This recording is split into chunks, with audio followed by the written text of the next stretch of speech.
Hey there and welcome back again. Today we are going to build a full stack online video course application completely from the scratch.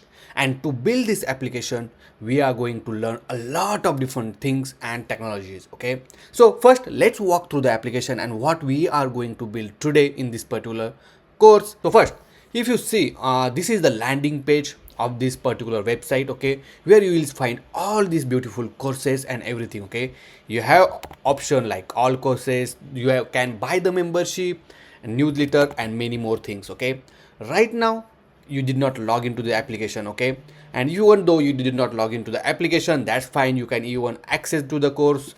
You can even go to any of this course and check the content and everything. See the description, what are the chapters included in this video, along with this beautiful intro video as well. Okay, but if you want to access or want to learn any of the course, you need to sign in with this button called get started. Okay, so let's get started. And if you see this beautiful login authentication page where user can able to log in with the Facebook or Google or any email address. Okay, so let's log in with the Google, and then once you log in with this Google account, you will redirect to this user own dashboard, okay, where user has enrolled courses you will see, and along with this beautiful progress for this each of the chapters or each of the course. Okay, you will see how much it completed from the total chapters and everything. Okay, from the all courses where you can even enroll to the any of the course. Okay, now if you see we have this TubeGurji Pro where you can buy the membership. Obviously we are integrating a payment gateway for, and in that one we are going to implement the subscription model. Okay, now obviously this particular user is already member, that's why it's showing that this is the already member. Okay, so obviously even though it's a paid course or free course, doesn't matter, you can just enroll to the any of the course. Okay, if you already enroll to any of the course, you will see this continue button here. You can just continue where you left off previously. Okay, let's say the continue, and if you see now you will able to see the what are the chapter are completed and what are the remaining chapter are there. Okay, if you are try to complete this 6th chapter, for example, say mark completed, and boom, you will see this beautiful toast message that saying okay, this chapter is now completed. Okay, and immediately if you go to the dashboard, you will see the change over here that out of 21 chapter you completed a 4th chapter, which is 90% is completed. Okay, so this beautiful streaming of these videos and everything you will learn in this particular course. I'm gonna tell you how easily you can host your own video on your server. Okay, so you don't need to maintain your own server. I'm going to tell you how to deploy it for free. Okay, everything in this particular whatever we are using is completely free. Okay, so don't worry about that one. And this application is completely responsive. If I go to this, if I decrease the size of this particular screen, if you see how beautifully it changed the layout. Okay, not only here, but if I go to this mobile view and everything, you will see how we beautifully update the layout and everything. Okay, here you can go to this all course. If I decrease the size, if you see how beautifully it changed the layout immediately, right? So cool. So guys, this complete application we are building from the scratch. If you don't know about the Next.js, if you don't know about the React, don't worry, because as I say, we are learning everything from the basic if we are beginner. Okay, now not only this, but we will learn how to use this Hygraph to store our all the contents including the videos. Okay, and this is completely free, guys. And obviously if you want to expand this application much further, if you have more than 10,000 users want to expand, just I'm giving the email address where you can make send an email, ask for the discount for the Hygraph, and you will get the discount as well. Okay, so guys, once we build this application, we not only just leave it there, we also gonna deploy this application on Vercel. Okay, so I'm gonna tell you at the end of this video how to deploy this application on Vercel, along with this beautiful security. I updated the environment variables and lot of things we are going to learn in this particular course. So guys, if you did not subscribe to my channel, please do subscribe. press like button and press notification bell icon so you will get updated every time. Okay, the source of this particular project is in the description, you can check it out. And guys, without doing any further delay, let's begin now.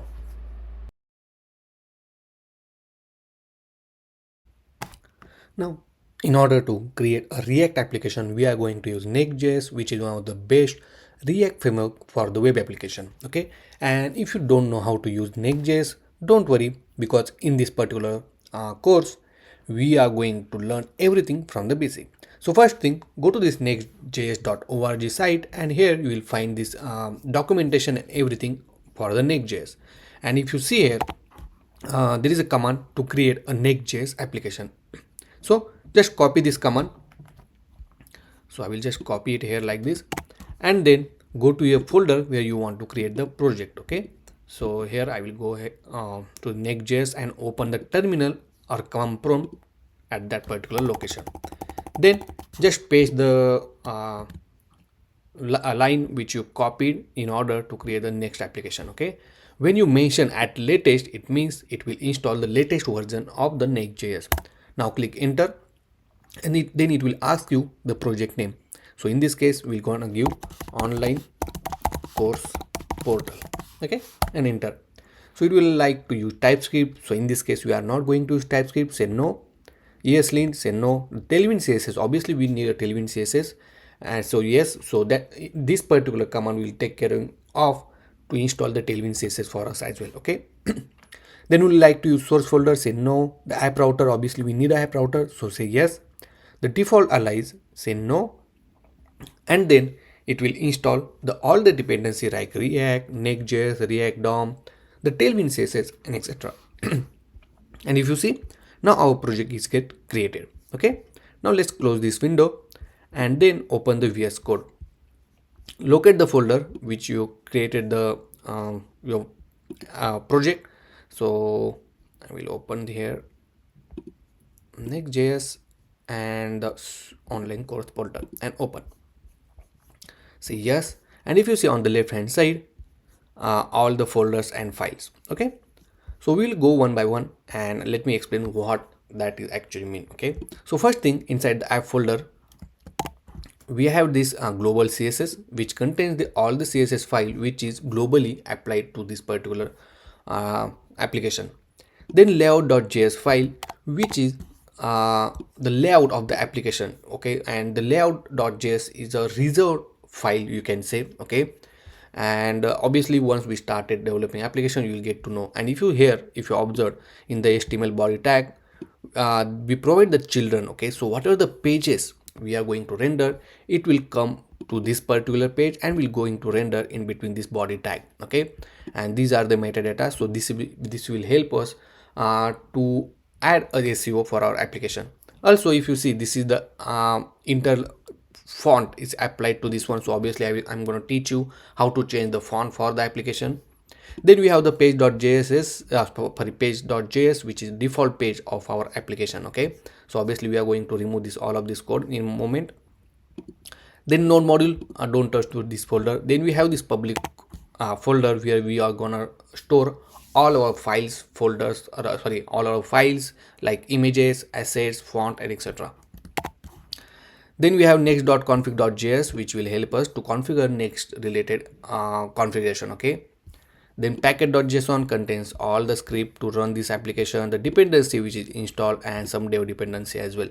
And the last is tailwind.config.js which contains tailwind related information. Okay, now before run this application, okay, let's install the shadcn, because we are going to use shadcn UI, which is one of the best Tailwind CSS UI library, and it is very rich in a components and everything. Okay, if I go to this component section, you will find a bunch of components and very easy to use it as well. Okay, so throughout the application, we're gonna learn how to use this shadcn component as well.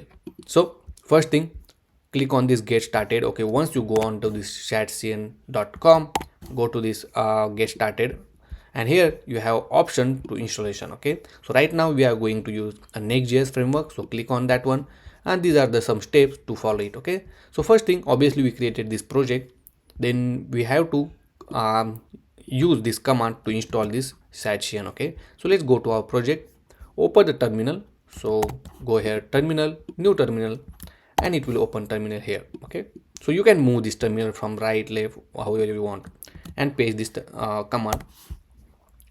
Then it will ask some question. It will ask you, would you like to use TypeScript? So we are not using TypeScript, say no.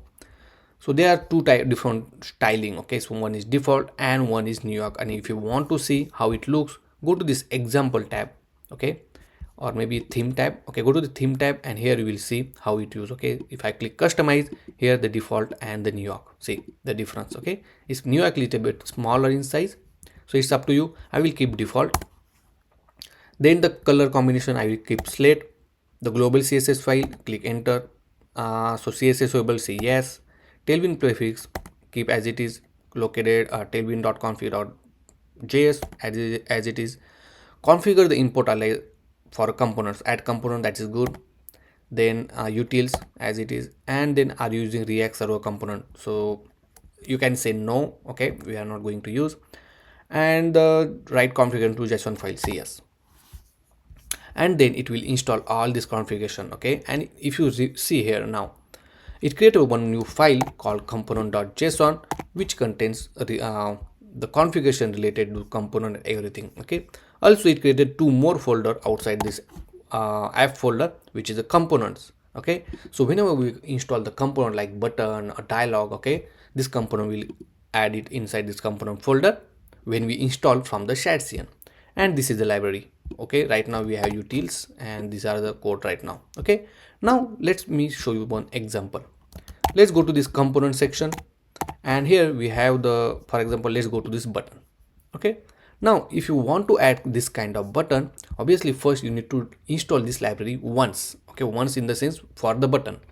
So copy this installation command, go to your project and paste it in your terminal. Okay, and if you see now, it installing and it's done.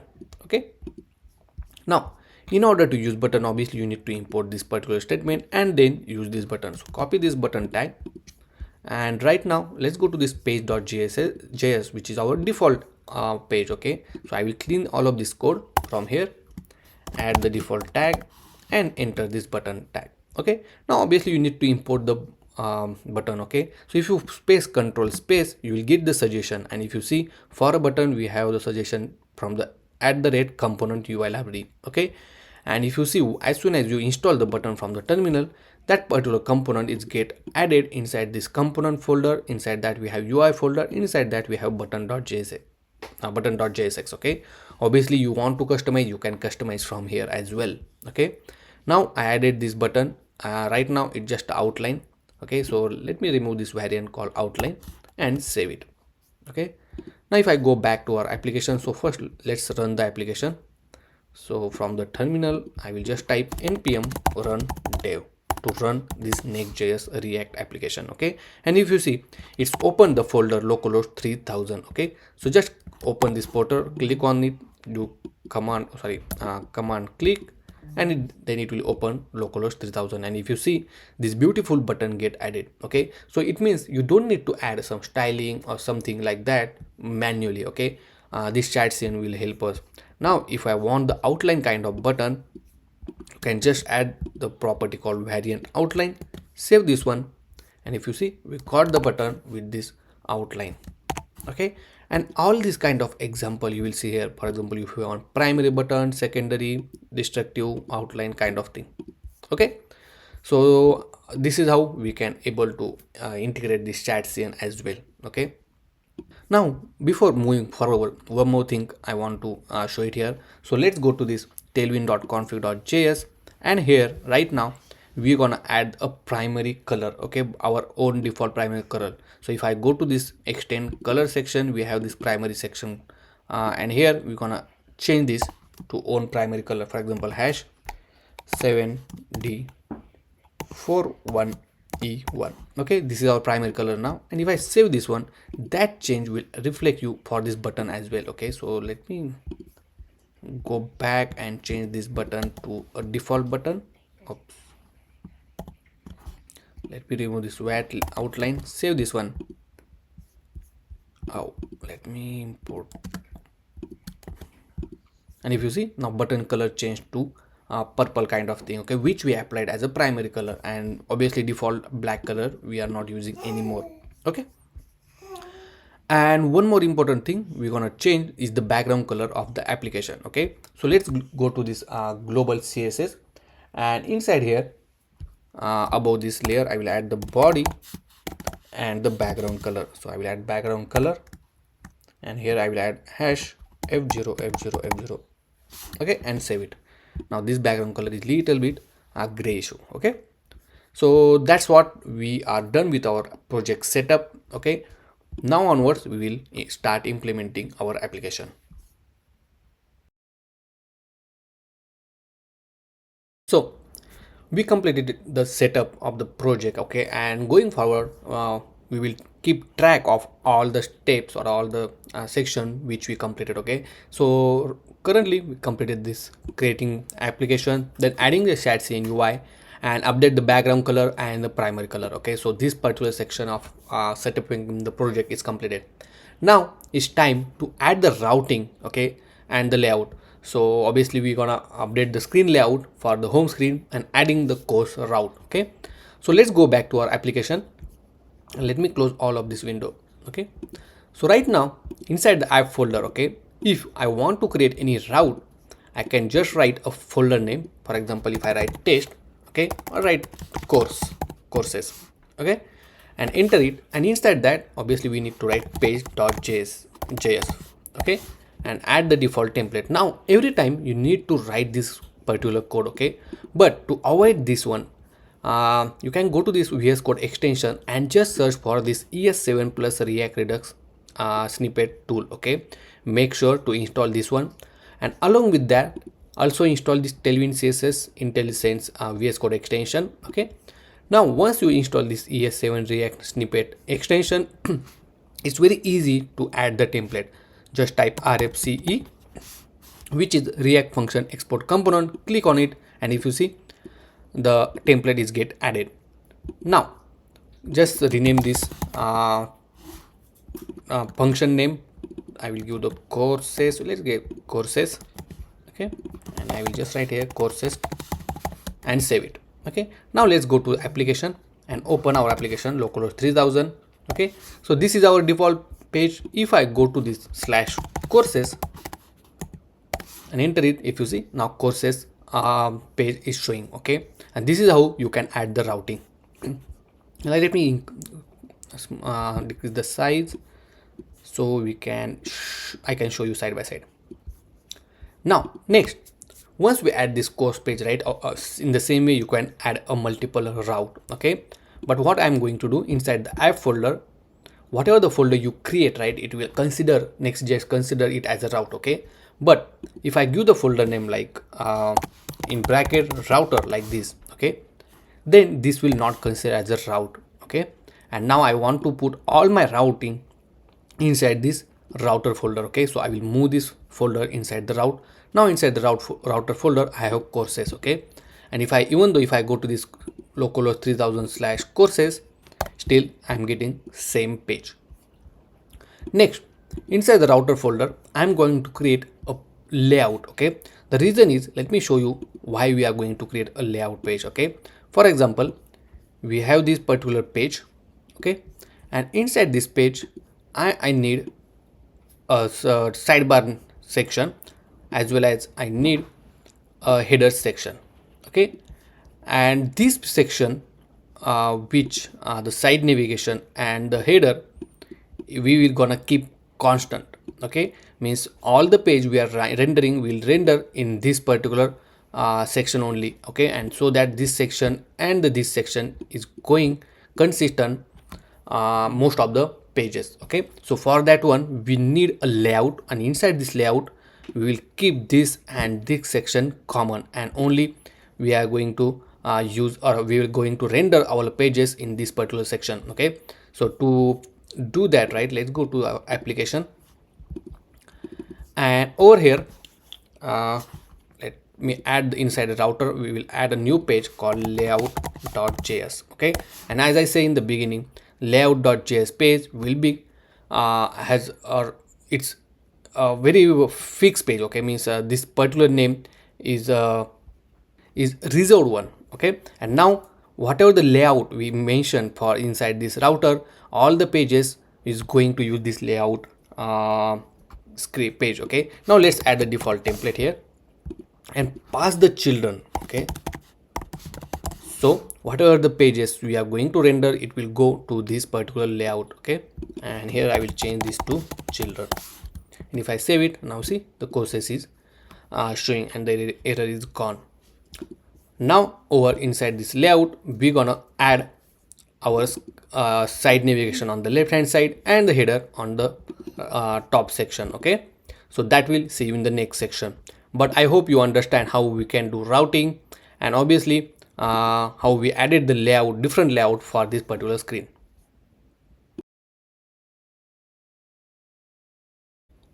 So now we are going to use, or we are going to implement this side navigation header and welcome banner. Okay, and this is how it going to look like.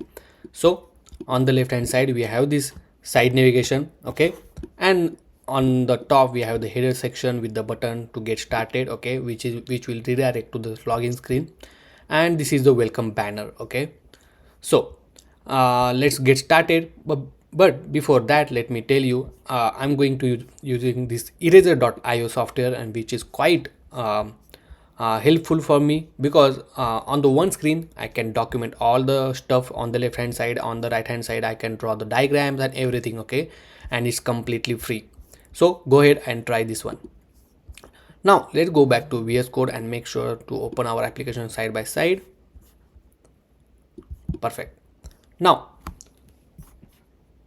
so inside the router folder, I'm going to create a new folder and I will give the name underscore component. Okay, because I don't want this as a route. Okay, and now whatever the components which is common to this particular layout, I'm going to keep in this particular component. So for example, the side navigation. Okay, so I will put the SideNav.js, I'll get JSX and add the default template for it, RFC, and save it. Now let's add this component inside the layout. Okay, because we want this this side navigation throughout the application. So I will put it here. Oh, sorry, side nav like this.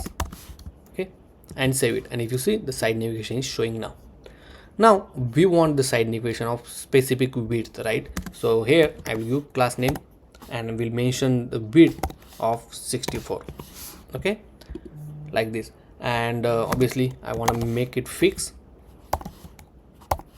so I'll make it fixed like this.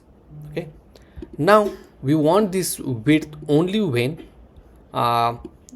we want to when the screen size is medium or larger. Okay, so what we can do, let me show you one case actually here. So right now, if this is the smaller screen, okay, all the mobile screen are in the smaller screen, which is called extra smaller actually, then at some point like this it has a smaller, then this is a medium, and then this is a larger. Okay, so obviously when the screen is smaller and not the extra smaller, okay, then only we're gonna add this width of 64. Okay, otherwise we are going to hide our side navigation bar. And if you let me increase the size, and if you see, let me refresh it, and also we'll just make here smaller as a block.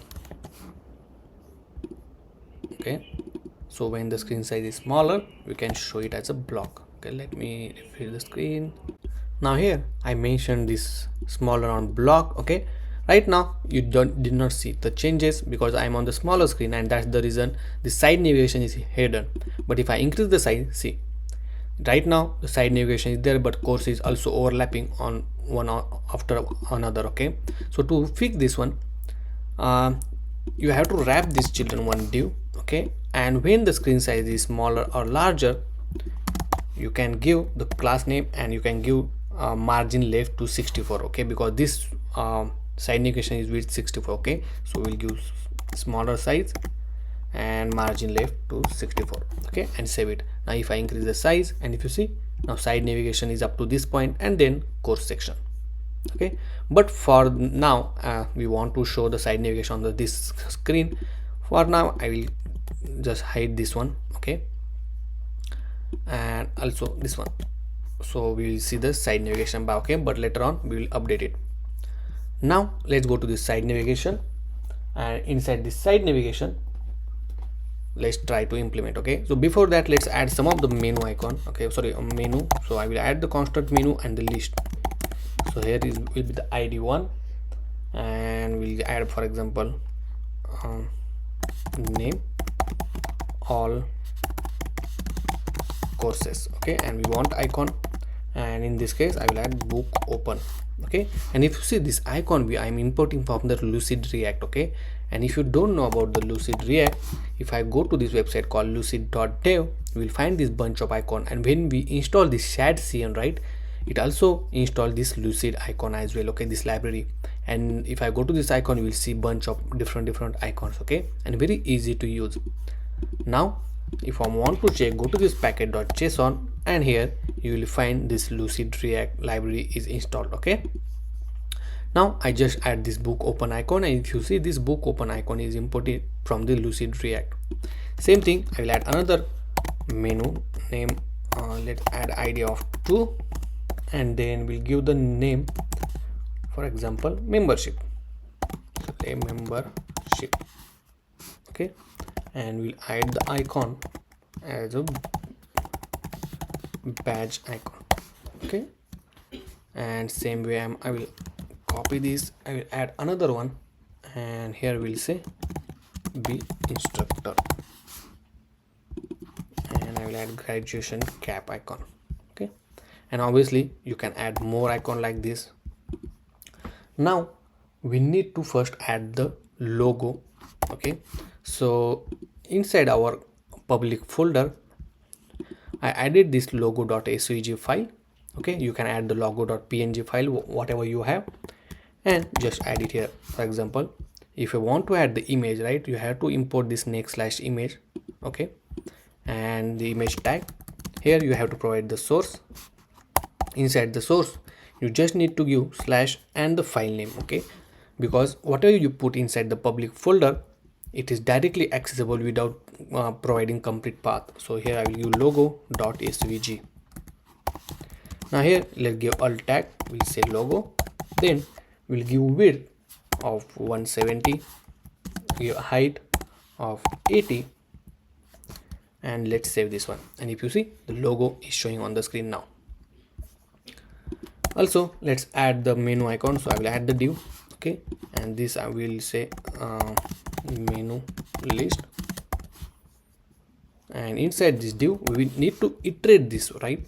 So to iterate it, you need to write in a curly braces the name of the list, which is menu dot map, and here we give the item dot index, the arrow function, like this, okay. Don't misspell these brackets and all, this is very important. Next, add one div, and inside div, first thing we want to show the logo, okay. So in order to access this logo, you can access it with using item dot icon, like this, okay, and end the tag. And if I save this one, okay, so we got our error that, okay, menu, the spelling is not correct, so just need to be menu, okay. And if you see, the menu is showing on the screen, the icon, it means. Now let's add the name of the menu, so in this case it's item dot name, see, okay. Now let's give some styling, so add class name, we'll add flex, okay, and we'll give cap of maybe 3, like this, okay. Also for this parent div, I'm gonna add some styling. So first thing, we'll add the class name, we'll give padding of 5, then I will add the background color of white, okay, and we'll add small shadow and the border as well, okay. And if you did not use the Tailwind CSS before, I will suggest you go to the Tailwind CSS documentation, and you will get to know how to use these classes very easily, okay. And if you see, now we have this beautiful screen. Now here you can also give the height to the screen, and it will be a full screen. Now coming back to our menu section, let's apply some styling. So I will add the class name here. We'll make we already have, okay, not here. Let me go back into this particular div. Now here we'll add margin top to 1. Then I will add the padding of 3. This is how it looks. Then we'll increase the text size to 20 pixel. We'll make item to be in the center, and then let's I save this one. See, this is how it looks. Also, let's give the text gray color. This will I will make 18. I'll make text gray and maybe 500. Perfect. Now if I hover on it, right, the cursor pointer is not changing. So change the cursor pointer, see, like this. Okay, now we will add the on hover effect. So in order to on hover effect, we just write hover and we change the background to the primary. If I hover on it, see, the background color is changing. Okay, but along with that, we'll also make sure the text color will change to white. Okay, so see, like this. If I increase the size, this is how it looks. See, okay. Then we'll add the border radius. Oh, sorry, in order to make border radius, we have a property called rounded, and make rounded medium, like this. Perfect. Then in order to add a smooth transition, right, you can add a property called transition all, and then you add the animation effect is in out and the duration as well. So in this case I will add the 200, and if you see how smoothly it's moving now. Okay, next if you want to animate this icon, right, you can animate as well. So to animate it, first let's mark this div as a group, as a one group. So we'll make it as a group, and then if I want to add class name, you can just add group hover. Okay, and then you can add the your effect. So in this case I will animate bounce and save it, and if I on hover, you see how it this animation get bouncing.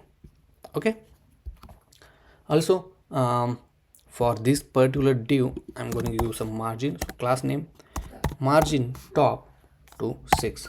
Okay, like this, and I'm gonna add the horizontal line below this logo. So we'll add the HR tag simply and add the class name from margin top to 7, like this. Okay, if I increase the size, this is how it looks. Okay, now you can give some more space between this menu. Okay, so I will add the margin top to 2, maybe, yeah, and that's look good.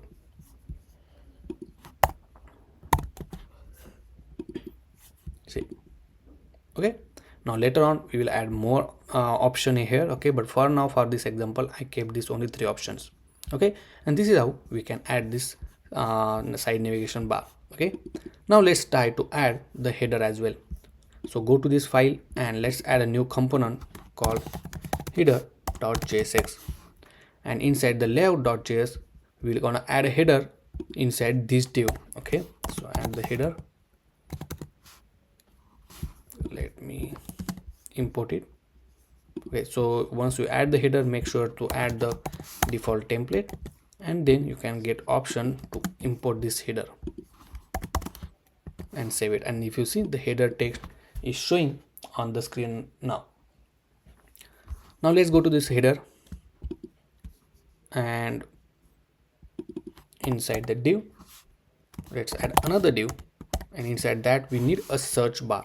Okay, so in order to add the search bar, we're gonna add a search icon. So we'll add search icon from the Lucid React, and after that I will add simple input of type is equal to text. Okay, now obviously I'm going to give placeholder. We'll say search, and for this div, let's add the div class name. Here we give padding of 4, then we'll make background white. Okay, and if I increase the size, this is how it looks. Okay,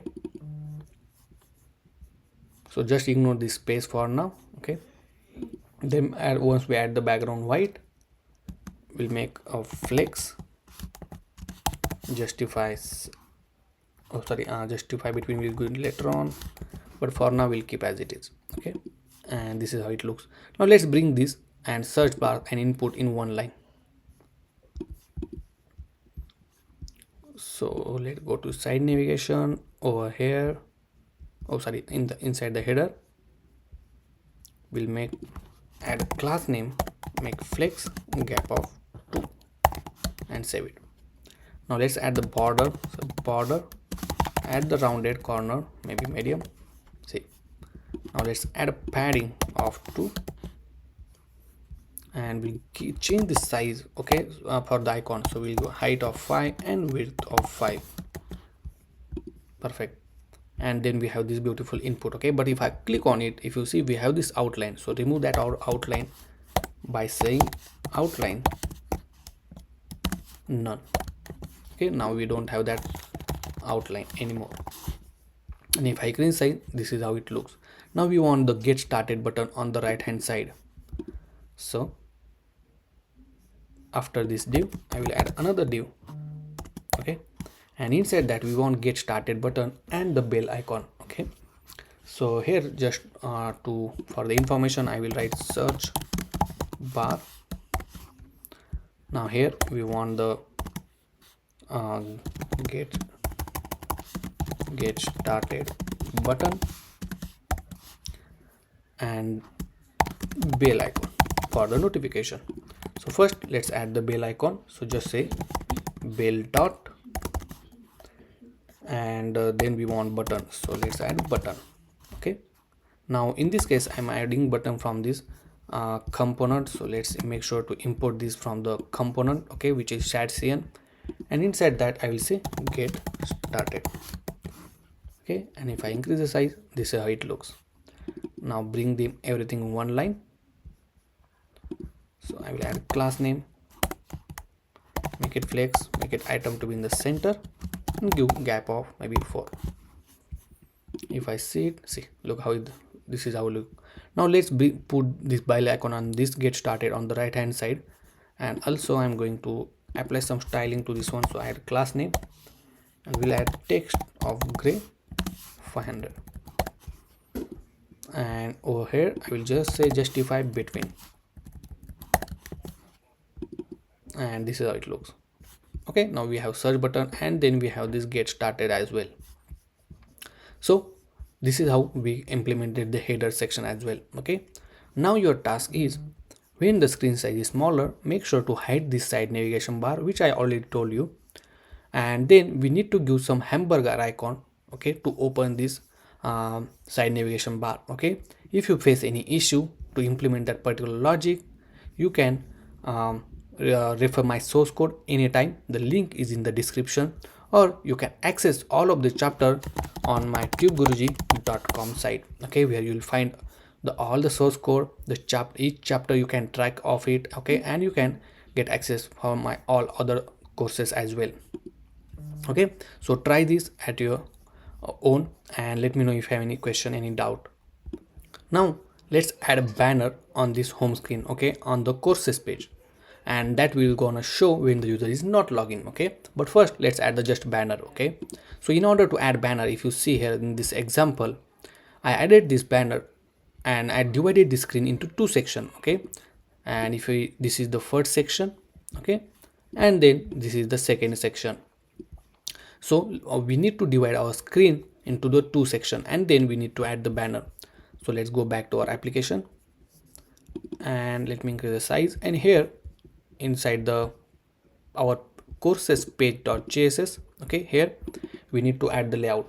So first let me decrease the size, and here we give class name of grid. Okay, let's add a 2 div here. Okay,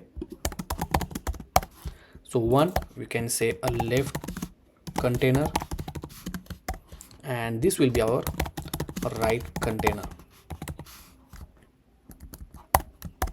Okay, now inside the left, once we define this grid, make sure we add a 3 columns. Okay, The reason I'm giving 3 column, because we will assign 2 column for this div, and right container which is smaller, we'll assign 1 column to this particular div.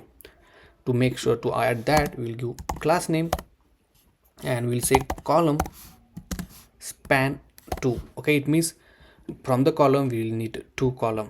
Okay, from this out of 3 column we'll take 2 column and remaining will assign to this one. Okay, now if I say we'll add a banner, and we'll add a banner here for example. Okay, and this is the right section, so we'll say right section and save it. If I go back to our application, and if you see, we have the banner and the right section. Okay, also when the screen size is smaller, we have to make sure that we have only 1 column, so this particular change will applicable on the smaller screen, sorry, on the medium screen. Okay, and when the screen size is smaller, we'll make grid calls 1 only. Okay, only 1 column. And if you want to see the change, if I go to the inspect panel and decrease the screen size, if you see, now banner come to the below this right section, because now it's only 1 column. Perfect. Now let's add the banner. So in order to add the banner inside the course, we'll create a new folder underscore component. Okay, and all the components related to this course will keep inside this component folder. Now let's add welcome banner.jsx, add the default template and then save it, and make sure to add this component inside our banner section like this and save it. And if you see, now banner is showing, welcome banner is showing on the screen. Now let's go to this banner component and let's add it. Now I have one image, okay, inside a public folder that I'm going to use here. So image source, and here I'm going to add panda.png file. Okay, now I will give alt name as a panda, then give width of 100 and then height of 100. And if I go back, this is how it looks. Then we'll add another div and return h2 welcome to Guruji Academy. Okay, and another h2 tag, it will say explore, learn and build all real life projects and save it. Okay, so this is how it looks right now, no structure and everything. Now let's add some styling. So for this for this div, we'll add class name, make flex, we'll add a gap of maybe gap of 5. Okay, then we'll make item to be in the center, we'll add a background white and round it to be XL. Okay, and also we'll add padding of 5. And if I go back now, this is how it looks. Now for this page.js, I will add a padding of 5. Okay, like this. See, now let's give some styling to this particular text. So let's go to this welcome banner, and for this h2 tag, the tube Guruji name. Okay, so we have tube Guruji name. Here we'll change this particular name, color of the name. So I will put this tube Guruji inside span, and for this h2 tag, I will add the class name. We'll say font to be bold, text of 27 pixel and save it. See, like this. And for this tube Guruji, I'm changed color, say class name text primary. See, like this. Okay, for this one I will add class name text gray color, we'll say gray 400, like this. We'll make it 500, little more darker. Okay, and this is how we implemented this beautiful banner section. Now if you want to change the font of this particular applications of text and everything, it's very easy. Okay, so whatever the font you like, go to this Google font. Okay, first, and select the font which you want to use. Okay, you have bunch of different font. Okay, then you have to select this name. In this case, I like to use this outfit form. Okay, this outfit. Now let's go to our main layout.js, which is here. Okay, and here right now, if you see from the Google font, they are using Inter. So let's add another font and we can say outfit, and if I enter it, see, you'll get the suggestion called outfit. Now this font you have to replace with this Inter. Here you can change name if you want or keep as it is and save it. Now if I go back to our application, and this font will get changed now, see. Okay, and everywhere this font now change. So depends on the font and style, you can update your styling. So in this case, if I want to increase the size of the font, I will change it, and this is how it looks. Okay, I hope you understand this one. And in by completing this section, we completed this side navigation bar, header, and setting the welcome banner as well. Okay, next we are going to set up Strapi. We'll learn how to set up the Strapi, and then from there we will set up the API, and then we'll get the course list and everything. Okay, and guys, if you did not subscribe to my channel, please do subscribe. So in this section, we are going to set up Hygraph. And if you don't know about the Hygraph is one of the best CMS and very easy to use, and it's a free. Okay, if I go to this pricing section, and if you see, it's a free forever. Okay, obviously if you want to extend the application on a bigger level, you have to pay, but I already connected with them, and they are going to introduce a small pricing section where you can extend your application furthermore. Okay, but you will get in a lot of things in the free forever or a free tier. Okay, and that's much enough if you have 10,000 users or your subscribers anywhere where your user has used this particular Hygraph. Okay, so don't worry about that one. And if you can go to this hygraph.com, create a new account, and then let's get started. Okay, but just to make sure, right now we are going to create a project. Okay, and I will introduce how Hygraph will work and everything. The reason we are using Hygraph, it's, as I say, it's completely free. Second, you can upload as much as video you want. Okay, and it's a very fast delivery, means it's not lagging, and you can just use this Hygraph. Okay, also, as I say, it's a fast and easy. Okay, and it provides the API playground, so you can test your GraphQl query, just copy and paste it in your application, as simple as that. Okay, so let's create an application. So first thing you need to do, log in it, and you will launch on this page.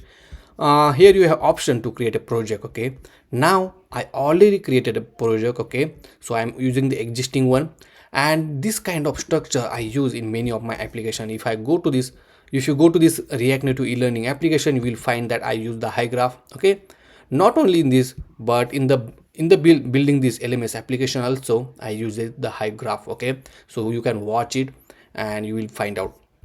Now let's go back to our Hygraph, and I will open the existing Hygraph. Okay, now it already have a collection and some item.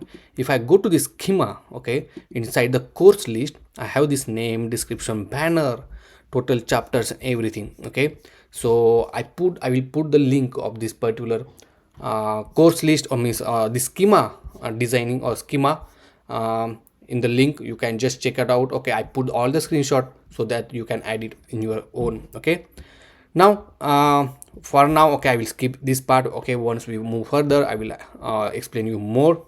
Now inside the course list, I added some of the course. For example, if I open this course, okay, which is the React Native Education app, it has a description. Then I added the banner. It mentions total number of chapters, and it's a free or not. Okay, and then it has all the chapters. Okay, this chapter contains the file or video which I connected.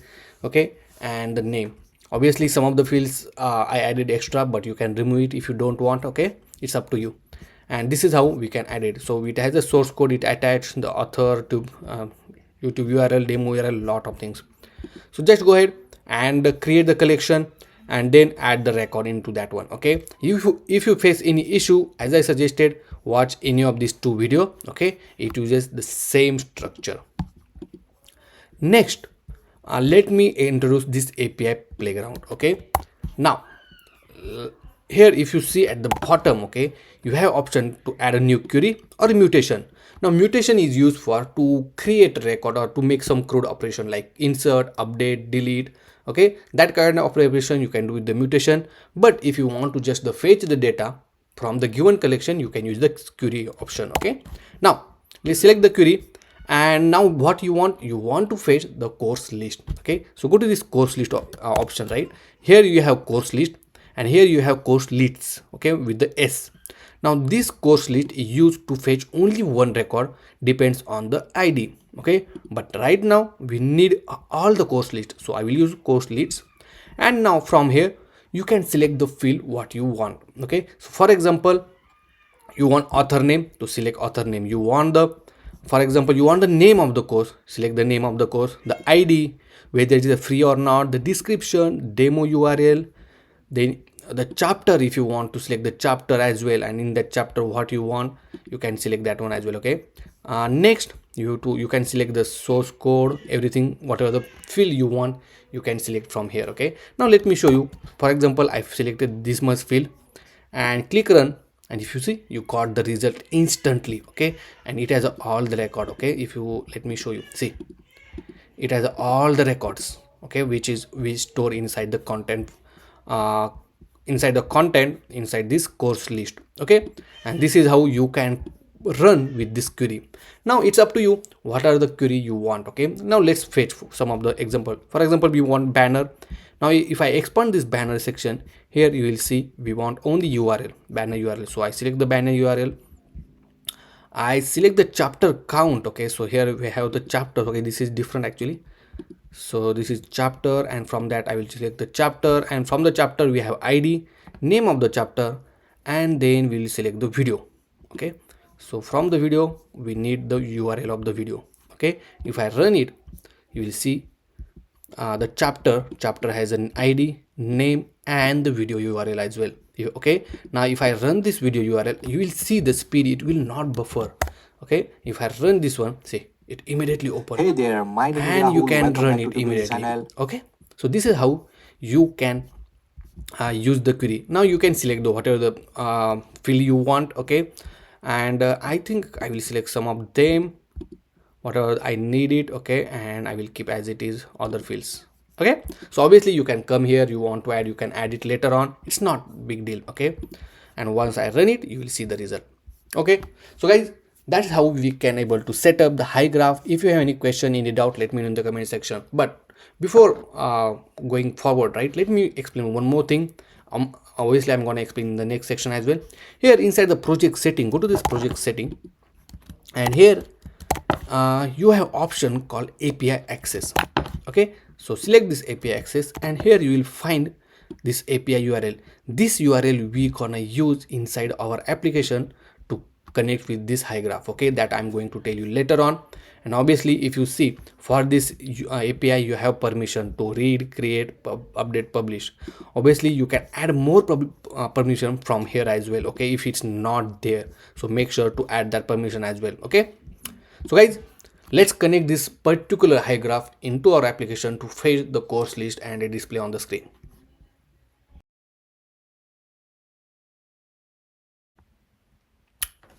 So now in this section we are going to fetch all the course list, okay, and going to display on this particular section. So in this section we are going to display all the course list. Obviously we in previous section already implemented or integrated the Hygraph and everything. Okay, so let's go to this Hygraph now, and here this is the query which I'm going to use. Okay, and if you want to test, just run this one and it will run like this. Okay, and you will get all the data. Next, let's go to this project setting, and inside the API access, okay, here we need this content API.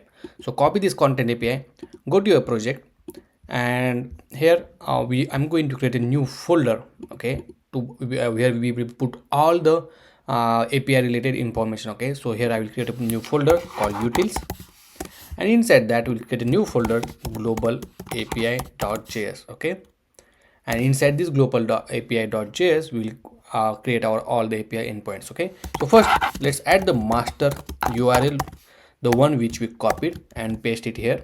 Now this is the key. Okay, so just keep this key in your .env file. So here first create a .env file inside the root directory by just typing .env, and here we'll give the name next_public. Okay, so your variable name or environment name will start with the next_public every time. Okay, if you are going to use this API key on the client side, then you will give the name, right, Hygraph API key. Okay, and we'll paste it here. It need to be underscore, and then we'll copy this one. I will save this, and let's go back and paste it here. So here obviously we need to access it with the process .env dot and the API key. Okay, now we are ready with this master URL. Now, as you know, this particular API is a GraphQL. Okay, and if you don't know about the GraphQL, don't worry, you don't need a detailed knowledge of GraphQL here in this particular course. So what you need to do, just search for the GraphQL request. Okay, and you will find this npm package, which is the official package to make the GraphQL request. Okay, and if you scroll down, you will find this install statement. Okay, so what it will do, it will install the GraphQL request along with the GraphQL which we needed. So copy this one, go to your project, open the terminal, add a new terminal, and paste it here like this and enter it. Okay, now if you see, it installed successfully. Next, this is the way that you can make the request. Okay, so don't worry, let's go one by one. So first, define constant. Let's say get course list, and add the API endpoint like this. Okay, so sorry, this is the just a method. Okay, and this need to be async, and I will say get all course list. Okay, so inside here write a query. So mention the query is equal to, here you need to define GQL, and if you see, this GQL is importing from the GraphQL request, then this code, and then paste the query which you copied. Okay, so let's copy this query. Okay, and I will paste it here simply. That's it. Okay, and next one you paste it, let's get constant result is equal to await. Then you have to write request, and if you see, this request is made from GraphQL request. Here you have to provide master URL along with the query which you want to execute, and that's it. And then we'll return the result back. Okay, now once you made this query, you have to make sure that you will export this query so that you can able to access throughout the application. So just write export default and the get all course list, see, and save it. Now your API key is ready. Okay, now let's go back to our router, and inside the course we have this page.js file. Okay, so obviously after banner I am gonna put here the course list section. Okay, so let's create a new component for that one. So I'll create a new component, and we can call it as a course list.js x, okay, whatever you want to call. Okay, and then add the default template rfce. Okay, and once we define this one, let's go to page.js and make sure to import it. Okay, so course list, and if you see, it's importing from this component, and save it. Let's go back to our application just to verify. Okay, let me refresh it, and if you see, now we have this course list. Okay, now once you import the course list, let's fetch the course list here. Okay, so in order to use, let's define one method called constant get all courses, we can say. Okay, and here I will define global API. Okay, dot, see it, we got this method called get all course list because we exported from this global API, and dot then, because this is a promise, and then we'll get the response. So what we'll do, we'll just console the response for now. Okay, now the thing is, we need to call this get all course once this component get load. Okay, so for that one we gonna use effect hook. Okay, if you don't know about the use effect hook will execute for every instance. When I say every instance, means every second it will execute, okay, independently. But if you mention this empty array, then it will execute only once when this component get load. Okay, then obviously I will gonna use this use for different purposes as well that you want to learn in this particular course, but that we'll see it later on. Okay, now once you define the use effect, let's call this method get all courses, because once we load this one, only one time this use effect gonna work, execute, right? So that's the reason we call this here. Let's save this one, go back to our application. So right now if you see it, we use this use effect. Okay, so whenever we use this use effect, we have to make sure that this component is on the client side. Okay, so instead of making this component client side, we will make this page itself on the client side. So let's add use client over here, and if you see, the error is gone. Let's go to the inspect panel, go to the console, and if you see, we got the object. Okay, and inside the object we have this course list, and then we have a list of all the courses. Now it has a banner, chapter, and all the necessary information which we need for to display the list of courses. Okay, now you will observe one more thing. Okay, here I'm getting two result. Okay, let me refresh it, and if you see, still I'm getting two result, but we only call once, and as I said, use effect only call once, then how we are getting two result? Okay, so obviously this is a little bit a small bug. Let's fix that one. So to fix this one, let's go to our application and open a file called next.config.js. Okay, and inside this file you have to write React strict mode is true. Okay, so once we define this React strict mode, so it will avoid to call this particular page multiple times. Okay, and now if you see, okay, let me save this one.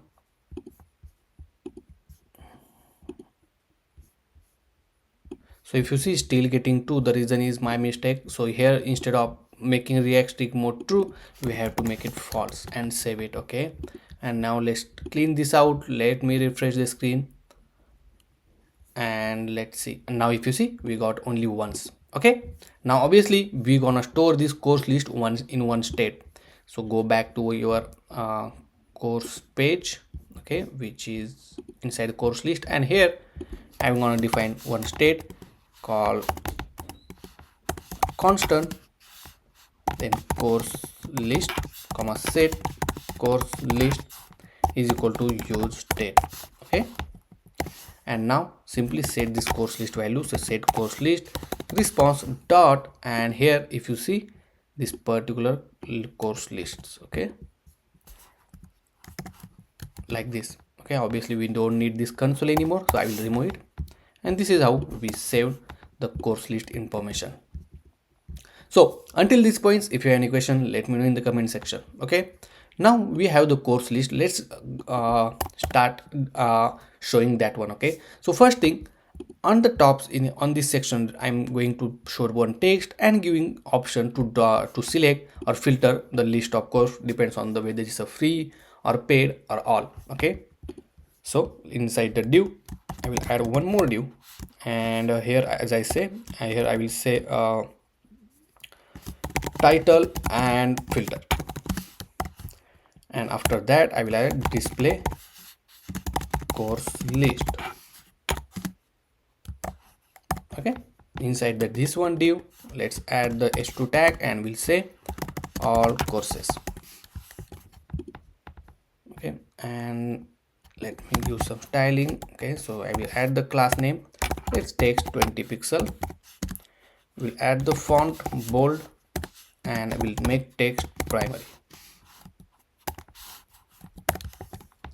And if I go back, this is how it looks. Obviously we want to change the design. Let me put in this way.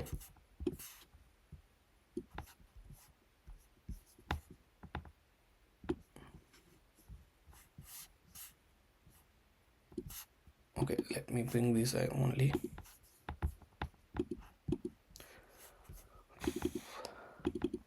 So after this, we need to add some padding. So class name will add padding of 5, then make background white and make rounded corner to be large. If I go back, and this is how it looks. Okay, obviously we use some margin from the top, so margin top to 3, see, like this. Okay, let's give some margin to 5. Perfect. Okay, next on the right hand side we need a drop down. Okay, so for that one, let's go to the chat cn and search for the select option. Okay, not a drop down but select option. Okay, so inside select that, see, if you see, this is how it looks, and you can select the value which we define. Okay, so to install this one, first let's install this select install dependency. So let's add it here like this, and then once you install, let's add this import statements. So here I'm gonna add this all the import statement, and then let's copy this all of this code. Okay, like this. Let me bring everything one line and save it. And if I go back to our application, this is how it looks right now, obviously. Okay, obviously I'm going to change this value. So first I will say all, then we'll say paid, and another will say free. Okay, and here if you see the placeholder name, we'll select to filter, and if you see, we had the option. Now let's bring in everything in one line. So for that one, let's add a class name, make it flex, then I will make item center and make justify between, and this is how it looks. Okay, perfect. Now next we need to display the list of course. So here I will add one div. Okay, instead in that div we need to iterate this course list. Okay, because we already faced this course list. Okay, so we'll iterate this course list dot map item comma index and the arrow function. Okay, don't misspell this brackets and all. Okay, then inside that let's add one div. Okay, so you don't need to add a div here. Okay, but it's up to you. Let's add a div and let's see. Okay, let's add key index. Okay, every time when you define div, you need to add the key with the unique parameter. So obviously index will be consist of 0 1 2 3 value, and that's a unique. Okay, so that's the reason I provide key as an index, and save it. Now instead of displaying here, okay, list of all the course list here, I'm going to create a new item, and we can call it the course, just say course item dot js x. Okay, and add the default template here and save it. Now use this course item component over here. So course item, save this one. If I go back, and if you see, we got the list of course item, because number of items inside the courses, it's equal to this. That time it iterate this course item. Okay, now for this code item we need to pass the item. Okay, each item we need to pass here, and inside the course item I will accept it as a course. And now let's start to display it here. Okay, let's save course list first, and this one as well. Now first thing we're gonna show image. So image, obviously this image we are importing from the next/image. Then the source, here we need to provide the course dot, and if you want to refer, right, you can obviously refer this API playground, and this is where you can get the value. For example, now we want to show the banner, so that banner is inside the banner, and inside that we have URL field. Okay, so here we have course. I will put optional dot banner dot URL. Now here we'll give width, maybe let's give 500 for now. Height, I'm gonna give 150. You can give more, it's not issue. Alt tag will say banner, and let's save it. If I go back to application, right now we got one error that this host name, okay, this particular host name is not configured under the image in your next.config.js. So whenever you are using a third-party URL, okay, or any image URL inside your application, you have to make sure that particular domain is registered with our next application. Okay, so that's the reason whenever you are using the building the next application and using the third-party images, you have to make sure that domain name is registered under the next.config.js file. So let's go to this next.config.js file. Here you have to write images. Inside the image you have to write domains. Okay, and for that domain you have to provide the all the domain which you want to whitelist. So in this case, this media.graphassets.com. so add it here like this and save it. Obviously If it does not work for you, just stop the server and restart again. Okay, so let me refresh it now. And if you see the magic, right, all the images we get it here. Okay, perfect. Now on the screen, when the screen size is smaller, depends on the screen size, number of items we are going to show here. Okay, so first thing, let's go to this course list. Here I'm gonna add class name. Here I will add grid. Okay, and now when the screen size is smaller, okay, or extra smaller, I'm gonna show grid column 2. When the grid size is larger, then I'm going to show the column 3 like this and save it, and you will see the magic. See, now everything is in the grid format. Okay, also what I'm going to do, right, I want to increase the size of this particular section. Okay, so let's go to this page.js, and here we define the medium column 3. Let's make column 4 and assign column 3 to this particular section. Okay, left container, and save it. And now if you see, it increases the size a little bit. Perfect. Next, let's apply some styling to this grid. Obviously, in course list, I'm going to give some gap of maybe 2. Maybe let's add 3. Perfect. Then 4. Okay, that's fine. I don't know. Okay, perfect. Then let's go to the course item and add a class name. Here I want the border only for on the left and right side of top section, so I will add border top and extra large. See, oh, what happened? Wait, so oh, so sorry, it's need to be rounded actually, my bad.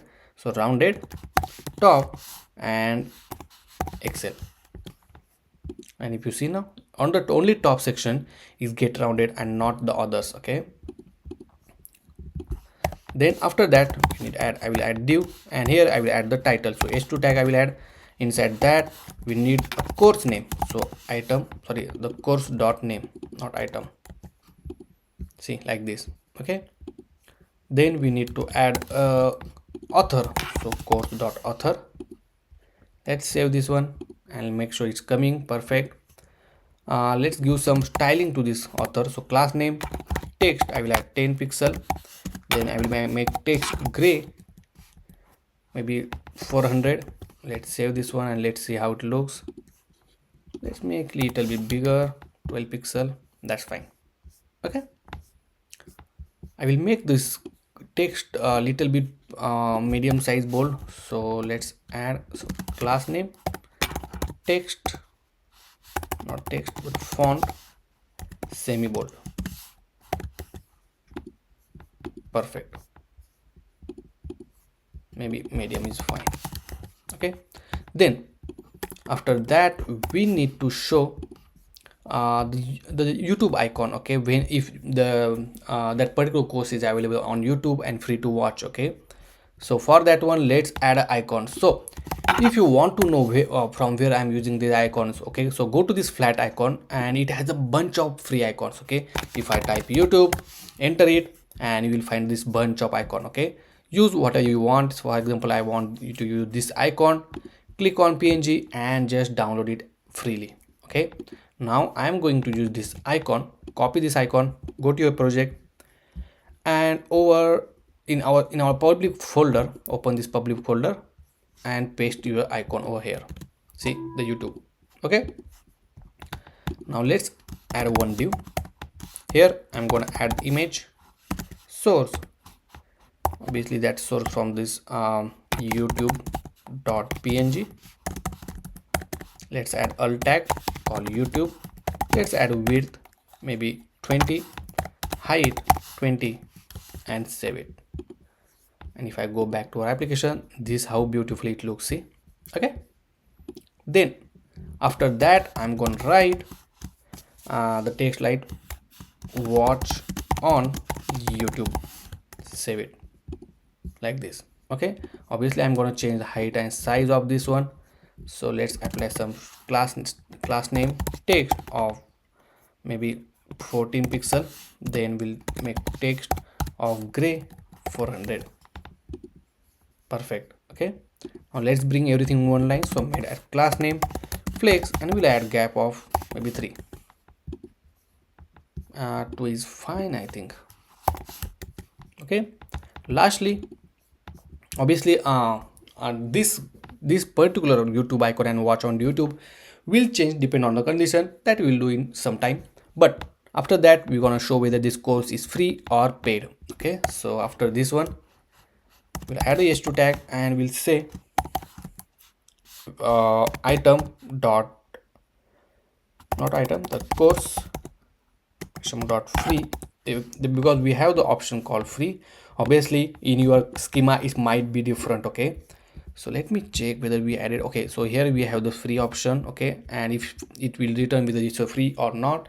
So if the free is true, okay, then we're gonna show free word, otherwise we're gonna say paid. Okay, and if I go back now, see, now this course is free, this course is paid, this is free, and kind of thing. Okay, now let me change the size, class name text of 15 pixel. Let me see how it looks, and that's look good, I think.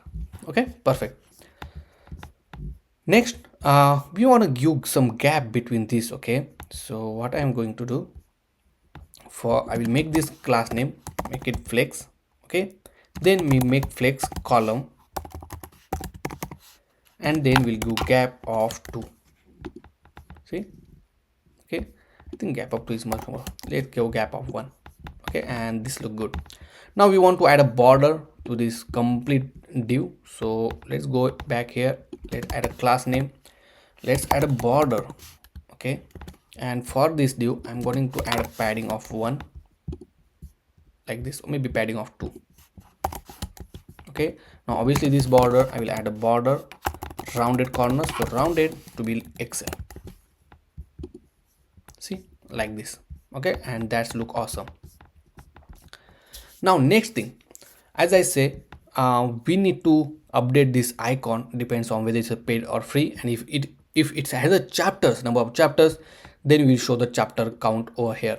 Okay, so if I go back to our application, and here we have the chapters. Okay, and we're gonna simply show the length of the chapters. Okay, so for that one, if I go search some icon, let's say chapter, and I don't know which icon I will use this icon for now. If needed I will change it later on. Okay, it's up to you which icon do you want to use. Okay, so I will copy this chapter icon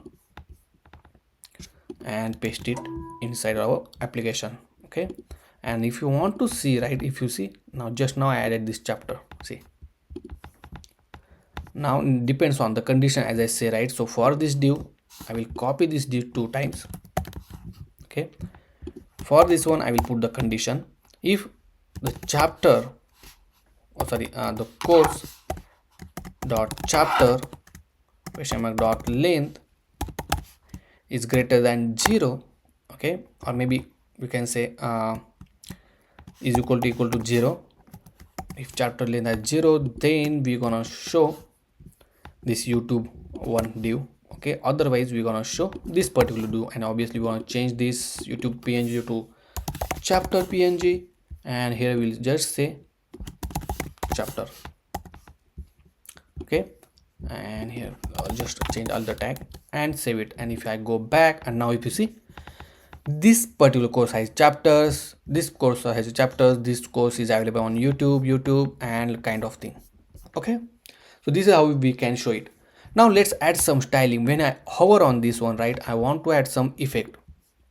So to add that effect here, for this div I will simply add a hover effect, and for that one I will add a shadow of medium. Okay, now if I save this one, if I hover it, see the shadow is showing. How beautifully, right? Now I will also make the cursor to be pointer, and I want to change the shadow color. So shadow, and I will add the purple color of like 200 maybe. And let me, okay, so this shadow effect we need to add on hover. See, okay, let's make a little bit darker. Perfect, and how beautifully showing. See, Okay, perfect. So our hover effect is also working beautifully. The chapter section is also showing perfectly. Let's give some margin because this drop down is touching to this particular course. So let me go back to our course list page, and here I will simply give margin top to 4 like this. Okay, next, if you observe, right, let me go to our Hygraph content, and I have a lot of content. Okay, I have to, maybe, I don't know, let me check, more than around 30 entries. See, 30 entries. Okay, but on my screen it only show 1 2 3 3 10 screen, oh sorry, 10 courses. Okay, now here how to get the all the courses. So in the Hygraph API playground, we need to make sure that we will get all the data. So here in the course list, we have an option called first. Okay, and here you will get the how much first you want. Okay, obviously this will be very helpful when you are doing the pagination, but right now we are not doing pagination, so I will fetch all the 20s if I have 20 courses on the screen. Okay, and also along with that I want the all the courses which is in descending order when it's created. Okay, so here you have option called order by, click option, and here you will see created at descending. Okay, when it get created, then it will gonna show. So if I go back, and here if you see these two property get added, and if I play it, now it will show the latest one at the first. So I will just copy this, and I will go back to our query inside the global API, and I will simply paste it here. See, like this, how simple it is, right? Now if I go back, now you will change in this time the layout. See, this the first the last item came first, and then all the item is showing now on my list. Okay, now this particular list is completely responsive. Okay, if you see, now obviously this we are not hiding this one. Let me fix this quickly. Okay, and now I just fixed that issue, and if you see now, if I decrease the size and see the change, right, obviously that sidebar we removed from here. As I told you in the beginning that you have to add the sidebar functionality here. I'm going to add in our source code if you face any issue. Now here if I decrease the size, and you will see the beautiful change here. Okay, not only this, but if I go to this mobile view, let me go to this mobile view, and this is how beautiful it looks. See, everything will be at that particular place. Okay, now if you think this particular panda icon you want at the top and this at the bottom, you can do it, and you know how to do it. Okay, with the help of grid. So guys, until this point, if you have any question, any doubt, let me know in the comment section, because there are a lot of things which we are going to learn in this particular course. Okay, but you have to make sure that you at least implemented at this point, because next on the click of any of these courses, we are going to show the course preview along with the course chapter, the video of the introduction where user can see it probably for free. Okay, if user is not login, and lot of extra features and everything. Okay, so stay tuned, be updated, and if you did not subscribe to my channel, please do subscribe and share with your friends, and guys, please press like button. Okay,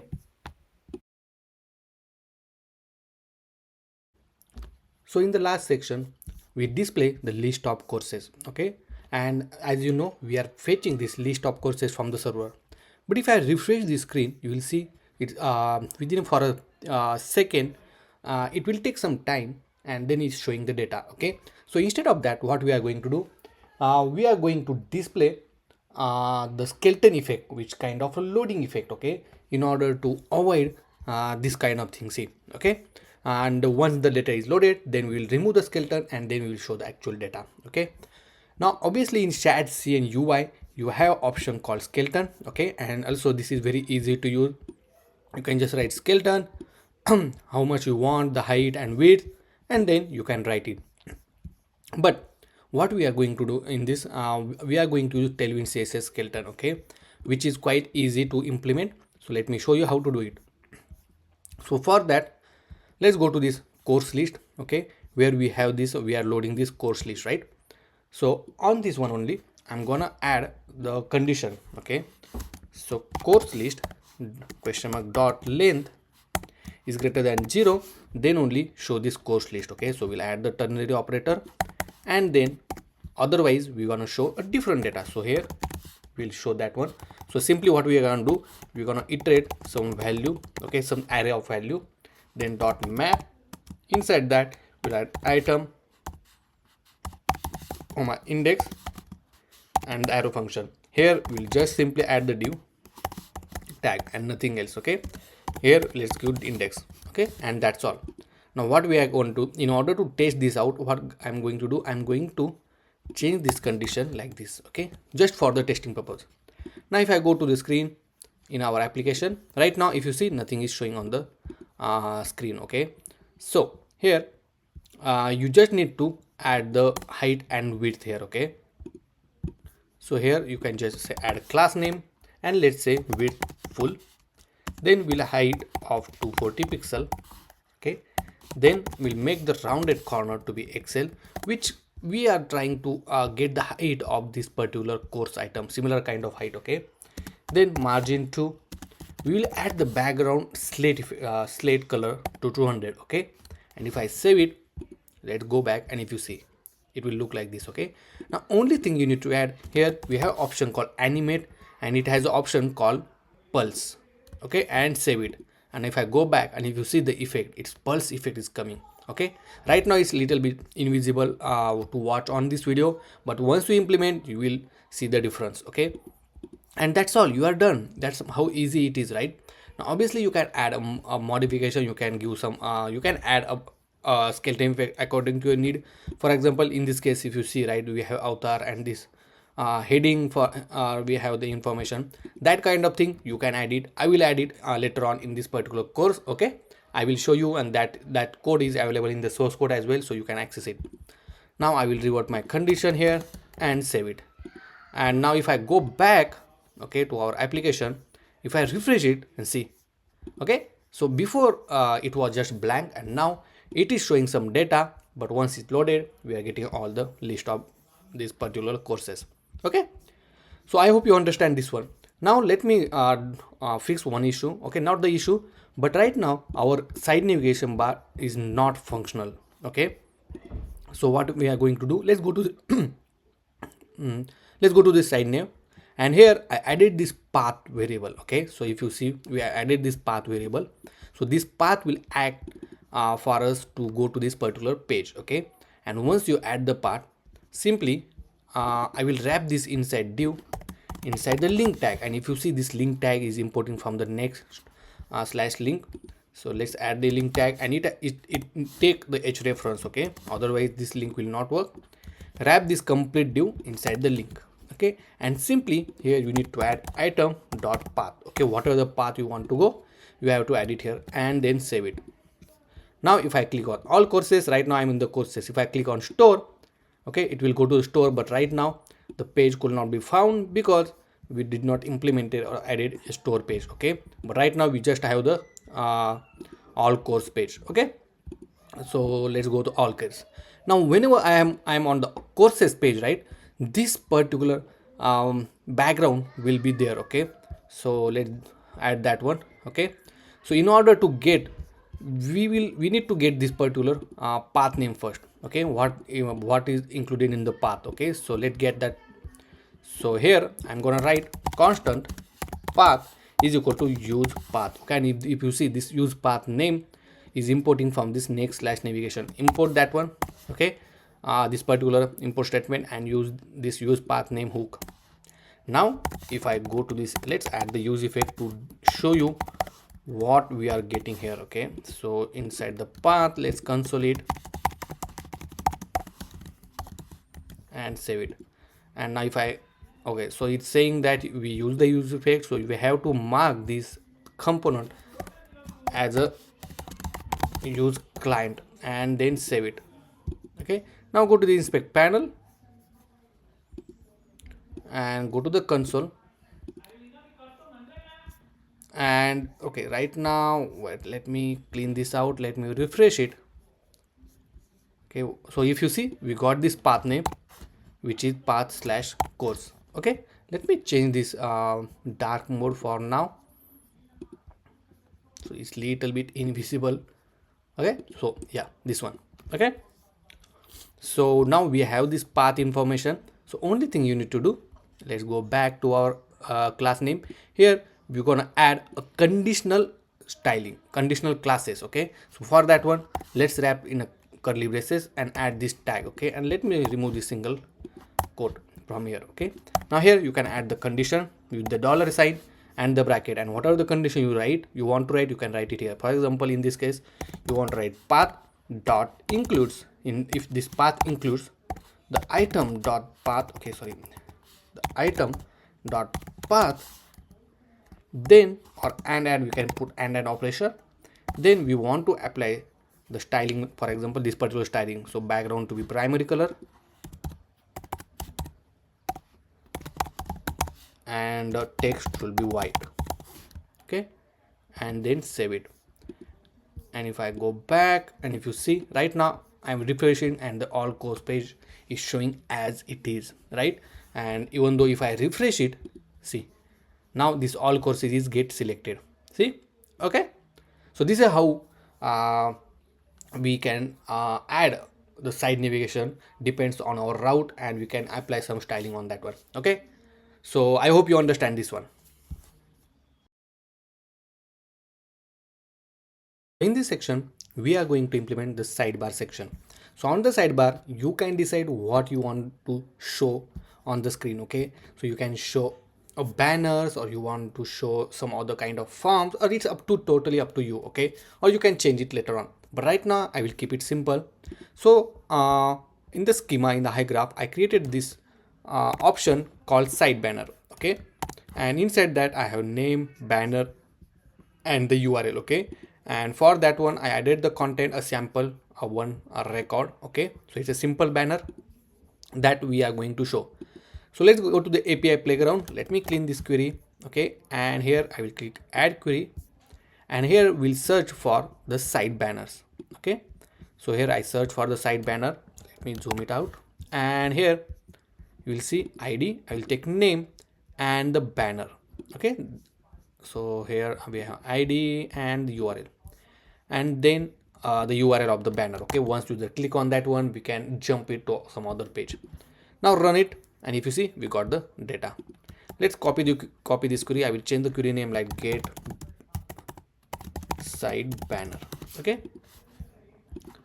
and then I will copy this one. Let's go to our application, go to the global API. Okay, where we have this API endpoint. Let's add a new endpoint called constant get sidebar side banner maybe, and let's add constant query is equal to GQL, this code, and paste your query which you copied, and everything will be as it is. So I will copy existing request and result. Okay, obviously we use await, so you have to make this function as a async, and then export this get side banner here like this. Okay, now let's go back to our page.js where we have this right section. Okay, so to add the right section, I'm gonna add a new component for that one. So I will add a new file inside the component folder, and here I will create new file called name sidebanners.js. okay, JSX maybe, add the default template and save it. Now let's import this side banner over here. So add the side banners and save it, and if I go back to our application, you will see the text called side banners. Now let's go to the side banners, and here first we need to fetch all the banners. So get all banners, or we can say get side banner, and from global API dot get side banner dot then and the response. Okay, so we'll console the response just to make sure that we are getting data. Okay, and inside the use effect we will call this particular method. So inside get side banner we'll call this method, and let's save it. Now let's go back to our application, open inspect panel, go to the console, and if you see, we got the object consisting of side banner. See, right now we only have one, so that's the reason it's showing only one. Okay, now let's save this one in one state. So I will add constant side banner list comma set side banner list is equal to use state, and here we use set side banner list to set the value for the side banner and add response dot side banner. Okay, the reason we added the response dot side banner is because it result the object called side banner, and inside that we have the list. Okay, now let me clean everything. Now let's go back to our application, and here we simply iterate that value. Okay, if you have multiple side banner, you can show it, or something you want to show, you can do that as well. Okay, so but right now let's add this side banner list dot map item comma index, and here I'm gonna add div. Here I will add in key as an index, and inside that we just simply show the image only. So make sure we will import the image from the next/image. Here we'll add source. So this need to be from the URL. So here just need item dot banner dot URL. Okay, here we'll give alt name as a banner. We'll give width maybe 500. Height we're gonna give maybe 300, and let's save it and let's see how it looks. And if you see, this is how it looks right now. Okay, now obviously we need to give some padding and margin, so let's go to this page.js, and here only we'll give a padding of 5. Okay, also I'm gonna add the background of white color. Also we'll add the border, a rounded border to be maybe Excel. That's what we added, I hope so, and that was how we added C. Okay, now next, if you want to give some space, you can give the space as well. So that space we need to give maybe in layout, or not layout, but here we have the welcome banner and everything, so let's give over here. See, okay, now here you will see all the banners. Okay, only thing now I want to change inside banner to add the class name and make corner rounded LG maybe, or Excel. Let's add Excel. Okay, now user click on this one, we want to navigate some URL. Okay, so simply I'm gonna add on click event to this one. Okay, and on the on click event means when user click on this image, we will just open window dot open, and then we'll provide the URL, which is item dot I think URL. Okay, let me add question mark, save it, and also I will add the cursor pointer. And if I hover on this one, click on it, and if you see, it opened that particular URL. Okay, now obviously you want to customize it. I'm going to customize it later on, but for simplicity purpose, I gave the idea how you can implement that one. It's quite easy. Okay, so you can go ahead and try it on your own.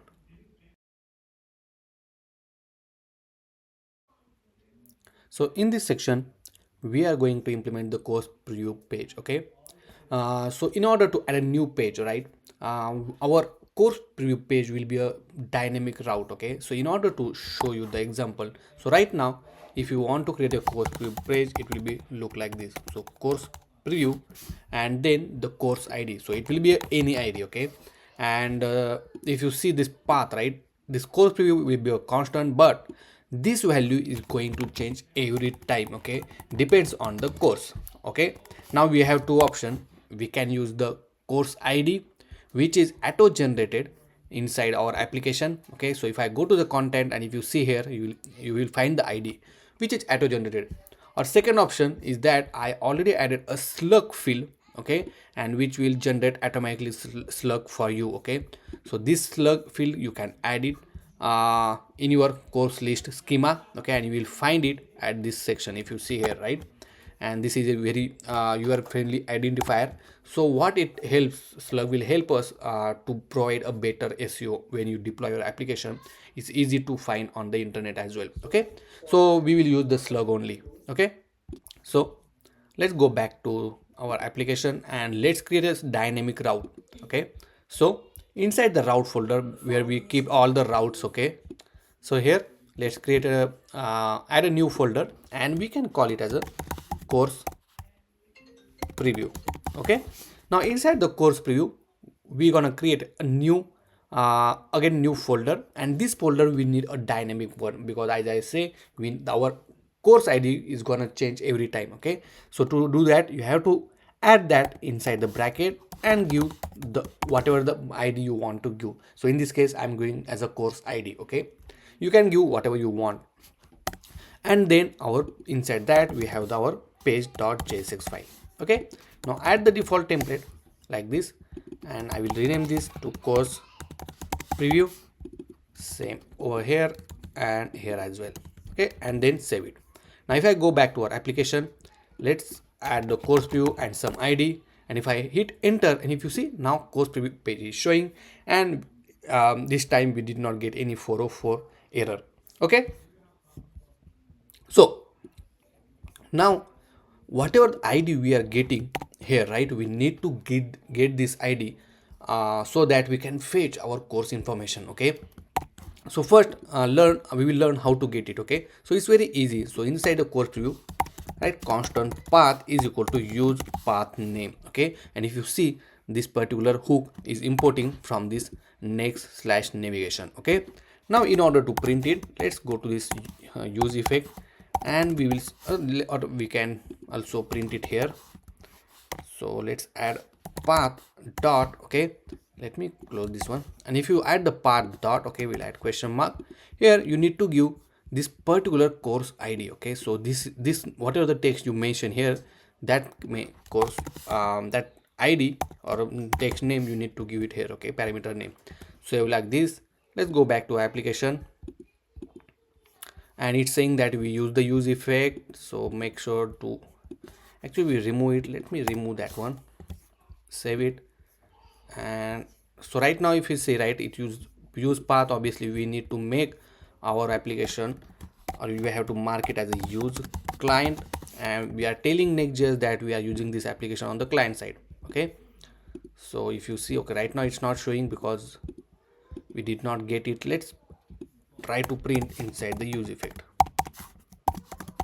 Okay, so here I will just console the path. Okay, and oh sorry, so in this case, okay, my mistake. So here we don't need to use path because we are not using path. So here we need to get this course id. So you have to get it by using destructuring the parameters, oh sorry, params like this. Okay, and now just print this out like this. Okay, let me remove this one, save it, and now we, if you see, right, whatever the course id we are getting, we have to get like this. And inside the console, go to the inspect panel, go to the console, and if you see, we got this object with the course id. So whatever the course id we pass here, we will get it here. Okay, let's add something else. Okay, so let's say subscribe to Tube Guruji. Guys, if you did not subscribe, please do subscribe to our channel and enter it, and if you see, this particular course id we get it here. Okay, now we have this beautiful course id. Now let's discuss how we are going to put the layout for the course preview. Okay, so I'm moving to our eraser application, where I'm using to document and mock up our all the application over here. Okay, so as we know that we are on the course preview page, and here if you see, we have this particular layout. On the left hand side we have side navigation, at the top we have a header. So 2/3 of that particular empty space we are going to give to this title video. We have introduction video we are going to show, and then the description. On the right hand side at the top section, we are going to show we will give option to the user to enroll to the course or to buy this particular membership if user did not have the membership on our application. And then at the last we will show all the chapters, okay, the content of our application one by one. Okay, only we will allow user to only select to preview the introduction video only. Okay, so we'll get to know once we start implementing. So let's go back to our application, and inside the course preview page, move back here. Now here let's add the grid first. So class name, make it grid. Let me close this application. Okay, like this. Then we'll add a grid column 1 when the screen size is smaller, okay, or extra small. Then on the medium screen size, we'll add grid column 3. Okay, we'll give padding of 5 and gap of 3. Then here we'll add the video, or let me write it here, video description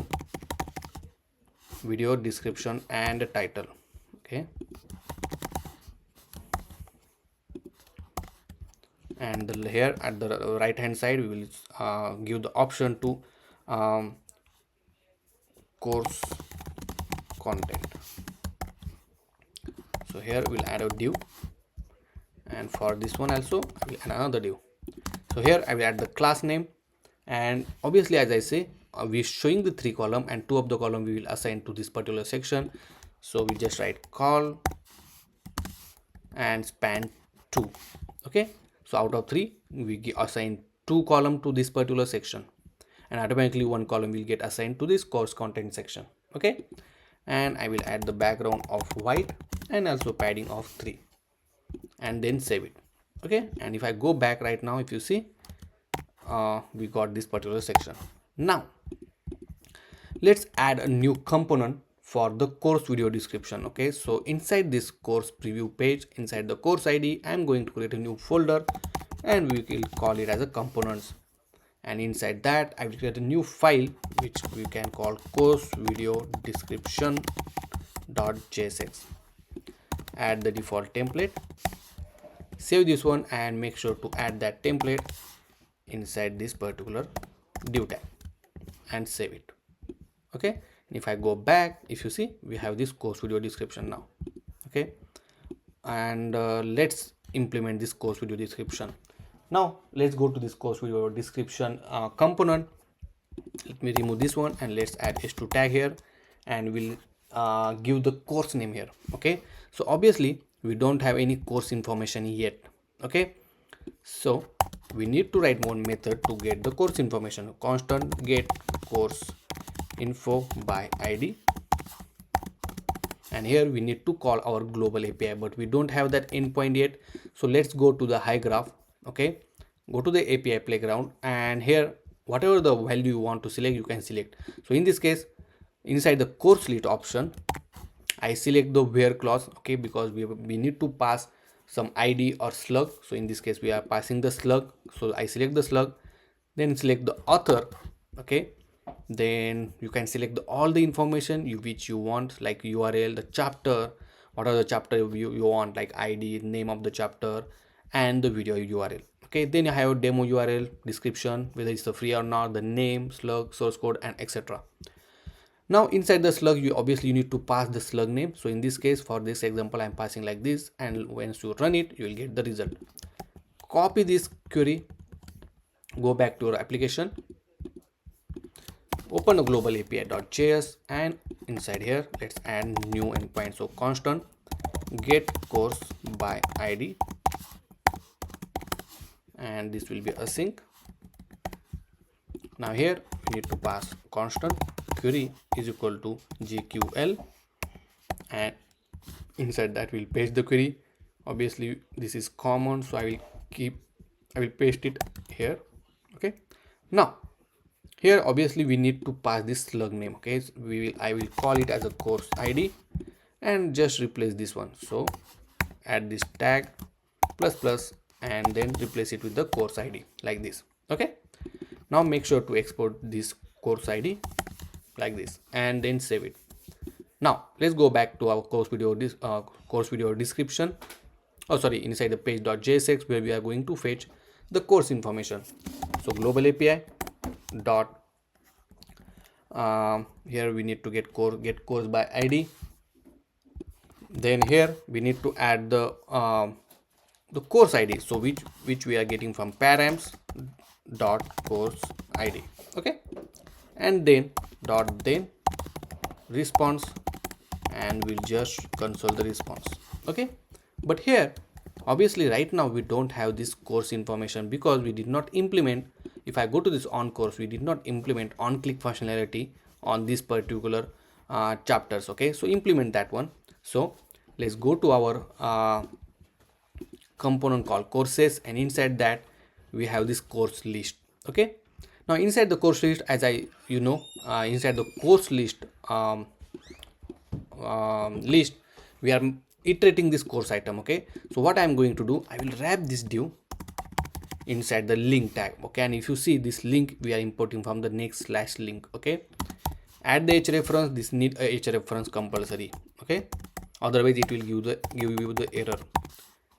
And the link, let's close this one as well, and here you need to provide the link. Okay, now in this case, as you know, our new page will be like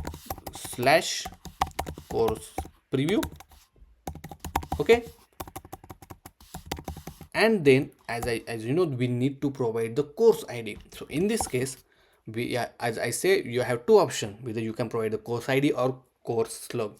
So let's provide item dot slug like this. Okay, now you providing the slug, save it, go back to our application. If I click any of this item now, for example, if I click this one, right now it's showing undefined. Let me check whether we have the slug information or not. Okay, so let's go to this our global API,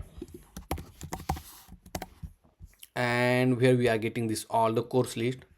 Here we did not added the slug. Okay, so let's add the slug because we already have, we know it. Let's add it, refresh the screen, and now click it, and if you see now at our URL, now it has a beautiful slug. Okay, which we are getting from this our Hygraph. Okay, perfect. Now we know that from this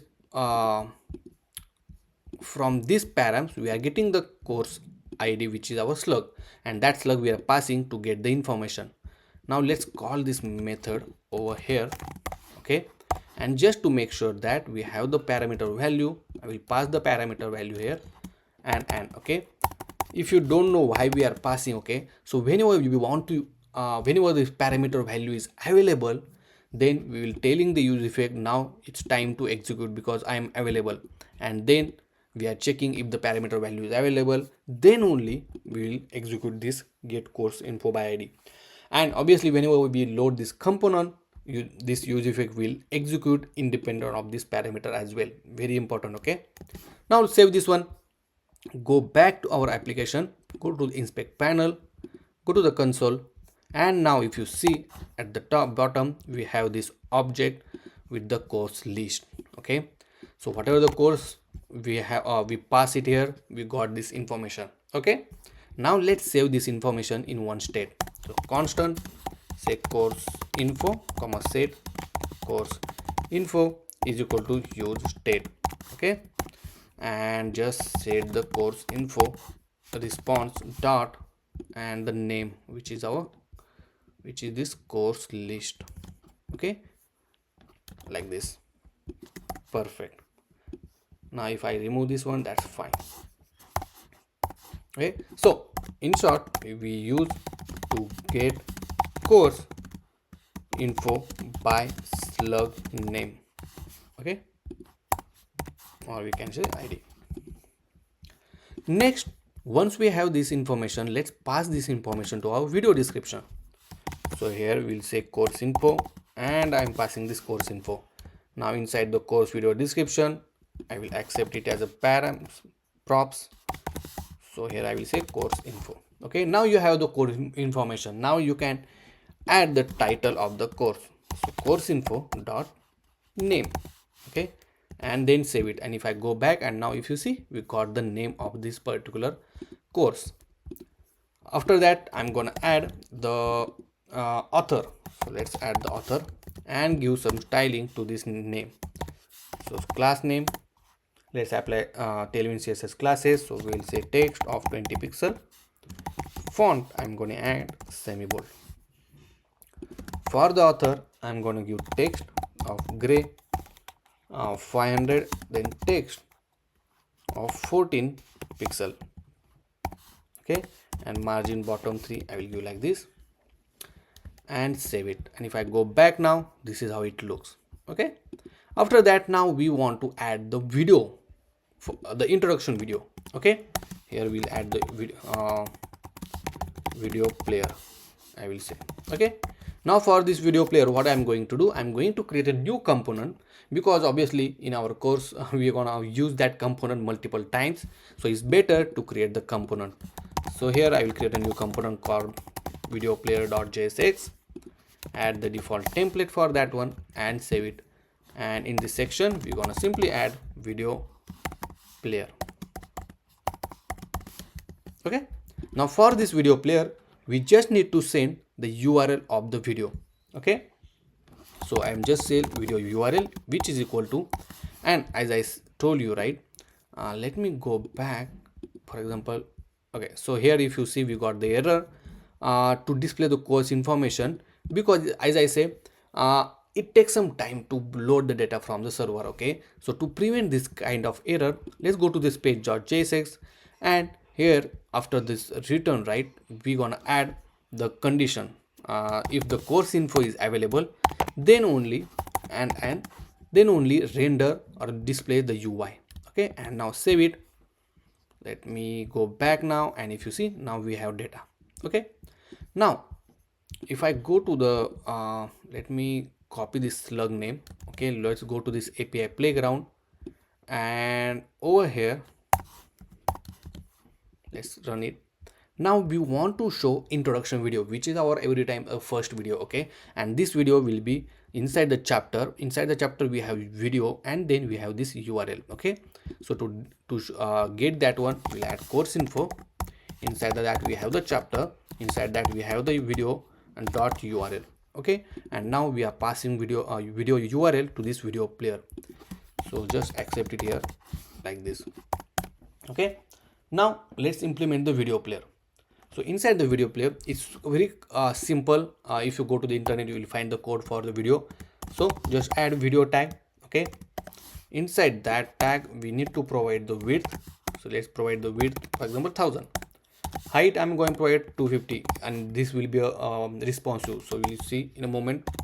So say controls, then here you can say class name to be rounded small, and inside that I'm gonna provide the source. Okay, so source, and here you need to provide the source, which is our video URL. Okay, then type, you're gonna provide the video /mp4, and then save this one, and let's go back to our application. Let me refresh this one, and let me check why it's not coming up. So the reason is not came up because we need to provide the first element from the chapter. Okay, because we are gonna show the introduction video. So let me refresh it now, and if you see, now we got the data, and if I run it, see, it's running in this particular course. Okay, perfect. Now our video player is ready. Now let's add the description. So let's go back after this video player. I'm gonna simply add the description below it. Okay, so let's say description,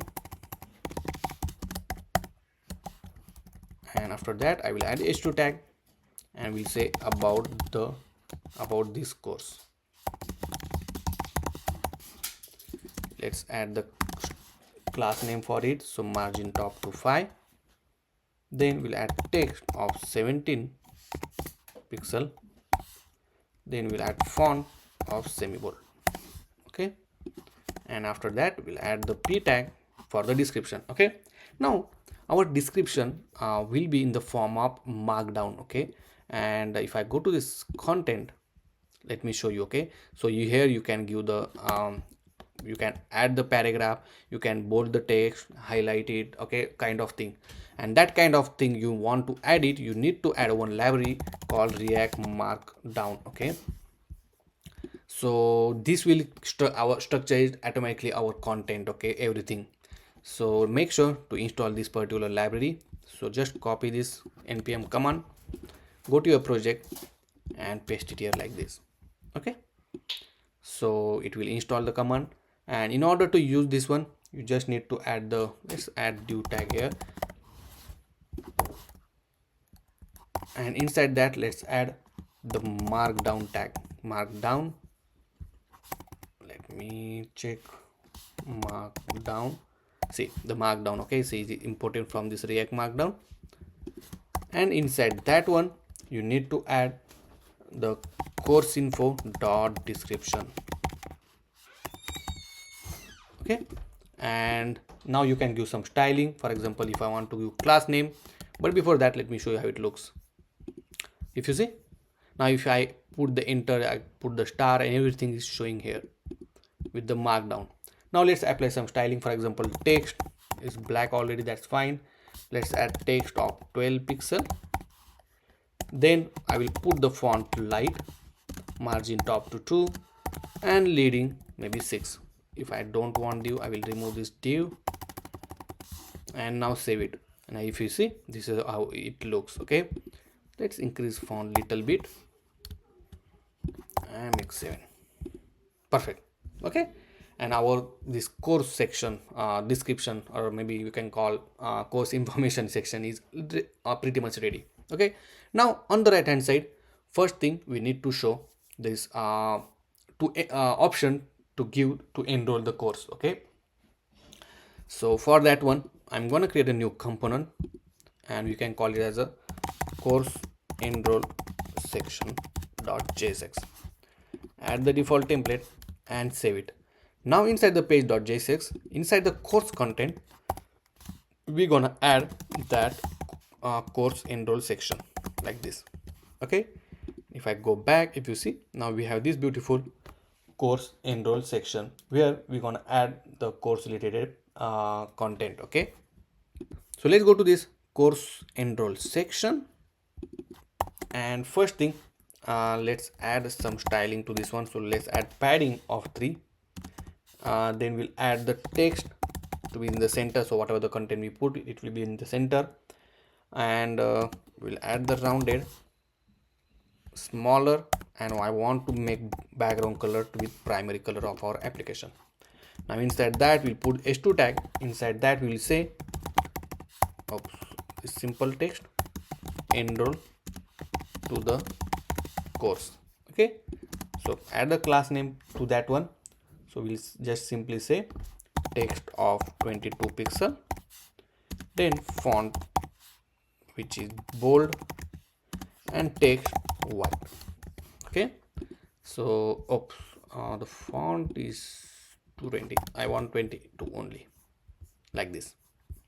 Perfect. Then we'll keep some small text again, which will say enroll now to start learning and building the project. Okay, and save it. And the last we're gonna add the button, and it just simply say enroll now. Okay, and save it. If I go back, okay, so obviously we need to add this button. This is chat cn button, so we'll add it. And if you see, the button is color is similar to the primary, so I will change the button color. So class name will say background white and text primary. See, like this. Okay, on hover is changing, so on hover I will as well, I will keep background white, and on hover I will change text primary. Okay, and here now for this div I will make this flex, and we'll make flex column, and then we'll give cap of 3. Okay, so this may be like this. Perfect. Now let's make this color as well white. Class name text white, and also I will make font light. Okay, and save it. Perfect. Okay, now here is thing, whenever the user is login and have a membership, then we are, and user is not what do you say, not registered to this course, then we'll give this option. With this it will say the enroll to start learning, and then we'll give this button called enroll now.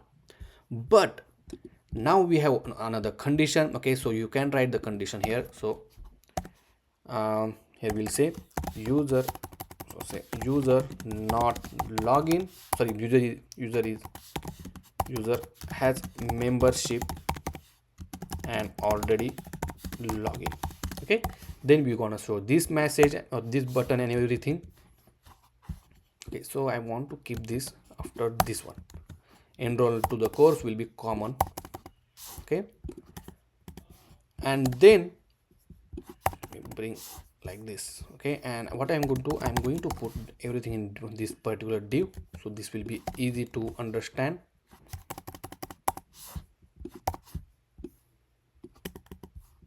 And then another div for if user does not have membership or not login or not sign up or login /login.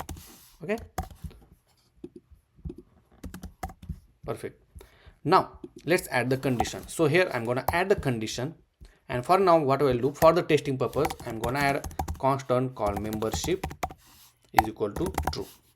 Okay, if membership there, let's say membership is there, then we'll show this div, otherwise it will show this particular div. Okay, if I save this one, obviously this is in the middle, so I will remove it for now.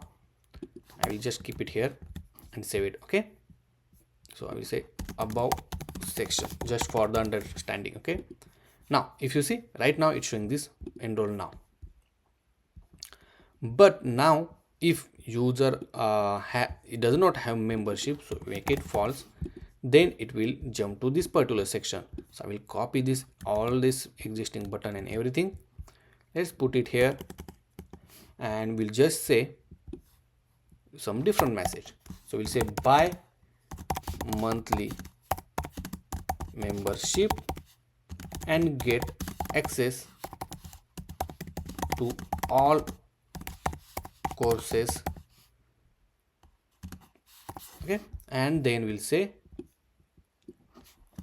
buy membership just $2.99 and save it. And if you see the magic, see it immediately show. Okay, only thing now what I need to do, let's add this flex column and everything for this div now,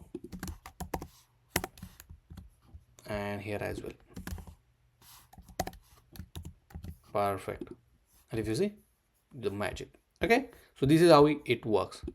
Let's give margin top to 3, and here also margin top 3. Okay, so this is how we're gonna add our membership section. Obviously we're gonna write logic afterwards once user start or user sign up to our application or everything. Okay, but right now we are just implementing the UI for this course preview page.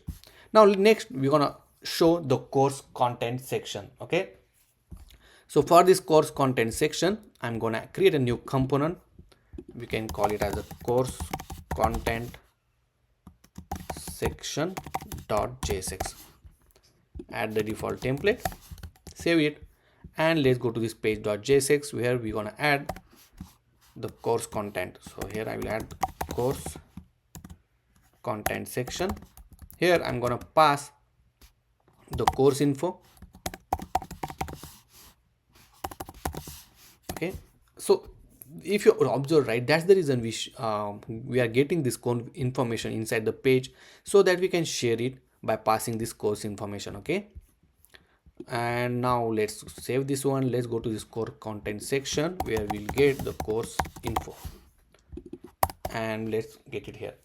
Now first thing, let's add the h2 tag and let's say contents. Okay, I will just say contents for here, and for this div I will give class name padding of 3, background white, and rounded small.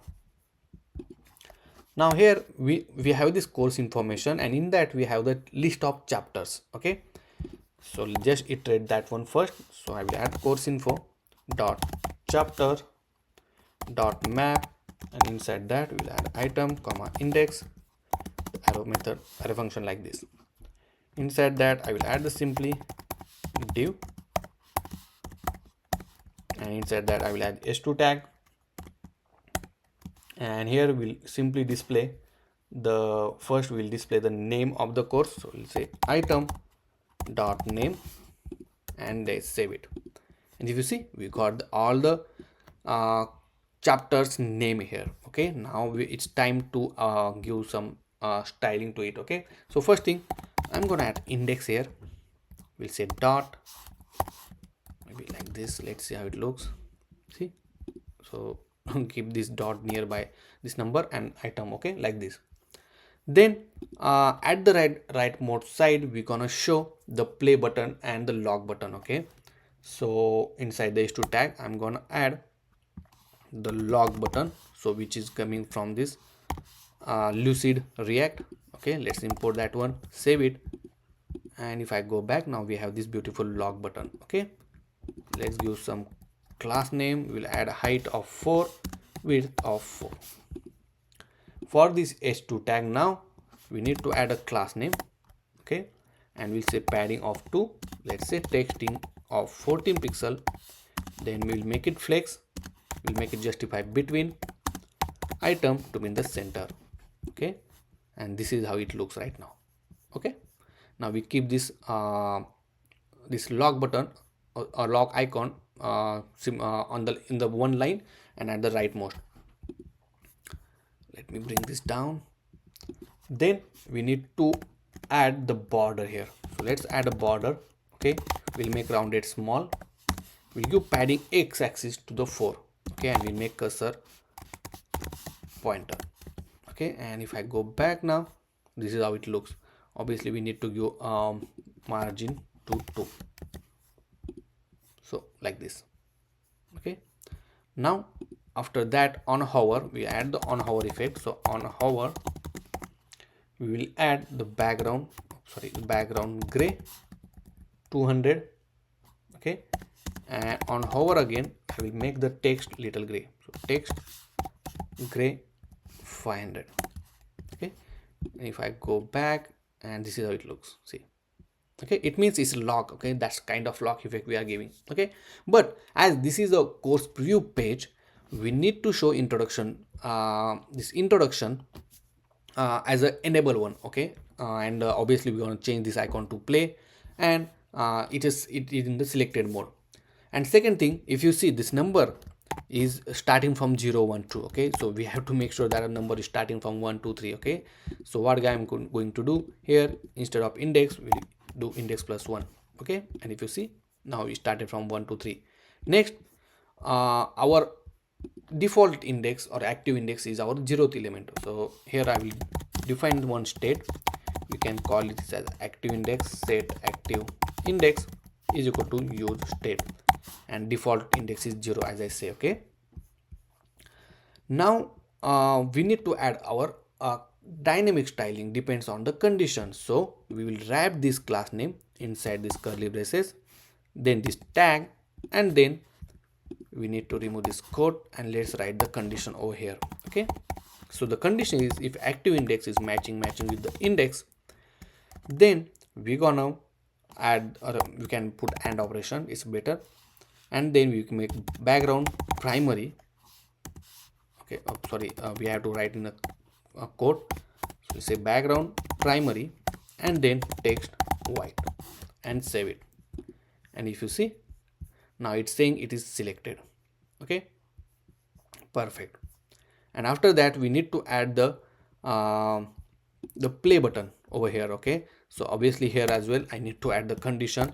So here I will add active index is matching with the index. Then I'm gonna show the play button from the Lucid React. Otherwise, I'm gonna show the log button. Okay, and let's give a class name, height of 4, width of 4, and save it. Now if you see, now we have this beautiful play button. Okay, so right now this introduction video is playing, and we are telling user, okay, everything is logged and only this video is playing. okay, and nothing else. We are doing any magic right now because we did not have user with the authenticated and everything. Okay, obviously we're gonna put authentication in our application, but for now I hope you understand how we can implement this particular screen and everything. Okay, so guys, that's all for this particular section. Okay, and let me show you this demo again. So once you open any of this project, okay, let's open this one, and if you see, it immediately comes up within a millisecond. Our application get all the data. Okay, and that's the reason we use the Hygraph, because all of this video is quite fast. Okay, and if you see, it start running like a YouTube, right? That's fast delivery is providing by the Hygraph. Okay, so that's the reason, and you can upload as many of video size you want on the Hygraph. And beautifully we designed this course preview page. Guys, do you have any question, any comment? Let me know in the comment section, because we have a lot of things to learn in this particular course. Okay, only thing I think I just observed here, we need to give gap. Okay, so for this one I will add margin top to maybe 3, and let's see. Perfect. Okay, so guys, I think we will see you in the next section, but till this point, complete this project until this point, so you will not lose the track. Okay, and we'll see you in the next section. Now in this section we are going to use a clerk for the authentication. So we are going to implement the authentication in this particular section, and let me tell you what and how we are going to add the authentication. Okay, so all course page and the course preview page. Okay, so this particular section, these two we don't need the authentication. Okay, so without authentication user should able to access this page. But after that, if you user want to access this course chapter or enroll to after enrolling course, user want to watch all the chapters, then we have to make sure that user will enroll to our application and then enroll to this course to access this application, and for that one we need this authentication. Okay, so for the authentication we are going to use this clerk. Okay, and if you don't know about the clerk, so clerk is one of the best service provider in the market right now, and it's completely free. Okay, you can, I think, sign in up to 10,000 monthly active users, and it's quite huge. Okay, so it's best for you.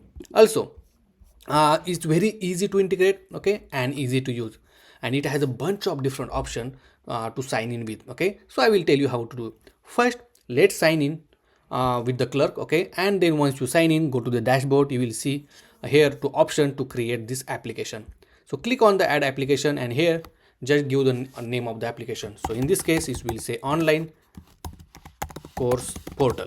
Okay, and if you see, this is the preview. This is how actually we look like on your UI. Now you have enabled email. If you don't want email, you can just disable it. So I will keep it email. Then I will also keep Google as well.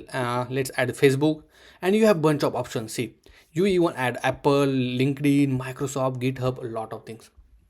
Now once you add that one, just click on create application, and it will take it will create the application for you. And if you see right now, you are in the development mode. Once the application deployed, just change it to the production mode. Now as we know that we are using Next.js, so this particular variable we need to add in our .env file. Okay, so I will copy this particular API keys. I will go back to our application, and inside the .env I will add this to key. Okay, and then save it. And after that, if you see, we have button called continue in docs. Okay, but before that, let me give a small introduction about the clerk. Now if you want to customize this clerk, okay, you have option called customization. Okay, here click on that one. Here you will see you can update branding, avatar, email, SMS. Okay, so whatever you want to, you can select it. The application name, you can add even logo as well. Okay, then you can add the avatars. Okay, see, so if you don't have any profile image, you can add the avatar, and lot of things you can update here. Okay, just explore it, depends on your use. Now let me go back to our main page, and here we'll continue to the docs. Okay, once you are in the documentation of how to implement that Next.js, okay, first thing you need to do to follow these steps, let's install this dependency. So let me go back to our application, paste it here. Then next, obviously we already added this environment keys, so we'll skip this. Then we need to add a wrap our application inside this clerk provider. Okay, so this clerk provider is the context where we need to wrap all our application. So copy this clerk provider. Let's go back to our application, and then inside the app, right, we have this layout.js. Go to this layout.js and just wrap it here like this. Okay, see, and then save it. Now make sure to import this clerk provider. Okay, you can just enter control space to get the suggestion and add this clerk provider from this clerk/next. Okay, this import statement. Then if you scroll down little bit more, you need to add this middleware.ts file. Okay, so I will copy this name of the file, go to your root directory, add a new file, enter it here like this. Okay, and whatever the content you see, just copy this one and paste it here and save it. I will tell you how or where we gonna use that one. Okay, after that, if you scroll down, now you can use the embed button. Okay, so what I'm going to do, I will just copy this user button for now, and inside the page.js we have this button. I will remove this and I will add it here, and make sure to import this from this we will add this user button. Okay, and here after sign it or URL, I will add sign in. Okay, like this. I go back, and that's all. But we need to implement our own sign in and sign up page. Okay, so after following all of this step, we're gonna go to this another step called create custom sign up and sign in page. Go there and let's create this sign in sign up page. Okay, so to add this page, as we are we are using this app router, copy this path. Okay, the simplest way I'm going to tell you, copy this path, then inside the app folder create a new folder called auth. Okay, so whatever the authentication related route we are going to use, we will keep in this particular folder. Now in this one, right, add a file and paste this particular path. Okay, only thing is we need to change to JSX, and boom, so it automatically create this folder for us as well as the file as well. Okay, and then copy this content, paste it here, and then save it. Same thing you have to do for the sign in page. So copy this one, then inside authentication folder, add this file, change to JSX. Okay, and then paste the content and save it. And then we need to update this environment variable and put these 4 lines inside the env file. So let's go to the .env file, and here I will paste this 4 lines. Okay, and boom, we are done. Okay, now let's go back to our application, localhost 3000, and if you see, we immediately redirect to our sign in page. Okay, and if you see the URL, it is our own custom URL now. Okay, and once you sign in, it will redirect to localhost 3000 as well. Okay, but before that, before signing to this application, let's update this UI. Okay, so to update this UI, I'm gonna use hyper UI. Go to this hyper UI. Okay, dev. Okay, and enter it. So here just search for the auth. Okay, so do auth form. Okay, see this auth form, and here you will see this beautiful authentication form. Okay, so it's already coded and everything. Okay, and it's fully responsive. See, okay, now what you have to do, just go to this view and change this HTML to JSX. Okay, and copy everything as it is. So once you copy, as you know, we want to design sign in page. So go to this app, inside this auth we have this sign in page, and go to this page.jsx. Okay, and I will just add this brackets, and inside that I will paste the code which we copied. See, just remove these comments, and then this sign in, I will cut this sign in component and search for the form tag here. Okay, so this form tag, see, just delete this one and paste your sign in component. Okay, and then save it. Now if I go back to our application, and this is how beautifully sign in page is ready for you. Okay, only thing now what I'm going to do, I'm going to change this image. So I already have this image inside my public folder, okay, which I'm going to use. So this image, I don't know how it looks, but let's try to hide it. Okay, so if I scroll up little bit, search for the image, this particular image, and then here I will just, okay, so I will replace this to image tag. Okay, and inside the source I will just add login.jpg. okay, I think that's right, jpg, yeah, and save it, and let's see how it looks. So it's saying image with source is missing, required width property. Okay, let's give width of maybe use 600, I don't know. Height will give 1000, and save it, and just want to see how it looks, and see how beautifully it's looking on the screen.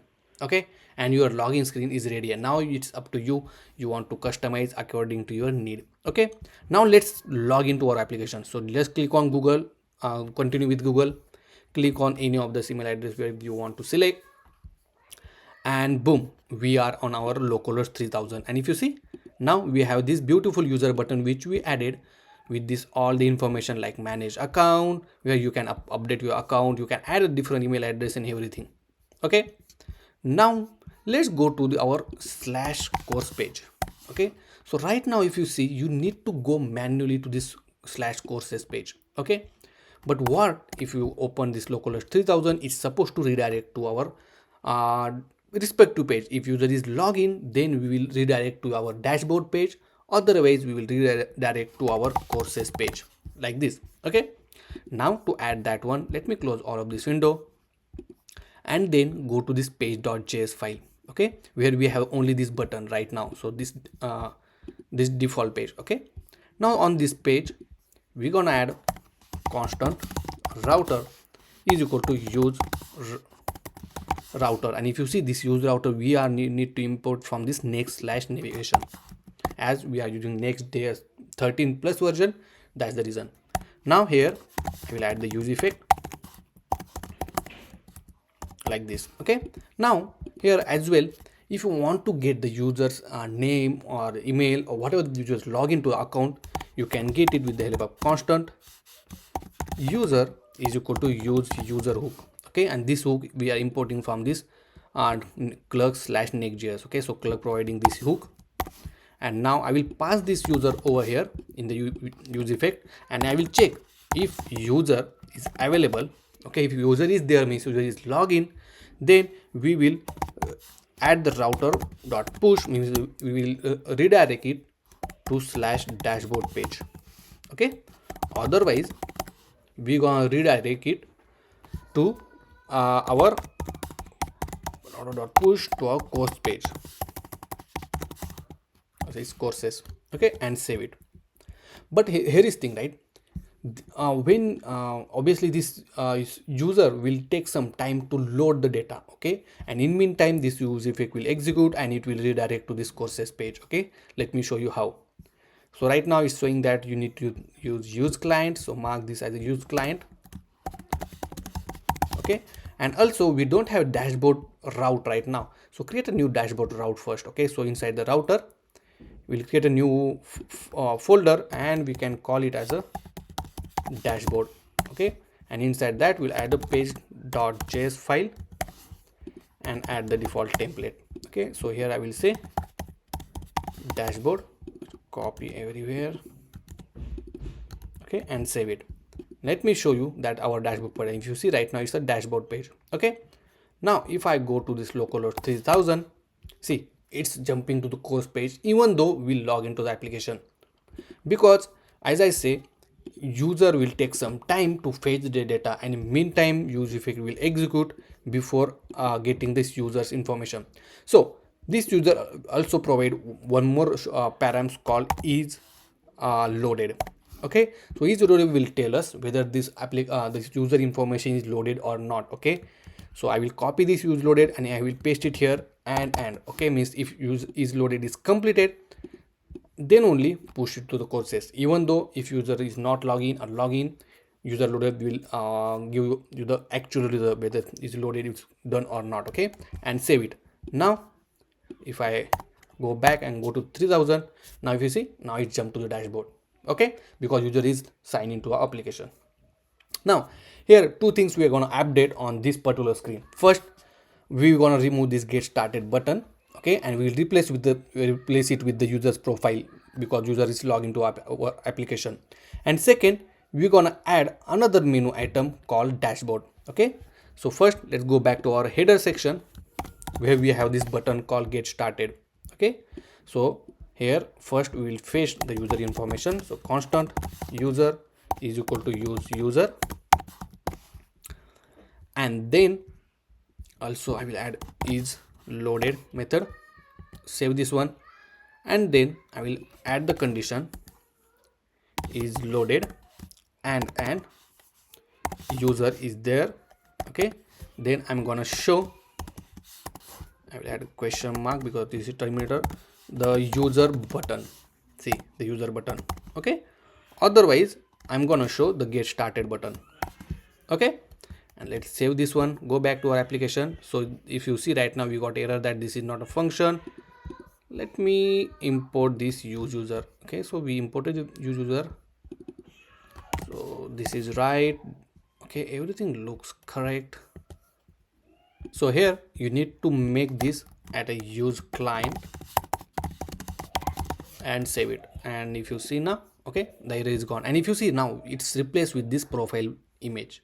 Okay, now also if user did not log in, then obviously this will show this get started button. And here we need to add link from the next/link hrefs to make sure that once user click on this button, it will redirect to this sign in page. Okay, so I will copy here, paste it here like this, and then I will just add /sign in.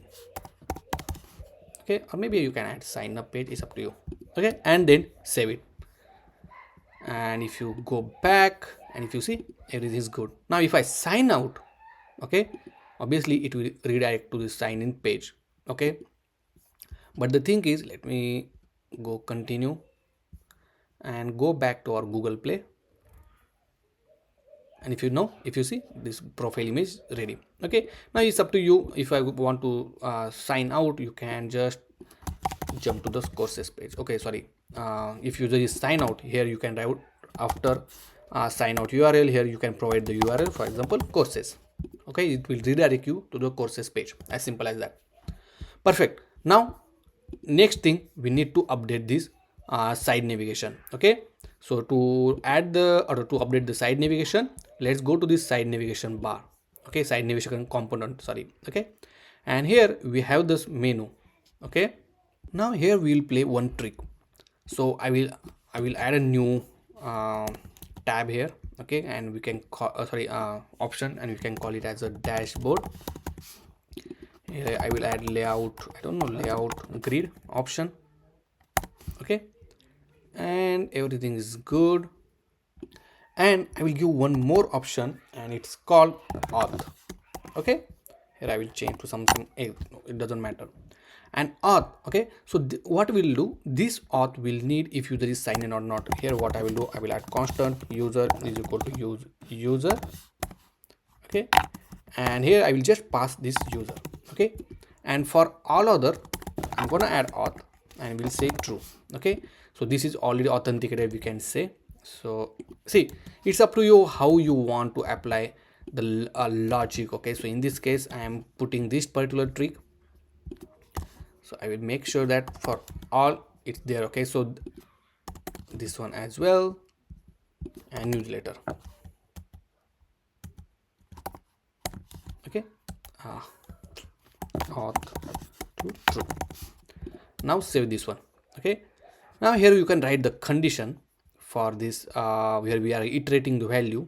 Okay, so here you write condition item dot auth, and if item dot auth is true, then only show the all the menu. So in this case, if user is not loaded, obviously this condition will fail, means authentication will be empty or false, and then this menu will not display, and otherwise all menu will display. Okay, let's save this one and test this out. And if you see now, new menu is open, and which is a dashboard. Okay, and let me go back and let me check dashboard. Okay, let's give the path for that one because we did not give the correct path. So this dashboard, and save it. And if you see now, it gets selected automatically. If I go to the all course will be available. Go to the dashboard, there is a dashboard. Okay, but if I sign out, okay, if I sign out, let's go back to here and let's go back to localhost 3000/courses. I'm not able to access that particular page. The reason is as you know, right, we added the authentication to whole application, but at the beginning of this particular section I told that this particular page we are not adding this authentication. The question is how to solve this problem. Okay, so that's where this middleware.ts file, if you remember, we added this middleware.ts file, we added, right? So here what we are gonna do, inside this auth middle, let's add the value called public routes. Okay, if you see, and inside the public route you can give the route which you don't want the authentication. So in this case, for example, the default page. Okay, because default page obviously redirecting to the specific page. Okay, and then next we want to add the courses page and save it. Now once you save it, make sure your application is running. Okay, otherwise stop the application and rerun it again. And now let's go to localhost 3000/courses, and if you see, without authentication you are able to sign in, or you can able to view this page. Okay, but if I want to go to the another page, which is our course preview, see, you need a sign in because we did not added the path for the course preview, but our course preview page is little different, right? So course preview page will be like course preview, and this particular slug URL will be different every time. Okay, and obviously we cannot add all of these slugs name there in order to give the access without authentication. So for that one we have a solution. So here let's add the another property which is course preview, and then you can write slash and allow whatever the value after this course preview, allow that value. Okay, without authentication. So this is very important, make sure that you add it like this. Okay, now let's save this one and go back to our application. And now if I click on any of these, okay, let me go to localhost 3000, it will go to the courses and open the course. And if you see, without authentication you are able to access this one. Now obviously after that, if you want to go to the next page, you need authentication. Okay, this is how our system will work. But now let's sign into our application, because if you see, we don't have the dashboard section as well, and we don't have that user profile. If I go to sign in, continue with Google, select the account, and boom, now you are on dashboard page. You have the profile and you have option called dashboard as well. Obviously you can even jump to the next page and everything. Okay, once you sign in. So that's all for this particular section, guys. As I hope you understand how to add the authentication. Okay, then how we update our screens. Okay, and not only that one, but how we added the option for the dashboard page. Okay, and how we enable this page without authentication, means we remove authentication for this page. Only we need authentication at certain pages. We added that with the help of middleware file. Okay, so guys, if you have any question, any doubt, let me know in the comment section. I'm happy to help you, and we'll see you in the next section.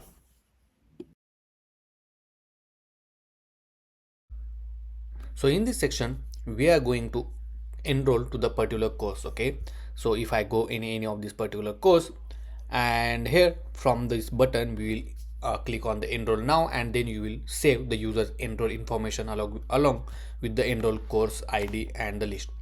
But before that, we have to make sure that this button, whatever we are showing, it will be a proper button, whether we want to show enroll now button or buy membership button or continue button, to continue where the last time user left while learning. Okay, so these are the main topics. Okay, if I zoom it here, these are the main topics which we are going to cover in this particular section.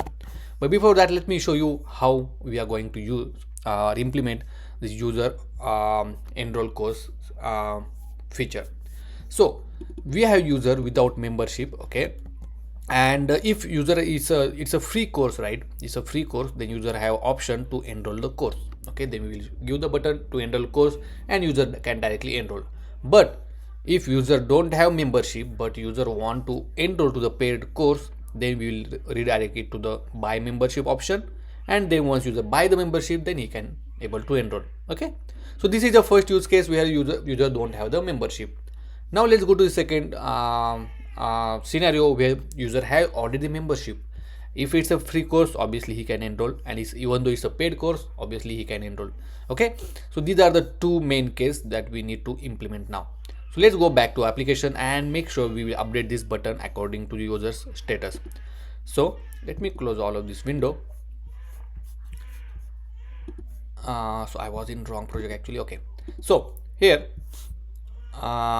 let me close this, and inside this course preview page, okay, inside the component we have this option called course enroll section, okay, and where we have this button. So currently we hard coded this value whether membership is there or not, okay, because we did not implement the logic for the membership. So here what we are going to do, along with the membership, we're gonna check whether user is login, okay. So in order to check user is login or not, we will get the use user hook like this, and then we will check it here, okay, if user and add operation, okay, and also we will make sure that if this course is free or not, okay. So we'll add and operation, or operation here, and we'll check course is free or not, okay. Obviously we need a course information here, so we'll add the course info, and from this page we'll pass this course info here as well, okay, course info and the course info. Okay, so we pass this course info to this enrollment section. Now we have this course info here. We have one property called free, okay, if this particular course is free or not. If I want to show you in the schema, so inside the schema, inside the course list, we have option called free, and it's a boolean value whether it's a true or false, okay. So let me go back now, and this is how we can check it, okay. And next, if this is true, then we are good, otherwise it will go to this button called buy membership, okay. But we need to add one more button over here, okay. If user is not there, okay, if user is not there means user did not log in, then what I'm going to do, I mean copy this same button, okay, over here, and add option, and we'll say if not user question mark, and we'll add this particular line of code, okay. Means obviously user did not log in, then we'll give option to the enroll now button, and then user click on enroll now, user have to sign in first, okay. So obviously we on click of this particular enroll now button, we'll make user to sign in, we'll navigate to the sign in, okay. So instead of on click, I will wrap this button inside a link actually, that will be easy.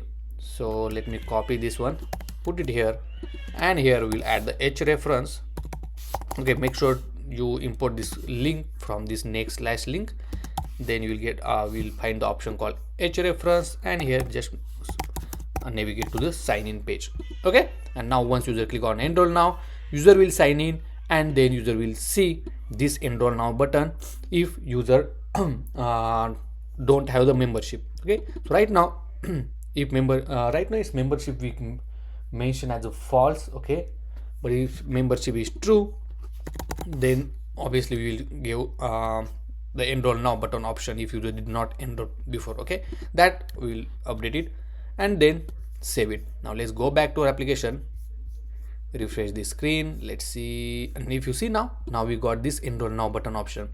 Let me sign out from this page, okay, and let's go to some, and still it's showing enroll now, okay, that's correct. So because on the enroll now, if this particular course is not what to say, user is not sign in, then obviously we are showing enroll now button.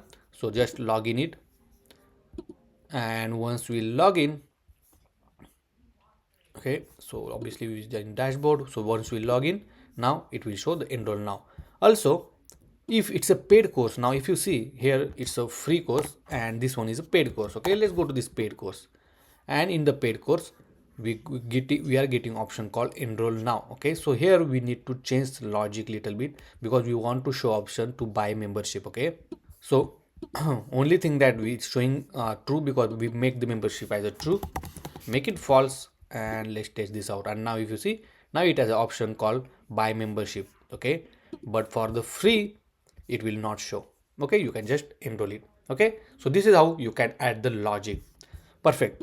Now next thing is on the click of this enroll now button, so this particular button we'll add the on click method.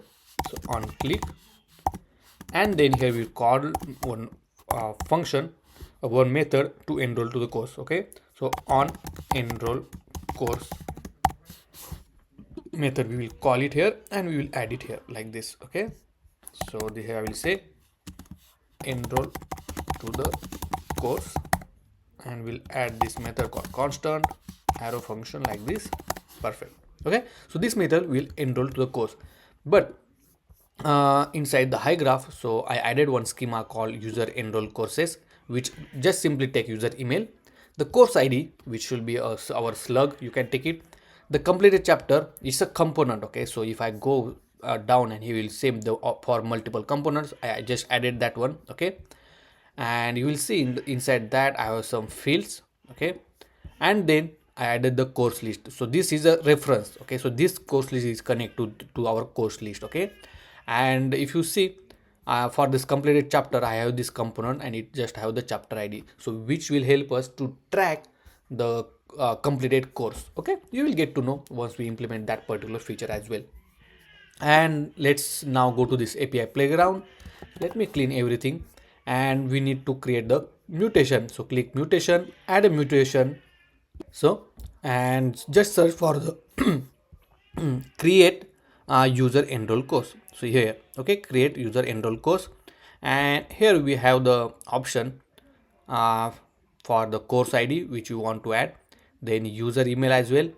Okay, and the course list which we want to connect, and inside the course list you will see we have the option called connect, and we will connect with the slug because you have option with the ID or slug, but everywhere we are using slug. Okay, so we are using slug here as well, and we will also add this particular course ID. Okay, so this course ID it means it will just return the value, and that's all. I think I don't need, and I will make the ID as well. Let's add course ID, remove from this. Okay, and now if I added this information over here, it will create a new record. Okay, so what I will do, I will copy this mutation query. Okay, and inside the global API, so go to this global API, and here we will create a new endpoint. Okay, so constant, we will say enroll to course, and I will add the constant, the mutation query which we have, GQL, everything will be same as it is, even though it's a mutation query. Paste the query which you copied, and then here you need to change this one. Okay, you need to add the request, make this async, and then obviously we need this value. Okay, so just accept the value like course ID, then email, and what else we need, everything is good. Okay, now course ID is nothing but our slug name, right? So that's fine. So add here, and the course ID, then email, so add the email and the slug, so that is our again course ID. Okay, so course ID like this. Perfect, and our mutation query is ready. Now just export this enroll to course like this and save it.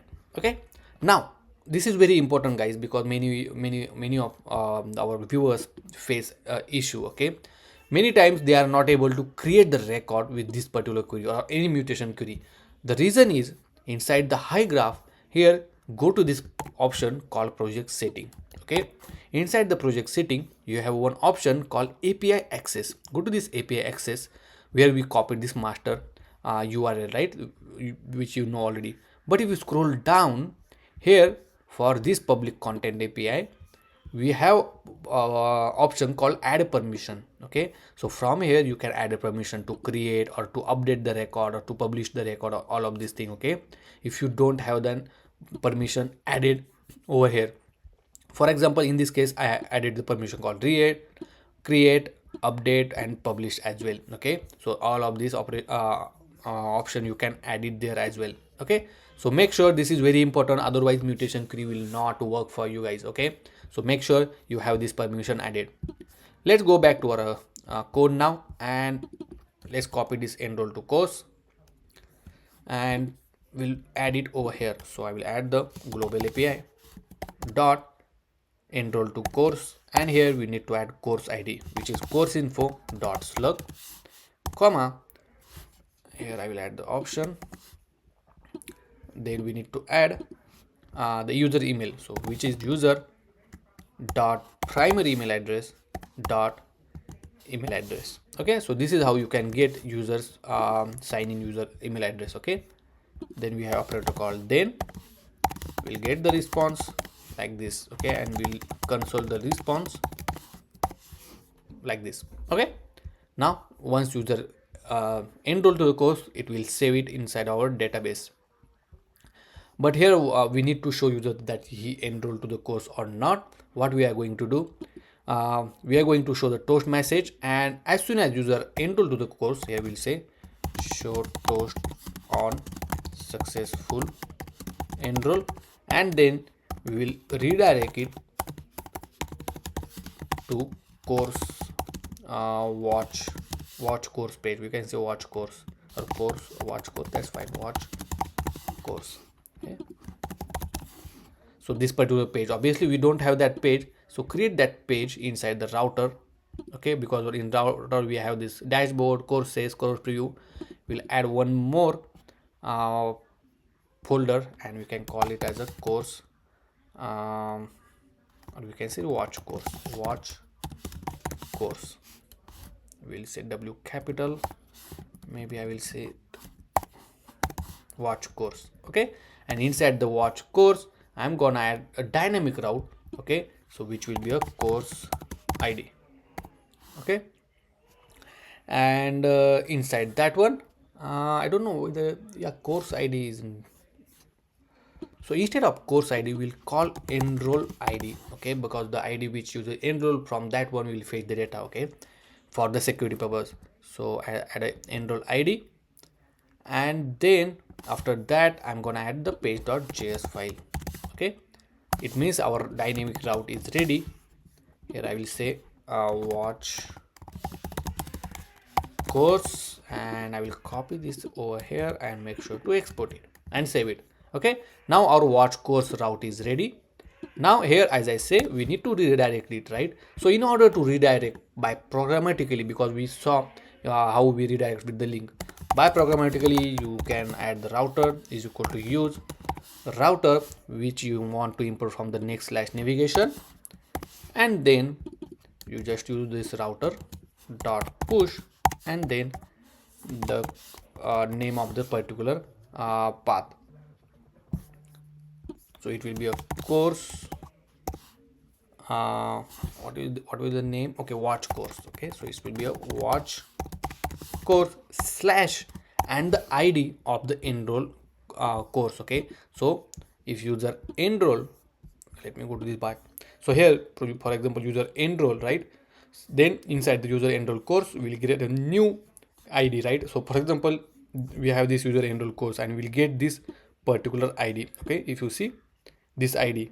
Okay, and this ID we are already returning. If you see here, right, this ID already we are returning. Okay, so from this one, once we got the response, right, here we can write if we have the successful response.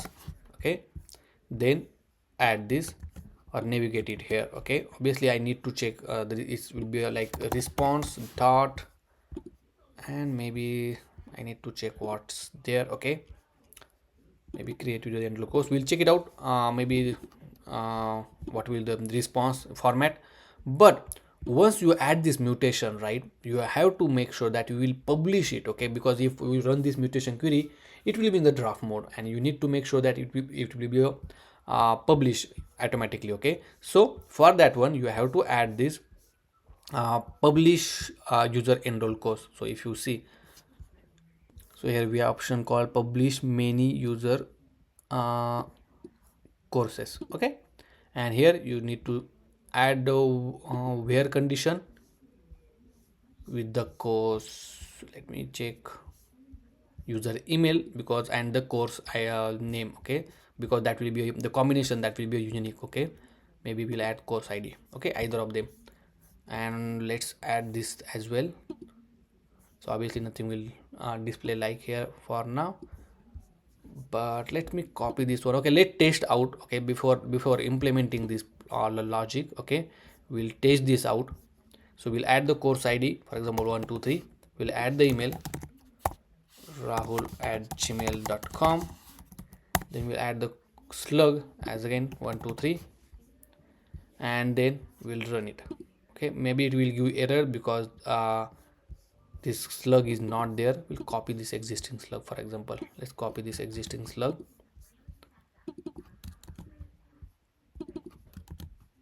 along with this here as well, and the email. Okay, perfect, and then run it. Okay, still we have error that input 8 field publisher of type bachelor must have selection of subfield. Okay, so obviously once you publish it, you have to get the some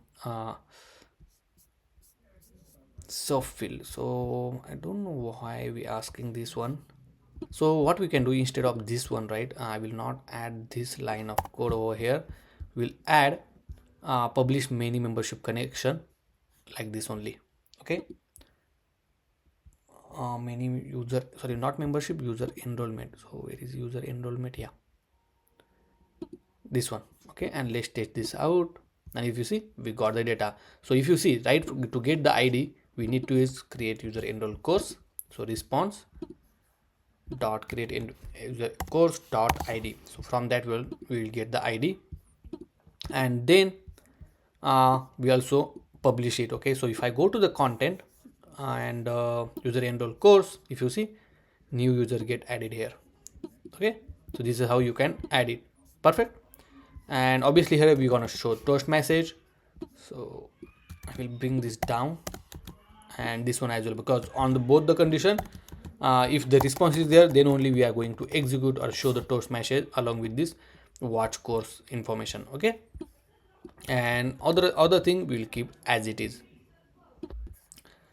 And also make sure to update your query along with this. Okay, so you have to add this publisher many user. Okay, so inside global api, after this one we will add it like this. Okay, and save it. Next, we'll add toast message later on. So here I will just okay, we already console it, so we'll add toast message later on, but we will make sure that we are creating a record, and also we are navigating to this watch course. So save this one. Let's go back to our application, and let's say to enroll this particular course. Okay, I will open the inspect panel to check whether we are getting any error or not. Okay, so we'll clean it here, everything, enroll now, and if you see, we get enroll along with this this new id which is generated from this one, right? So if you see clb, okay, clr rb, and also it get published, and we are successfully able to navigate as well. Okay, perfect, that's what we wanted. Next, let's add a toast message. Okay, so from the section, if you scroll down here in the documentation, we have this beautiful toast message. There's recently add this sonar, okay, which is also if you see this kind of effect, you can add it. And I don't know how they add, but that's also you can do it very easily. And in order to use it, you just need to add this sonar, then you have to add this toaster. Okay, and then you can just use it. So let's add this sonar. So, or you can use this toast as well. Okay, it's up to you.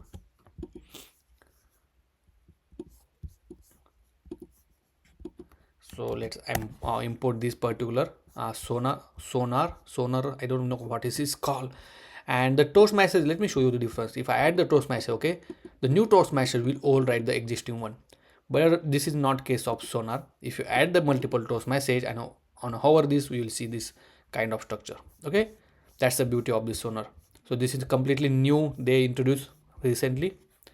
And now once you add that one, what you need to do, you need to add toaster in your layout.tsx file. So let's go to here and inside your layout.tsx file, which is our parent layout. Okay, and make sure where it is. Okay, after this one you might add it here like this, and we'll add the toaster from this component/ui. Okay, and save it. Now once we add the toaster, you can use it with the help of this toast. Okay, and we can just add this toast message like this. So copy this toast, and then where you want to use, you can go there. Okay, so for example, course enrollment section. So let's import this particular statement, and then in order to use it, this is the simplest way to use it. But if you want to see little bit customized or complex, here you can add it like this as well.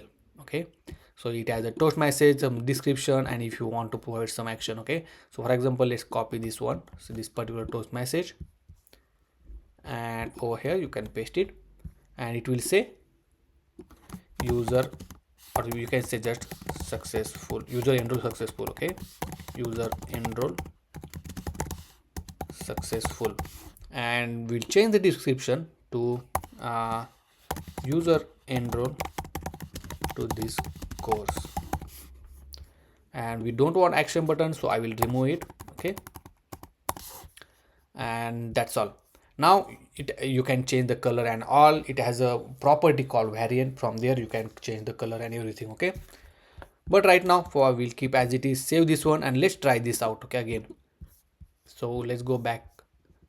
Okay, so what we got one error that is not a function create context, because we use this shared CN inside the layout. Okay, sorry, we use this toaster, so might be we need to convert this particular component as a use client. Okay, once we make this use client, we have to make sure that we will not provide this metadata, and once we remove this metadata, everything's look good. See, okay, now you will see this enroll now button, because we are not checking whether this user is already enrolled or not. Okay, that's the reason you are able to see this enroll now button. Let's enroll it now again, and if you see, we got this beautiful toast message that user enrolled successful. Okay, perfect. And obviously now we might have two record with this same user enroll course and everything. Okay, so if I go here, see, I will delete one of them for now. Okay, and now we have this beautiful toast message as well. Okay, so if you want to customize toast message, is quite easy. Okay, so if I go to this component which we keep all the chats here, inside that we have this sonar. Okay, and inside the sonar, I don't know whether we have this theme or not. Okay, so if you see for the toast, which color do you want to give and everything, from here you can update the color combination, everything. Okay, but for now I will keep as it is, and let's go to the course enrollment. And now it's time to check whether the course is already there or not. Okay, so inside the page.jsx we'll add that particular condition. Okay, so here I'm gonna add a new condition, and it will say to check user enroll to course, check user already, you say already enrolled to the course. Okay, and in order to check that one, let's go back to our application, and we need to, obviously we need a new API endpoint. Okay, and that will be a simple query. Okay, so inside here just search for the user enroll course, and obviously here you need to provide the ID, otherwise you can go here and check for user enroll courses. Okay, because as you know, we have a couple of things. Okay, so first thing is we have the course ID, which is our slug name, and the email. These both things we need it. Okay, and obviously once you provide this all these two things, you can just write some ID. For example, in the return you can get the ID or something like that. Okay, so let me unselect everything for now, and here inside the where condition we need to add in where condition. So where course ID and the user email is matches, so let me check the user email. Okay, then just return the ID. It means user we know that okay, this particular course is already registered by the user. Okay, and in order to test out, let's go to the content to user enroll course. I will check one example. So I will add this, I will get this course ID, will pass it here, and as well as user email I will pass the one which we have. Okay, and run it, and if you see, we got the ID. If the email is little different, which is not there in our system, and if you see, we got the empty array.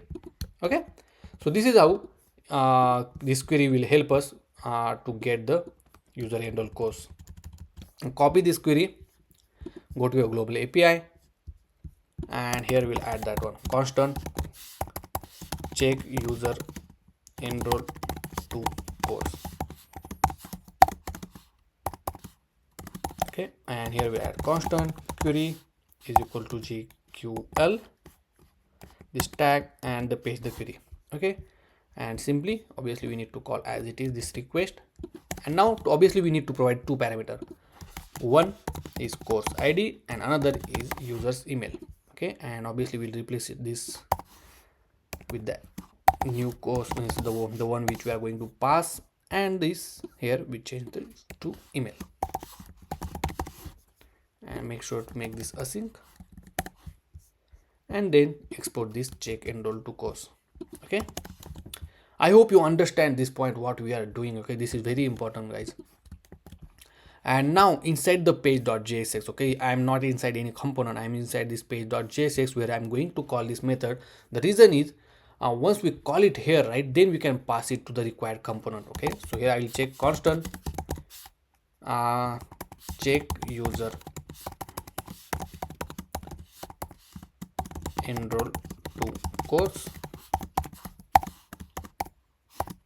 and then here we will call global API dot check user enroll to course. Here we need to pass course ID and the email. So course ID will be course info dot slug. Okay, and then user email, so user dot, okay, so we don't have user information here, let's add it here. Constant constant user is equal to use user, okay, from the clerk. And now we have this course, here dot primary email address dot email address, and then we'll get the response like this. Okay, so obviously we will get the response, we will store in one state. So constant will just say is user enrolled, already enrolled, and here I will say set is user already enrolled is equal to use state. Initially we'll make it false. Okay, but as soon as user check it, if there is a response, okay, and then obviously if I run this one, we'll get this user enroll course and then ID. If response question mark dot user enroll course dot ID, if this is matches, then we will simply set is user enroll course to be true. Okay, as simple as that. And then obviously we will call this check user enroll course once we have this course information. Okay, so it's better to call it here. Okay, so once we have this course information, then only we will call it. So obviously we can just write condition over here like this. Okay, if response dot course list is there, and then only check whether it is enrolled to the course or not, and then it will go here because we want this course information dot slug. Okay, perfect. Now we have this all information. Now pass is user already enrolled to our component called course enroll section. Okay, so here we will pass this value as it is, and course enroll section I will accept it as a prop. And now we have this is user already enrolled section. Okay, what I'm going to do, I'm going to put in use effect to just verify that we will check user is already enrolled or not. Okay, just to confirm it, and obviously it will return true or false value. Okay, perfect. Now let's go back to our application. Let's go back, let's refresh the screen. So right now if you see, right, we're getting undefined. It means someday we have some error. Let's see whether this is the error or not. Not this one. Actually here we forgot to save this particular file. And let me clean this one. Let me refresh. And if you see, this user enroll course is false, but we have one error. It's saying this slug is not defined. Okay, so let me fix this issue. So here what is happened, right, inside the page.jsx we are calling this method as it is. Okay, so let's not to call here, and we'll add one use effect. Okay, so we'll add one use effect, and inside that we'll keep that value. Okay, or not keep, but we'll call over here. The reason is we will check if the course list course info is available or not. Okay, so I will pass this course info, and here as well I will put course info and okay. So whenever course info is changed, okay, it changed in the sense when course info has some value, and it will check if it has a value, then only check user enroll course will execute. Okay, and obviously use effect will execute only when the course info will get updated. Okay, so save this one, and let's try to refresh it now. So right now it's saying the user is cannot read the property user. Okay, because let's add the user as well here, comma user and user. Okay, so these two method I updated, and it's saying that now it is false. Okay, maybe we did not enroll to this course, I don't know. Let's go back. I thought we supposed to enroll. Let's enroll this course. Okay, now we enroll to this course. We have all this information. Let me refresh it now, and it's still showing user is already enrolled as a false. Okay, so somewhere we are not doing correctly. So I found the issue. Okay, in meantime I check. So here we are calling this user enroll course .id. Okay, but we have to check every time the first element, because it will return the array. Okay, if you see this example, so in the user enroll course we have 0 and 1. Okay, so obviously we added 2 times, that's why it's showing, but we have to check 0 element is available or not, and then only it will return the value. And if you see now, we got the user enroll course as a true. Okay, so here we have to make sure, because this particular endpoint will return the array. Okay, and obviously we need to check at the list of array whether we have this value or not, and then it will return the value. Okay, perfect. Now only thing here we have to update, because we know that user enrolled to the course, we don't need to show this enroll now option. Instead of that, we want to show the option called continue button. Okay, so let's go to this course enrollment section, and over here I'm gonna add that new button. Okay, so let me copy the existing button structure. I will paste it here, and here we'll just say is user already enrolled. If it's true, or maybe I will and operator instead of putting null here. Okay, and then it will execute this particular method, and here instead of this text we'll say continue to learn your project, and here I will say just continue. Okay, and one more thing we need to also add here, that it is not user is not already enrolled, this particular option over here. Okay, make sure to update it here, because otherwise it will show this by membership. And save it now. Let's go back. Right now if you see, we have this continue button, but along with that we have enroll now button. So add this property over here, that is not already enrolled. So here I will add and user is not already enrolled. Okay, so this condition is very important. See this one particular condition. Save this one, and now you will see only continue button. Okay, now on the click of continue, let's go back here, let's add the link. Okay, so link, it is importing from hrefs, and let me close the tag here, wrap this button inside the link, and here we will simply add the part. So course, oh, I think watch, so watch dash course. Okay, and then we need to get the course ID plus the enroll course ID over here. Okay, but this enroll course ID we don't have because we were fetching when we are enrolling this one. Okay, so what I'm going to do inside the page, oh sorry, inside this our course preview page, right? We have this we are setting this value called true or false. Okay, so instead of setting this value true or false, what we can do, we can pass all of this particular ID instead of that. Okay, and here I will just say empty, nothing, or just we will keep as empty as it is. But once we have the value, then we will update this already enrolled. Okay, and then save it.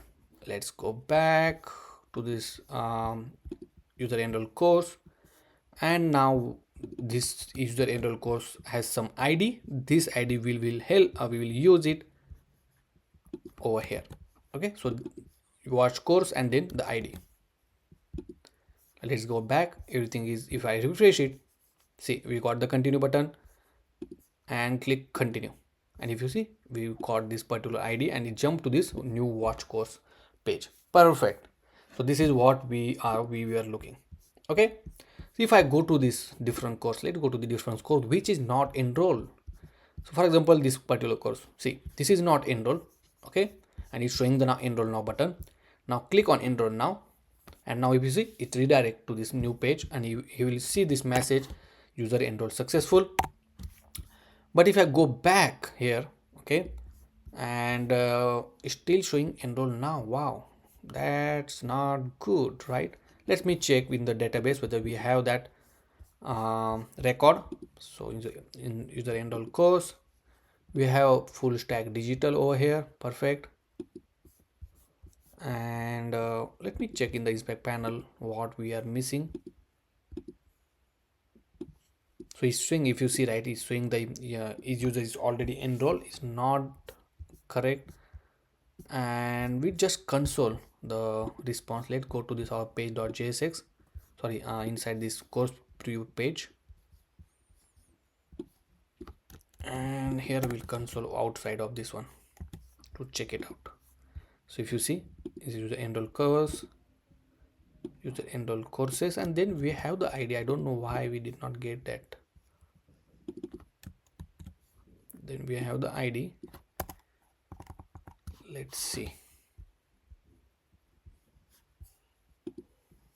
Okay, I think that's fixed the issue. Okay, something was not correct. If you see, now we have this continue button. If I refresh it, we have this continue button. If I click on it, we are getting ID. Okay, so there's a some maybe refresh issue, or maybe this particular condition was not properly working. Okay, but now it's working fine. For the paid course, obviously you need to buy membership. That logic we are implementing later on, because we need to add payment gateway and all, but we will do that later on. Okay, but for now, I hope you understand this one. Okay, how to implement. Now one of the last thing, okay, because if you see all the point we are covering, so enroll course, subscription, then update enrollment button depends on the user status, check user enroll course. Okay, we check that user enroll course. Okay, so we need to update the video banner, that we will do it. Okay, the we'll add the course preview. We'll need to update the course. Okay, we add this course preview button actually. Okay, if you remember, and then we need to unlock the chapter. Okay, two things are remaining in this particular section.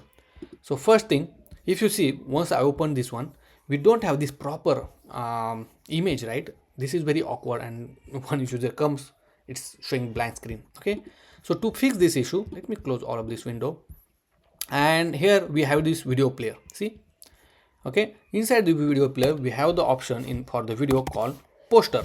See, okay, inside this one we need to provide the URL of the image or poster we want to show it. Right now for this video player we are just accepting video URL, so along with that we'll set the poster. Okay, and obviously wherever we use this poster, so sorry, the video player. Okay, so we use this video player inside this video description. See, like here. Okay, so here I'm gonna add the poster, and we will send the banner information, course info dot banner dot URL. Okay, because in banner we have the image URL. and here I will just pass simply a poster. Okay, and save it. Now you see we got the basic poster, and if I play it, it will run the application. Hey there. Okay, let's try this run. For example, if I want to try this React Native home service app, if I open it, see, it will show the banner initially, but if I run it, it actually run the video. Okay, so we also added this video banner. Now we need to unlock the content chapter once user enroll. It means if you see right now it's disabled, and we need to change this play button this button to play button as well, because user already enrolled to the course. Okay, so in this case user already enrolled, so we need to change this one. So this one we added inside this course content. Okay, so inside this course content screen, let's send this user enroll value, because we know that user enrolled to the course. We will set this value to this course content screen, accept it here. Oh, just we need to add, oh sorry, not all of this. Okay, now we have this is user enroll option. Now here what I'm going to add along with this active index, okay, I'm gonna or condition and user enroll course. If I go back now, if you see we have all the play button everywhere. Okay, obviously I'm gonna change this color as well. So I'm gonna add one more condition, dollar if user is already enrolled, okay, is equal enroll, or just I will add and then we gonna what we can do, we can just add the, okay, we can add this condition on hover, background will be primary now, and on hover again text will be white, because right now it was like this. Okay, but now it will be good. Let me check everything's look good. Let's save this one. Let me refresh it. Oh, still it's not working because this is login, right? Okay, let me check what's the issue here.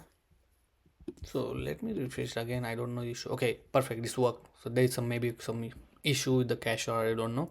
But if you see now, you are able to see, and you can able to check now any of the course. Okay, now next we're gonna implement the course preview page, and depends on the course users. If user completed 3 course, right, we're gonna show over here as well that this he's completed 3 course. Not only here, but on this particular screen as well, we're gonna show the user's status, the video where user is playing, and all of these things. Okay, so we'll do in the next section. But till now guys, if you think that there is some issue to understand in this particular section, let me know in the comment section. I'm happy to help you, and if you have any question, let me know. Okay, but make sure that you have all of these things are ready. Okay, here we also implement this course enrollment section, and it's easy to use. Just make sure what you need to implement, write it down, use this beautiful eraser.io application, and then you will get to know what you need to do next. Okay, so see you in the next section.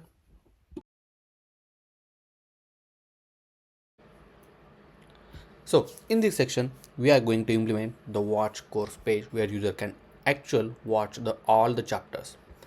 And in the last section, we completed the course enrollment section, and in this section we will see to add the video player section, chapter pages, and the description. Okay, so first thing, let's go to our API playground, and inside here let me clean everything, add a new query, and we need to get watch courses. Okay, now there are 2 options, user enroll course, and inside the user enroll course you will get only one course information, where you need to pass the ID. Okay, and the ID is which we have here. Okay, so this particular ID, but the issue is if you pass this ID only, okay, anyone can access this course if you share the link or the particular ID. Okay, so to avoid it, what we are going to do, we are going to use user enroll courses, because it has multiple where option. If I go to this where, now you can pass a multiple where option. So in this case, what we are going to do, we are going to pass the ID which we have in the URL, and along with the user email. Okay, if I select these 2 value, then obviously user will check with this ID and email. If it's there, then only it will work. Okay, next obviously if you have this ID and user email, let's go down, and here we'll get the completed chapter. Okay, but we'll take it later on, but I will just keep it here, okay, so that we can get it, and select this option called completed chapter. Okay, or maybe we will do it later on. I will show you what schema, how the schema will look like. Okay, then we'll add course ID, the ID, okay, which obviously we don't need it, and user email, and the most important is complete the course list. Okay, because we are getting the course list information from this connection. Okay, and in the course list, let's select some of the field called author. Let's select the banner URL, then chapters, the main important thing, and inside a chapter we'll take ID, name, short description, and the video URL. Okay, then after that we'll take the demo URL, descriptions, is it free or not, ID, name, whatever the parameter you want, you can take it. Okay, it's not big deal. The source code and stage tag, I don't know. The total chapters, I can take it, and okay, that's fine. Okay, a lot of things we took out already, and if you see, your query is ready.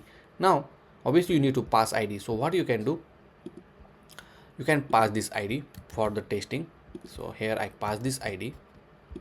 Then for the user email, you can pass your existing user email. So I will copy this user email, so that because we already enroll to this course. Okay, so we are obviously expect data if I run this query, and if you see, if I run this query, we got the data, but the data is an array of list. Okay, so obviously we'll get only one result every time, and now we have this bunch of data.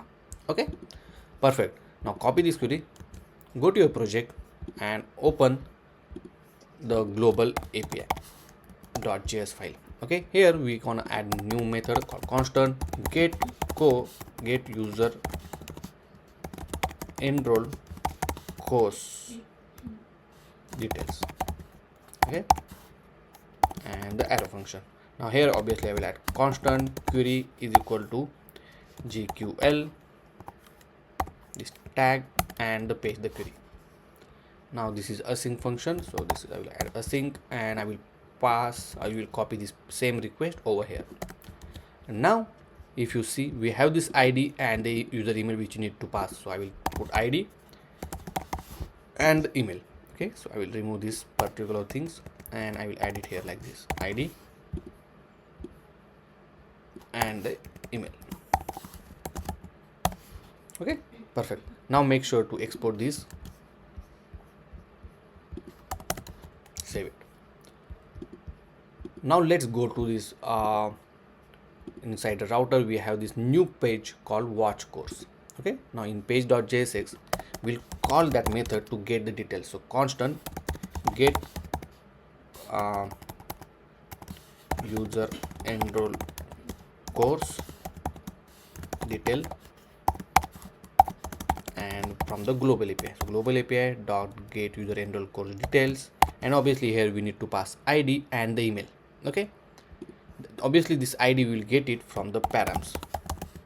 Okay, and if you see, we use this params as parameter as enroll ID. Okay, so we will now use a params dot enroll ID. Okay, then we gonna use email, user's email. So that email we can get it from here. So constant user is equal to use user, which is the clerk Next.js hook. Okay, and then we'll pass it here, user dot primary email address dot email address, like this, and then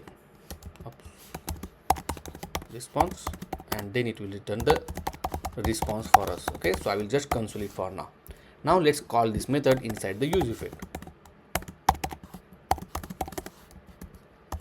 and just for understanding, I will put this comment inside the comment get user enroll course details by ID plus email. Now inside the use effect you can just call this method. Okay, but the problem is here, the param or this user might get time to load on this particular component. Okay, and before that this use effect will get executed, and obviously our method will fail because this parameter or this email address will not available. So what you can do, you can add the params and user over here, So whenever params and user both are available, then use effect will again execute. Okay, but still you can write the condition here like this. Okay, now even though use effect will execute once very first time, right, but param and user is not there, then this method will not get executed. Okay, now we have use effect. Now you have this get user enrollment course detail. Let's save this one. Let's go back to our application and open the console panel. So go to the inspect and console, and right now if you see, no, not this one, let me refresh the screen. So we got one error, that the use effect issue. So make sure to add use client over here and save it. And now if you see, right now we got the user enroll course with a 0 value. Okay, so it's not register. Let me go back and refresh it again. So the issue was, even though it's not work, because we write the enroll id. It's our, if you see this text called enroll id, we wrote here enroll id, so this need to be enroll id. Now save this one, and if you see, now we got the data here. Okay, and now inside that we have user enroll courses, and for the first element we have the details. Okay, so make sure we are accessing the first element every time inside this watch course. Okay, I will copy this text, and obviously we will access like the response user enroll course of 0 element every time. Okay, now let's save this in one state. So constant user, we can just write course info comma set course info is equal to use state. Make it empty, and here instead of console I will just say set course info. Perfect, and save it. And now we have the course information of the user enroll course. Now next, let's need to show the details here. Okay, so what we are going to do, we will keep all this page as it is. Okay, so similar like this, only we're gonna remove this enroll to course section. Okay, so that obviously we are going to use existing component, and we depends on our requirements. I will also tell you how we can modify the component. Okay, the existing component. So let's go back our watch course. First thing, if I go to this course preview page inside the page.jsx, okay, here I will copy everything from this div, because it has a it divide the screen, everything. Okay, and everything we need it, and paste it here. Okay, now obviously we don't need the enrollment section, so I will remove that one. Then I will just comment this course content section. Okay, and we'll focus on this course video description, which contains the title. Let me show you. So which contains this complete part. Okay, now let's import this course video description first from the component, and if you see, it's imported from this course preview component. That is completely fine. Then we have this course information. See, we get this course information, and we are setting it from here, and then we will just pass it to this particular video description. Okay, if I save this one, if I go back, so right now it's saying that cannot read property of undefined reading 0. Okay, so let me go back. The reason is the course info is not available. So here just add course info and so only when the course info is available, then we'll execute this particular view. Okay, let me refresh the screen.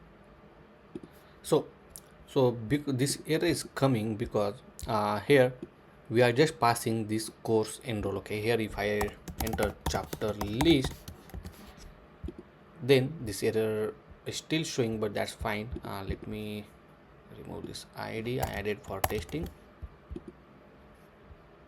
and we have error. Let's see the Hygraph ones. I don't know where it's gone, everything.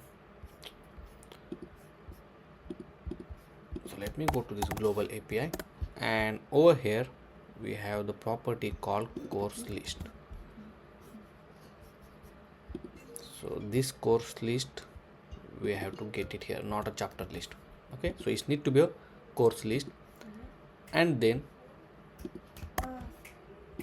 let's see it again, refresh it, and if you see, now we have, okay, still we have this error. See the chapter 0.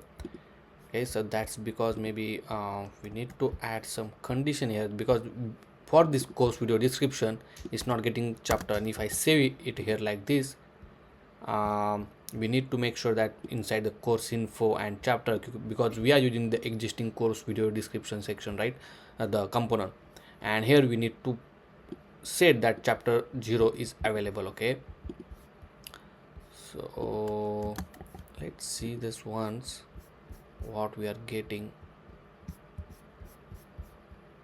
Okay, so here I just pass course info dot name like this and it works. Let me refresh it, and if you see, it still work. Okay, so there is some value we need to make sure that we are getting it, and then we can check it, because course info is an empty value, but still it accept, okay, it as an array, and that's the reason it get executed even though course info was not there. Okay, so make sure to update that one. Now if you see inside the course info, once we pass it to this course video description, we have this all the details. Okay, same way we are going to add the course content. Okay, so I will uncomment this particular code, we pass this course info, and in this space we make this is user enroll as a true. Okay, because obviously we are already in, right, on user, or if user is enrolled, then only we are showing this page, and that's the reason we make this user is user already enrolled to be true. Okay, so is getting error that course content is not defined. Okay, so make sure to import this component, save it, and if you see, now we have this beautiful content as well. Perfect. Now the here what we are going to do depends on the selection, we are going to show this information. Okay, so if I click on this particular content, then we need to update this video, and obviously we're going to change this description and this title as well. Okay, here we want to show the chapter's name. So first thing, let's add on click event on this particular selection. So let me go back to this user course content section, and inside here we need to add on click event. So here for this h2 tag I will add the on click event. Okay, so now what we need to do, we need to make sure that on click event is only applicable in this particular page. Okay, so we're gonna part one flag here. Okay, so for example we can call it as here watch mode. Okay, and watch mode we can make it true. Watch mode in the sense this is a watch course page. Okay, and then we can make it true, and this watch mode page, let's go to this course content section, and we can accept it here like this. Okay, by default we set the value as a false. Now when, if you see, right, because we are not using this value anywhere before, right, and in order to not to avoid the previous component where we use this component, we can defaultly set the value. Okay, so other pages or component will not affect. Now we have the watch mode, so here we will check if watch mode is true, means it's a this particular watch course page, then we'll set the active chapter, we just say active chapter. Okay, and we'll pass this index value, simple, because obviously all the chapter will start from 0, 1, 2. Okay, so we'll say active chapter, we can say index for meaningful. Okay, active chapter index. Now send back this value to this parent component. Okay, let me bring this down. Okay, save this one, and let's go back to here and make sure to accept it here.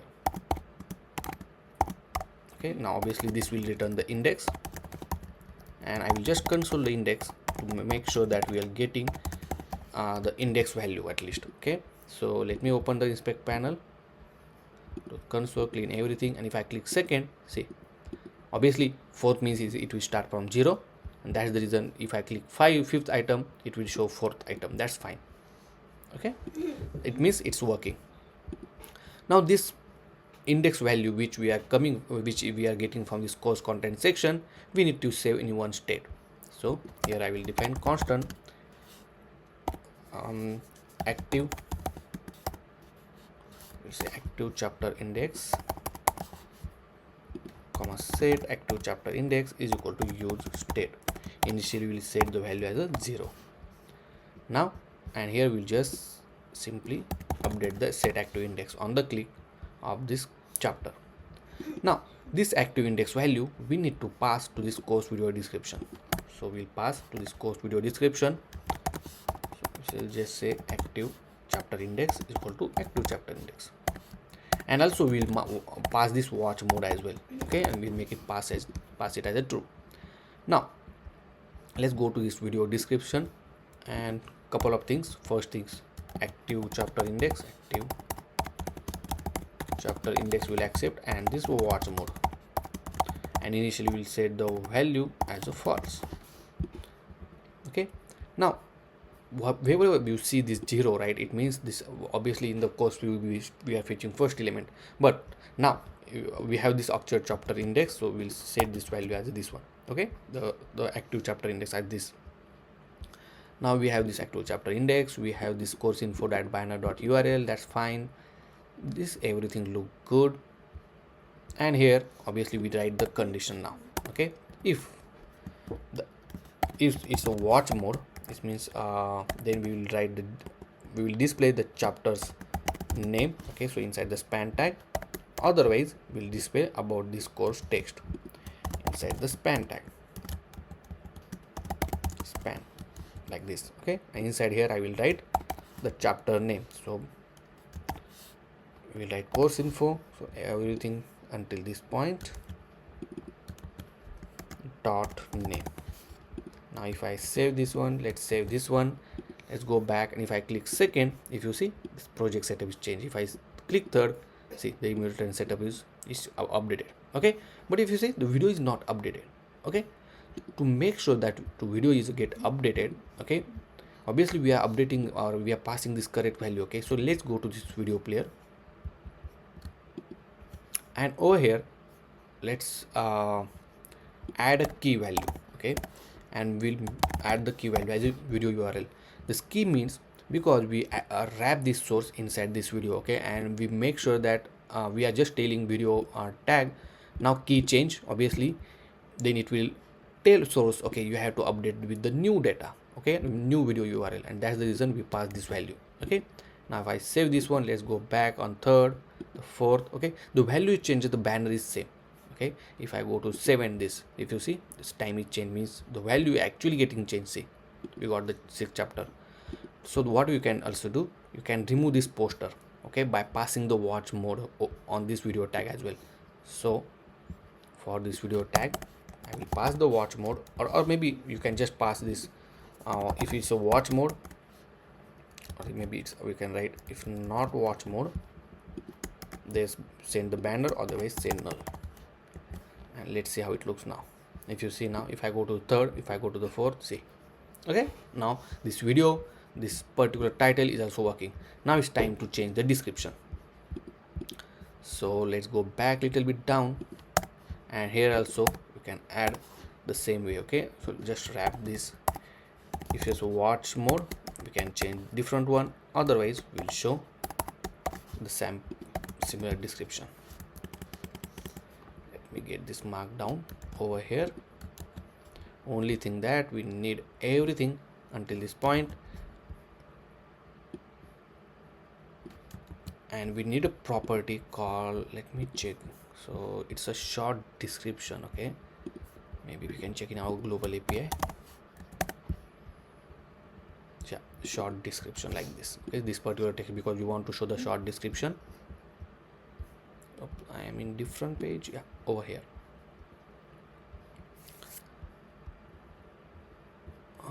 So course video description, and inside that we need to pass the short description, simple, and save it.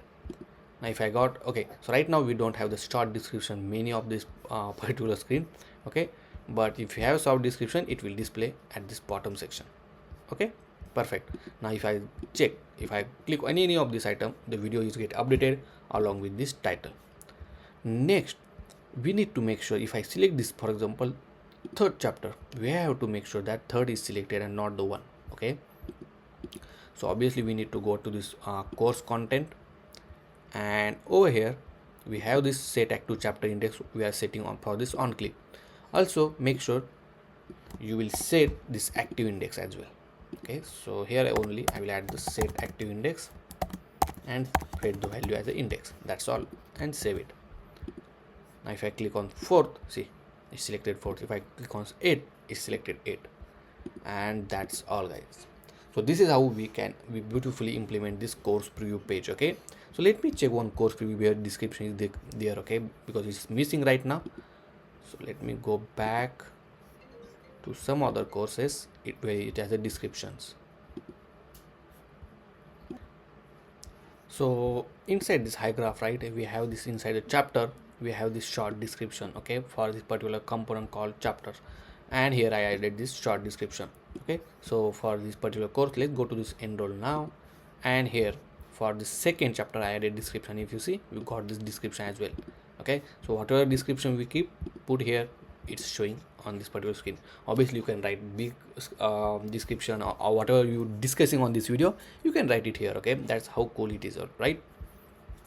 Now one more thing, on the course preview page, right, we have to make sure that only introduction is setting, and only on continue we'll move to the next page. But right now if I click on any of this item, see, it gets selected. Okay, so we have to fix this issue. So let's go back to our application. Let me close all of this tag first, and from the page.jsx, right, we are sending this watch mode to this course content section, correct? So we have to make sure we are applying watch mode for this active index as well. Okay, like this, because we set the watch mode for this set active chapter index. Make sure to update for this one as well, and now save it. And now if I go back to a previous screen, and if you see, now I'm not able to click on this one, but this particular content will only to show the user, okay, these are the chapters are showing. Okay, and here we'll show you all the chapters. Okay, perfect. Now one more last thing, right now it's showing only 10 chapters. Okay, but actually this particular course has more than 10 chapters. If you see, it has a 21 chapters. Then what is the issue, why it's showing the 10? Okay, so inside the API playground, when we fetch the course list page or course whatever, right, for example in this case we fetch the course preview, right, sorry, user enroll courses. So inside that we have this course list, and here let me fetch down. We just fetch the not all the data. Okay, so we have to make sure that you are fetching all the data, which we already covered in if I go back global API, the first tag, right, I don't remember where we use. Okay, so this one, see. Okay, so similar way you can implement for this query as well. Okay, so you can try on your own, and if you face any issue, let me know in the comment section, guys. So in the next section we will learn how to enroll, how to mark this chapter as completed, and how to get users completed chapter information. Okay, obviously we need to make sure that once user add the button, okay, means user mark this chapter as a completed, then we can save that information inside our API or inside our Hygraph. Okay, so that we can pull that data, and from there next time user can just jump to this particular chapter where he left. Okay, and depends on the completion of chapter, we also gonna change the color of this content and everything. So we'll see you in the next section. In this section we gonna add user user option to mark this chapter as a completed. Okay, and then that data we gonna save in our Hygraph. Okay, so for that one we gonna give button over here. Okay, and once user click on that button, then we will just save the completed chapter ID. So first let's add a button, and then we'll go from there. So let's go to the this is a description, what will say, description component. So let's go to this course description, course content. Let me go here from the watch page, it's easy, and then course video description. Okay, so this one. Now as we know, we have this watch mode. Okay, only for that one we're gonna show the button.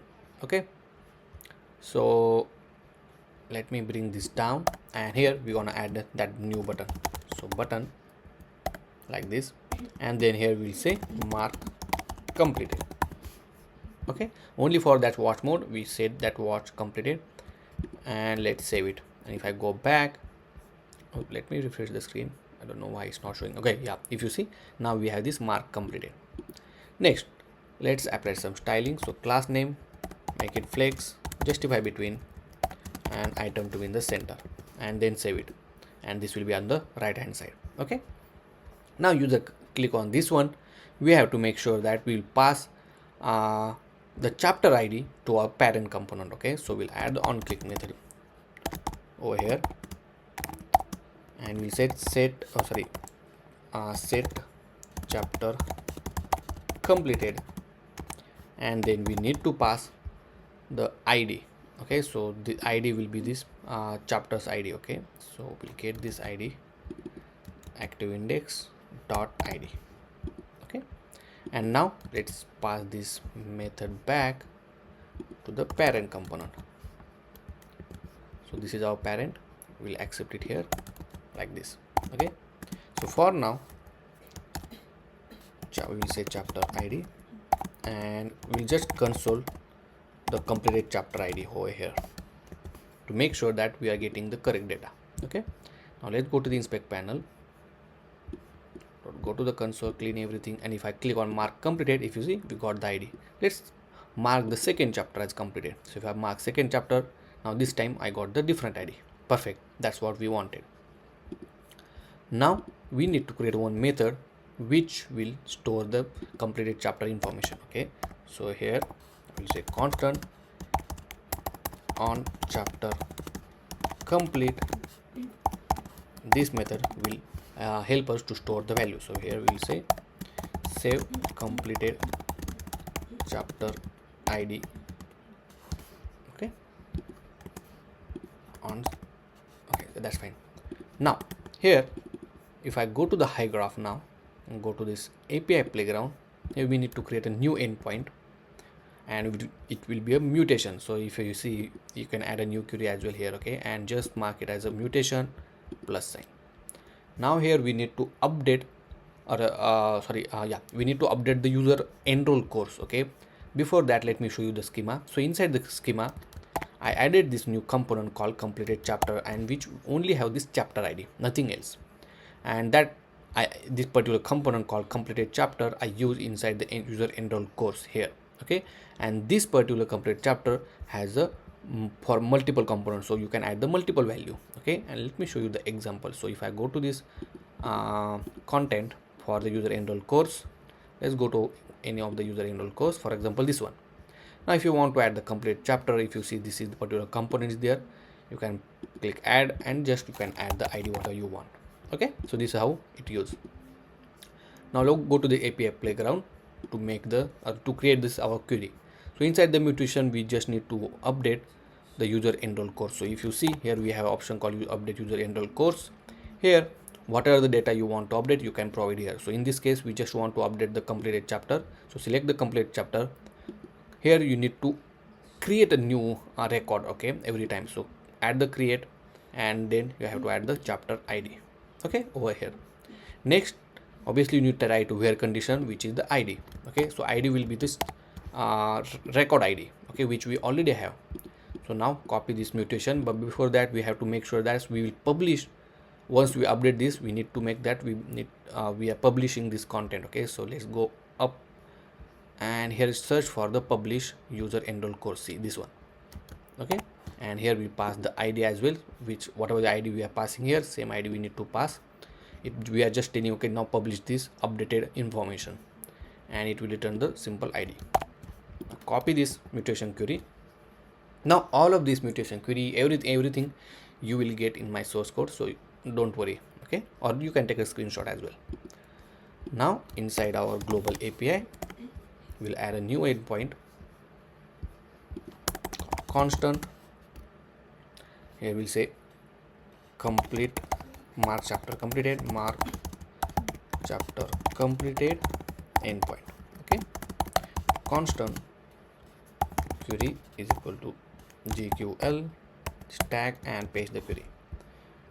Now here we'll make this async, and then we'll make this request call over here. Now obviously we need to pass some of the information. Okay, let me bring this down. So first is the record ID. Okay, what are the record for this, or enroll, we can say enroll ID, because we are using this as an enroll ID. and then the chapter ID. Okay, so first here we need to pass chapter ID, so let's copy this one, and here we'll simply pass the chapter ID, and then where in the sense we need to pass enroll ID. Enroll means the record ID. Okay, so don't confuse here, like this, and save it. Okay, so I will just make sure to export this one over here and save. Okay, now let's go back to our application and let's make the call. So obviously on complete chapter, it's take the chapter ID which you want to mark it as a complete. Now global API dot mark chapter completed. Okay, so just make sure, yeah, mark chapter completed. Here need to pass enroll ID. So enroll ID is nothing but the whatever we getting from this parameter. Okay, so params dot enroll ID comma chapter ID dot then, and then we'll get the response over here.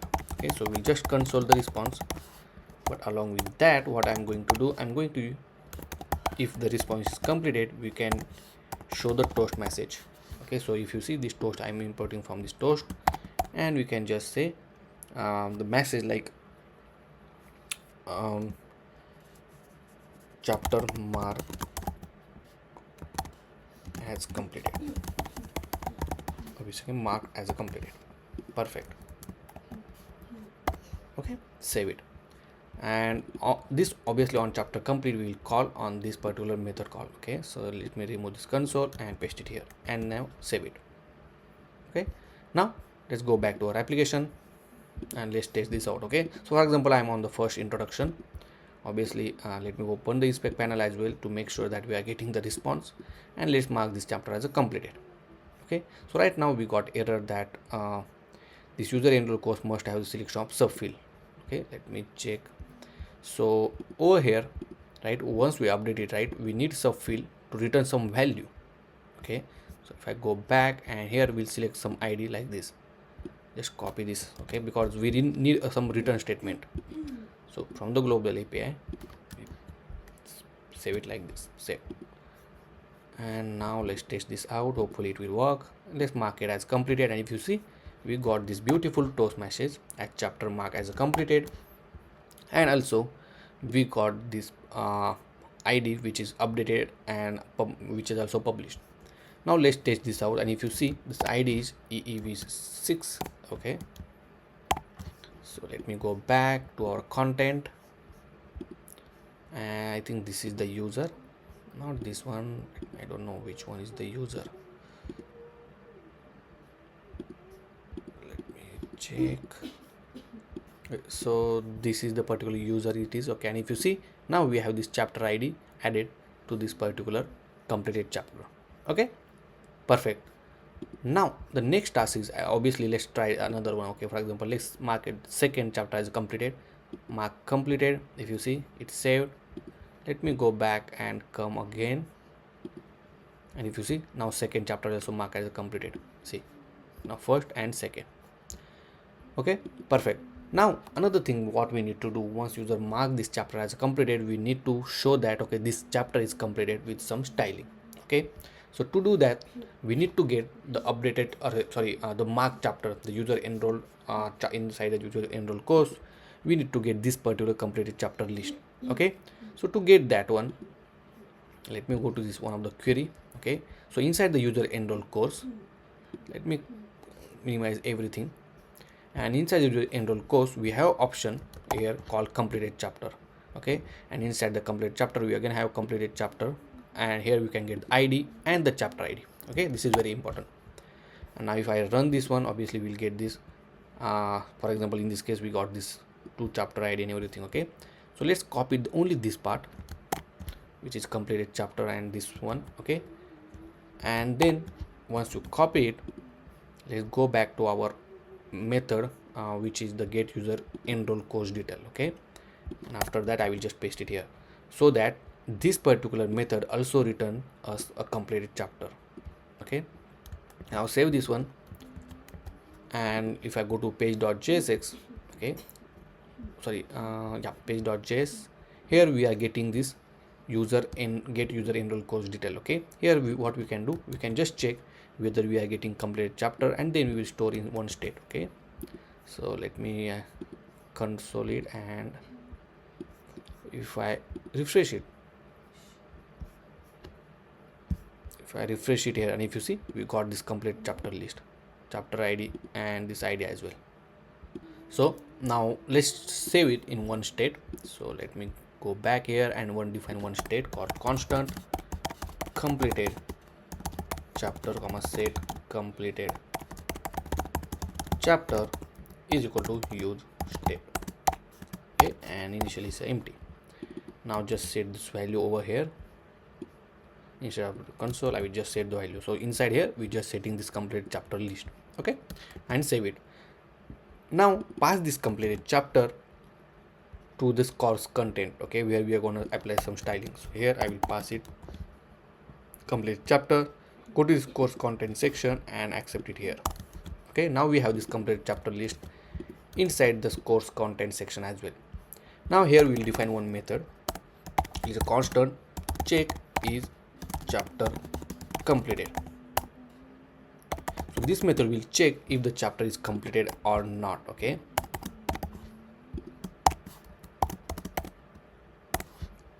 arrow function, and here we'll just write the call use to check the chapter completed or not. Okay, and now this method we are gonna call on this h2 tag. Okay, so not on the h2 tag, yeah, on the h2 tag, but for the styling. So simply we will write a $sign here and we'll check completed chapter. Okay, but this method we need to call only when the watch mode is true. Okay, and we call this method and we pass the chapter ID, so item dot id. Okay, so this chapter ID we are passing to this each chapter completed. So here I will add the chapter ID, and wait just a second, let me place this with the correct one. Okay, so each we are passing with the check is chapter completed method, we will call it, and obviously chapter ID is we are passing here, and then from the completed chapter list we will check this chapter ID is available inside or not. Okay, so we'll just write return completed chapter dot find method, and from the item we'll check item dot chapter ID which matches with the chapter ID. Okay, it means inside this completed chapter, if chapter ID is matches, then it will return the true value, otherwise we will return the false value. Okay, and if this condition matches, it means it matches, and then we'll add an operation. Then for example, let's add a border of green color, maybe add 500 or 600, and then we'll add a background also a green color, a little lighter, for example 200, and save it. Now if I go back to our application, and if you see the change, now we mark this chapter as a completed as well. Okay, so this is how we can show it. Obviously you can change some color combination, so let me add some different color. Yeah, something like this. See, now whatever the chapter is completed, it will show in the green color, and which is not completed, it will show in this or obviously white color. Okay, now let's the fourth chapter we mark it as a completed, and if you see chapter is completed, but it is not showing that okay this chapter is completed or not. But if I refresh the screen, now it will show. See, the reason is when we mark the chapter completed, it's saving the data, but we are not updating our list. Okay, so it's very easy. So go to this our page, watch page course, and inside the page we have this method called on chapter complete. Okay, so whenever we got the response, just call this method called get user enroll course detail. Okay, so what it will do, it will get the latest data. Okay, and then save it. Now if I go back and let's mark this fifth chat item as a completed, mark completed, and if you see we got this toast message. Now if I go to this sixth, see, now you will see the change, the fifth chapter is now completed. Okay, so this is how you can mark the chapter completed. Now if I go back again and come later on, okay, maybe next day, if I click continue, you will see the completed chapter list so beautifully, right? So this is how you can update the completed chapter for each user, which you can keep the track of it. Okay, and this is how simple you can do it. Okay, so until this point, if you have any question, let me know in the comment section, because there are few more items which we are going to implement, okay, in this particular course. So next we're gonna implement the dashboard section, okay, which is very important part of this application, where users all the information we are going to display on this particular dashboard. Okay, so guys, see you in the next section.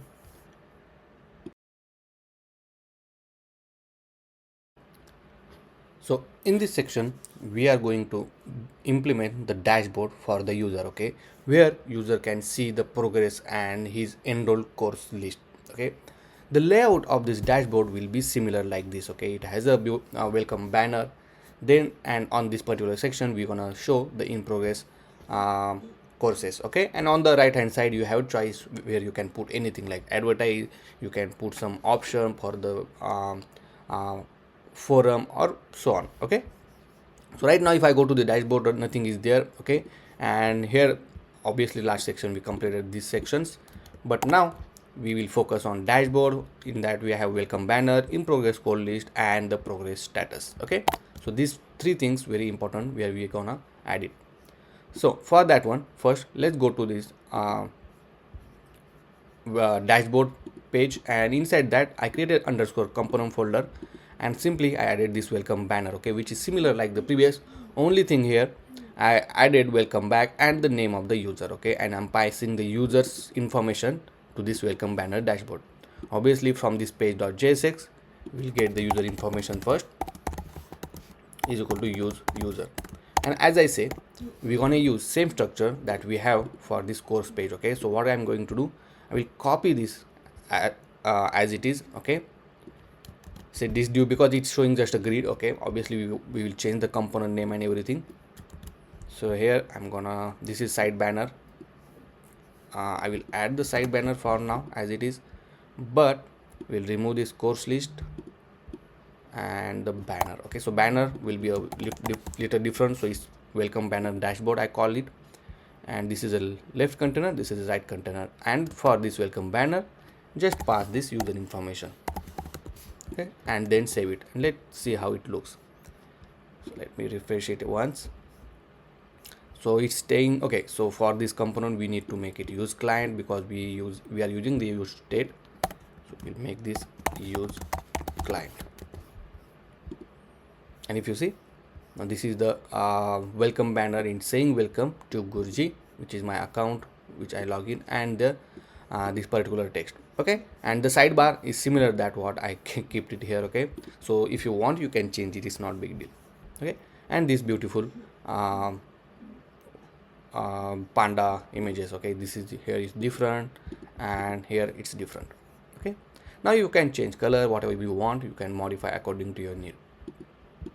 Next we're gonna add the in progress course list. So I will create a component and call in progress course list.jsx. Oh, the rename, I need to change this extension to JSX and add the default template. Once you add this component, let's make sure to add this component inside after this banner. Okay, so here I will say in progress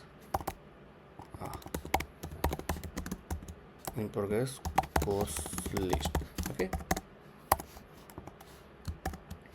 and here I will add our component called in progress course list, save it, and you will see the in progress course list added here. Now let's go to the in progress course list, and here we need to show the list of the all the in progress courses. Okay, but before that let's add one sample text here, and it will say in progress, or you can say recent courses, enroll courses. Okay, and here I will use some class name. Okay, so we'll add padding of 5, background of white, and margin top to 3. Okay, and rounded I will just make small. And for this text I will add class name, let text of primary, then will text of 18 pixel and font semibold, and this is how it looks for now. Okay, now the question is we need to get users all enrolled courses. Okay, and for that one obviously we need the API endpoint which help us to get all users enrolled courses. Okay, so let me check, do we have one? So if I go to this global API, okay, so here we have the get all courses, we have get site banner, enroll to course, check user enroll to course. Okay, so no, we don't have actually.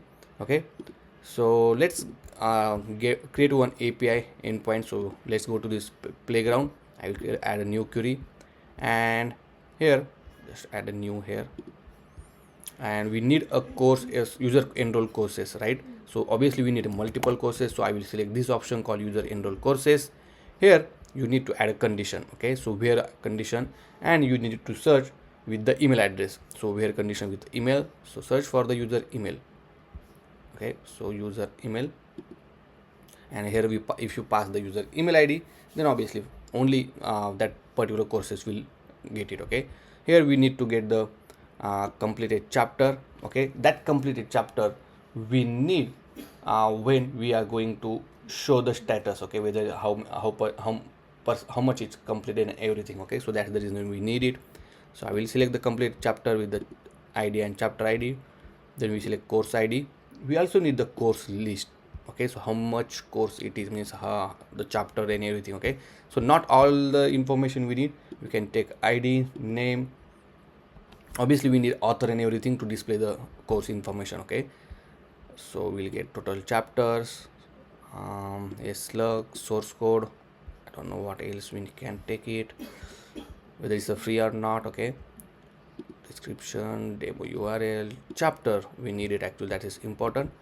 So ID, name I selected, nothing else want. Okay, banner and author as well. Okay, so let's get the banner URL, and the last is I don't know whether we took the name or not, course name, course list name. Okay, we have. Okay, and this much information we want, and I think that's all. Okay, let's complete a chapter, user enroll courses. Okay, I think pretty much have everything. Here we need to provide the ID, so let's add the sample one and run it. Okay, and if you see we got the ID, chapter ID with the courses information, everything. Okay, obviously if you need anything we can just come here, update it, our query. So copy this query, go back to our application, and here we'll create a new endpoint. So we'll say constant get user all enroll course list. Okay, and constant query is equal to GQL, and stack and paste your query, and here we'll make async, and obviously we'll take email over here. So let's say email, and then we need to replace here with the actual email which we are going to pass. Okay, and everything we will get it here as it is. Perfect. Now make sure to export it, and also we need to make a request here.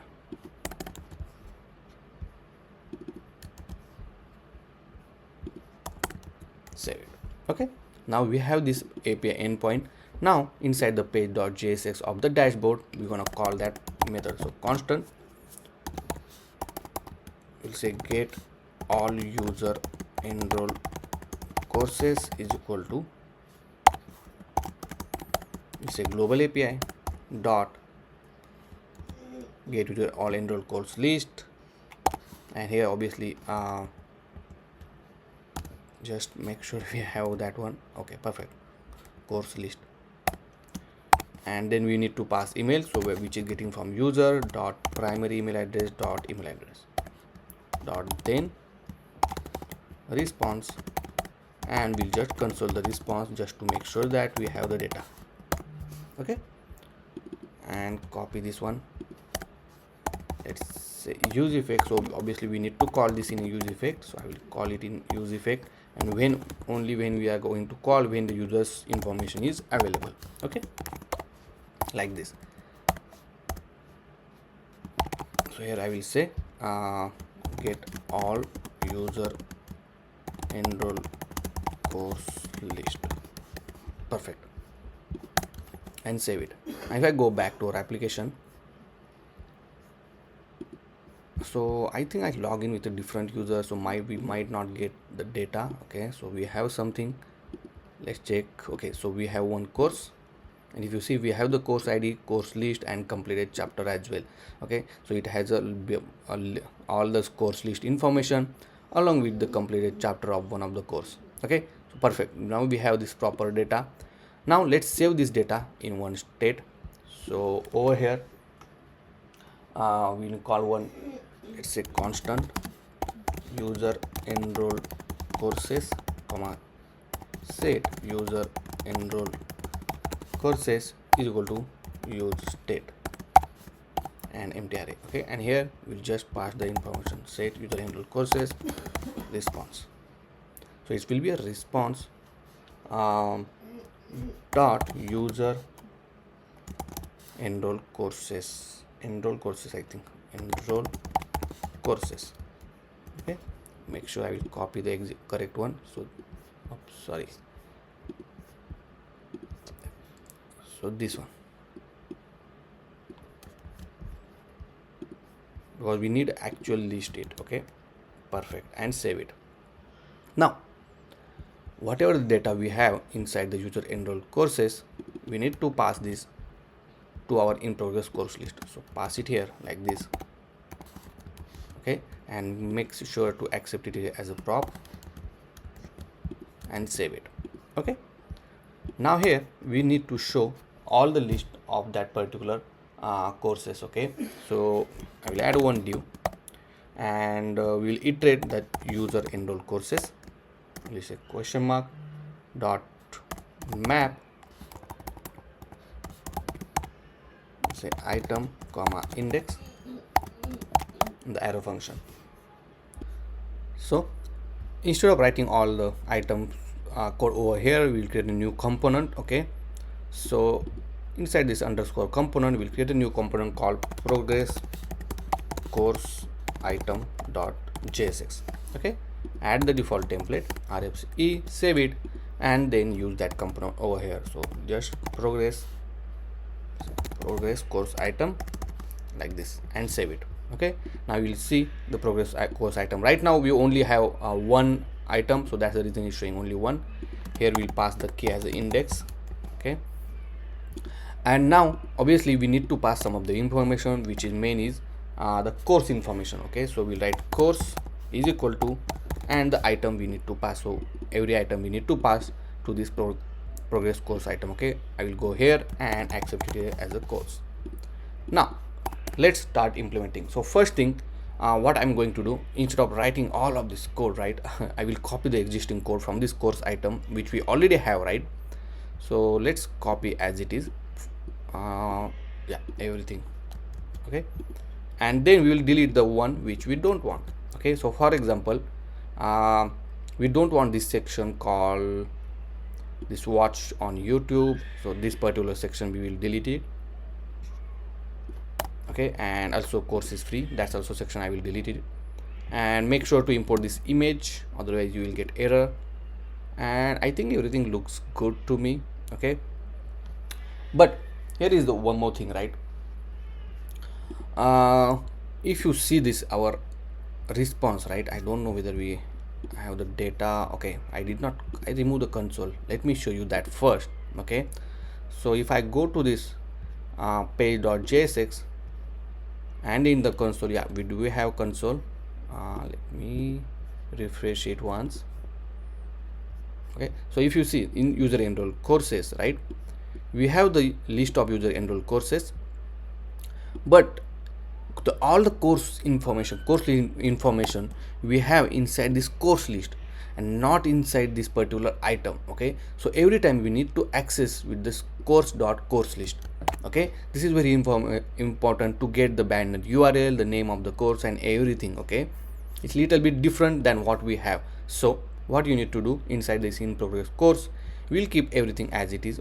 Progress course item, only thing you can get it here like course list. Okay, and everywhere we need to write like this. Okay, so this is very important, otherwise you might not get an actual result. Okay, and it will might throw error that okay, this information is not there or missing. Okay, and I think everything is good. Let's save everything. Let's go back to our application, and I don't know why it's not showing. Okay, yeah, if you see now it's able to see the result. Okay, don't worry about this image width and everything. Okay, now next go to this progress course list. Okay, and inside our dashboard. Oh yeah, we are in dashboard. So inside in progress, right here we have this div, and we can call it class name, make it grid. When the screen size is smaller, we can make grid col 1, and when screen size is medium, we can make grid column 3. Okay, and then save it. And now if you see, this is how beautifully it shows. It's similar that what we have right now. Okay, perfect. I will give some margin from the top, maybe 3. Okay, next, now we need to show the progress bar along with the status. So in order to show that progress bar, right, we're gonna use the shared CSS progress bar. Okay, and if you scroll down inside this section called progress bar, you will see this kind of beautiful progress bar. Okay, and it's very simple to use, easy to add in our project. So just copy this command and install it first. Okay, so let's add it here, and then next you just need to add this import statement and then the value which you need to pass. Okay, so for example, so it's saying yes to install, and then where you want it, right, obviously we want in a progress course item, and here, so I will paste it here like this. Okay, and make sure to import this progress from this UI component UI progress and save it. And if I go back to our application, this is how beautifully it should look. Okay, now only thing, obviously the height is not that what we want, so just add the class name. Okay, and the height, let's add the height. So I will add the height of maybe 7 pixel. Okay, and save it. And if you see now, see beautifully looking. Okay, our size is looking perfectly fine. Now along with that, we also need to show the completed chapter and all this information. Okay, so here I will add the h2 tag. Inside that I will show how much percentage is completed. Okay, so for example, it's completed 40%, so we'll say 40%. Okay, and I will add a span tag, and in that span tag we'll say how much chapter is completed. For example, 4 chapter is completed out of 10 chapters. Okay, so total are 10 chapters, and out of that 4 chapters is completed. Okay, what we're going to do, I will add the class name to make sure the size and everything is good. So 12 pixel I will say, and we'll make text gray 400. Okay, and for this span I will just make class name float right. Okay, so we want it right hand side, and here I want to say actually the chapters. Okay, you just need to know what's that number. Okay, so let's add chapters and save it. Now if I go back, and this is how it looks, see, perfect, right? Let me give some margin from the top, so I will just give margin top to 3 maybe. Yeah, that's, I think that's good, right? Yeah, okay, perfectly looking fine, right? Now we need to replace this with the actual data. Okay, because this is just the hard-coded value we added. Okay, now how to calculate the actual data? Okay, so for this percentage we're gonna create one method, so called constant. We'll say get total completed chapter percentage, okay, is equal to, and this value. Okay, so here obviously I'm going to pass item. Okay, so item, sorry, not item, but you can say course. Okay, let's say item only, it's easy to say. Okay, and here for example, now let's call that particular method. So in this case, get total complete chapter percentage, and we will pass each course information here like this. Okay, now let's go back and here I will write constant percentage is equal to, now here we need to write one formula. So in order to write formula, we need to calculate the percentage with the base of total completed chapter, okay, divided by total chapter, okay, and then bracket into 100, okay, is equal to percentage is equal to, okay. So this is the basic formula. So in this case, our total completed chapter is from the item dot completed chapter dot length, okay, that length we wanna get it. So if you want to see what I'm talking or which field I'm talking, okay, so if I go to this network tab, let me refresh it. Oh sorry, inside console we have this user information, and now here we will talk about this complete chapter. So we are getting the length right now. Length is 1, right?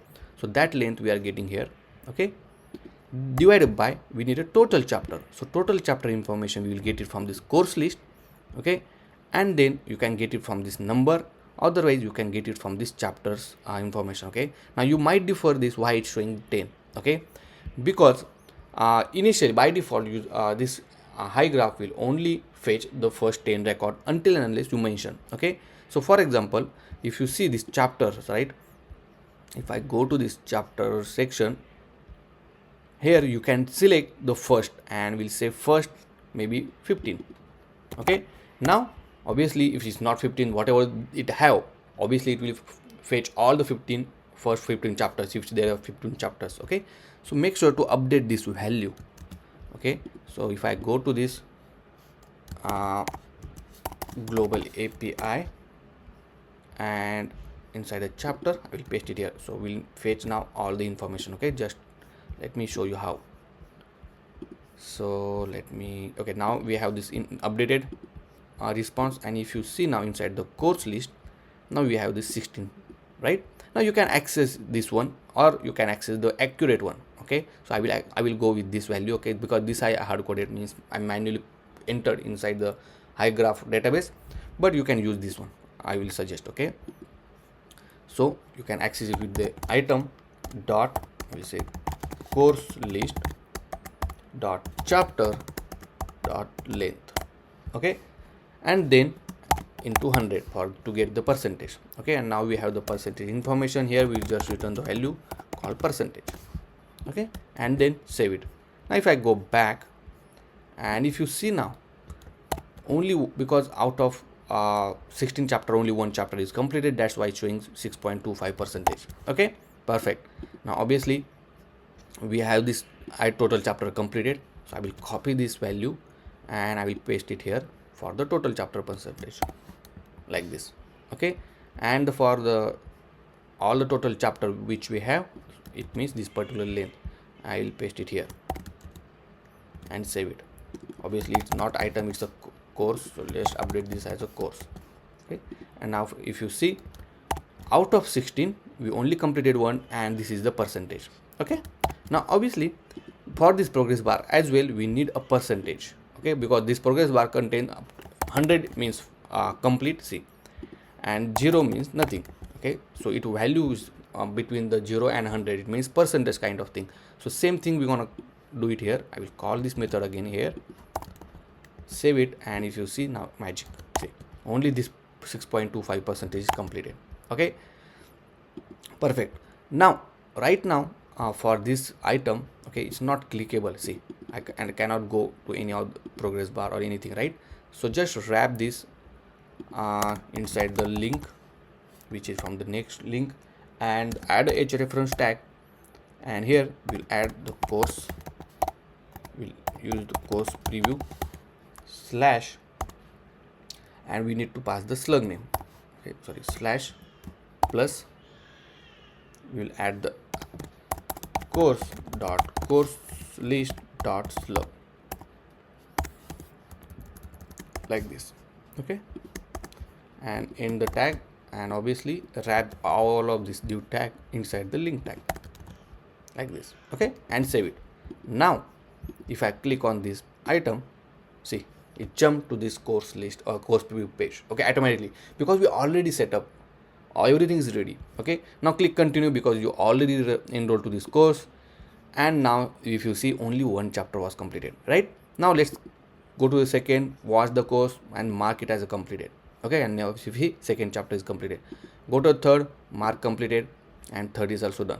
Okay, now if I go back to the dashboard again, now if you see, the progress is changed, and if you see, now 3 chapter is completed out of 16 chapter, and the progress also get changed. So beautiful, right? Now if you want to register some other course, for example, let's go to this free course which you want to register. Click enroll now, and now if you see, user is enrolled successfully. Now go to the dashboard, and if you see, second course also added over here. Okay, obviously you did not made any progress, that's why it's showing 0. Okay, but right now if you see, it's touching to each other. Okay, so what we can do, go to this page.jsx, not page.jsx, inside the course list, and over here just give the gap of 5. Okay, once you give gap of 5, this is how it looks. So beautiful, right? Perfect, that's what we wanted.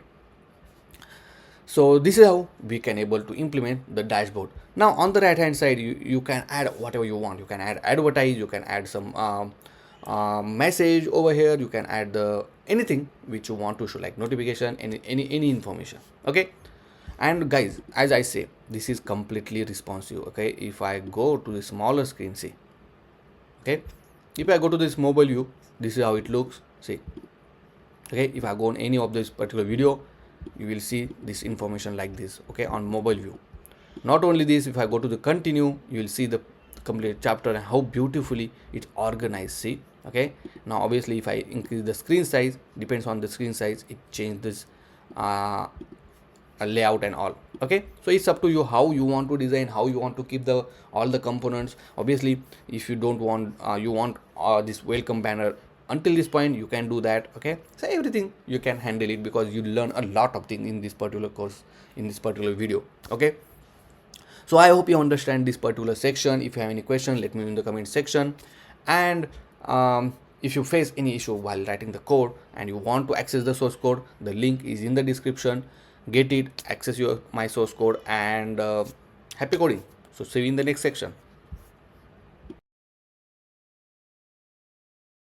So in this section, we are going to add the subscription model. Okay, and for that one, I have this option called TubeGoji Pro. Okay, you can call it as a membership.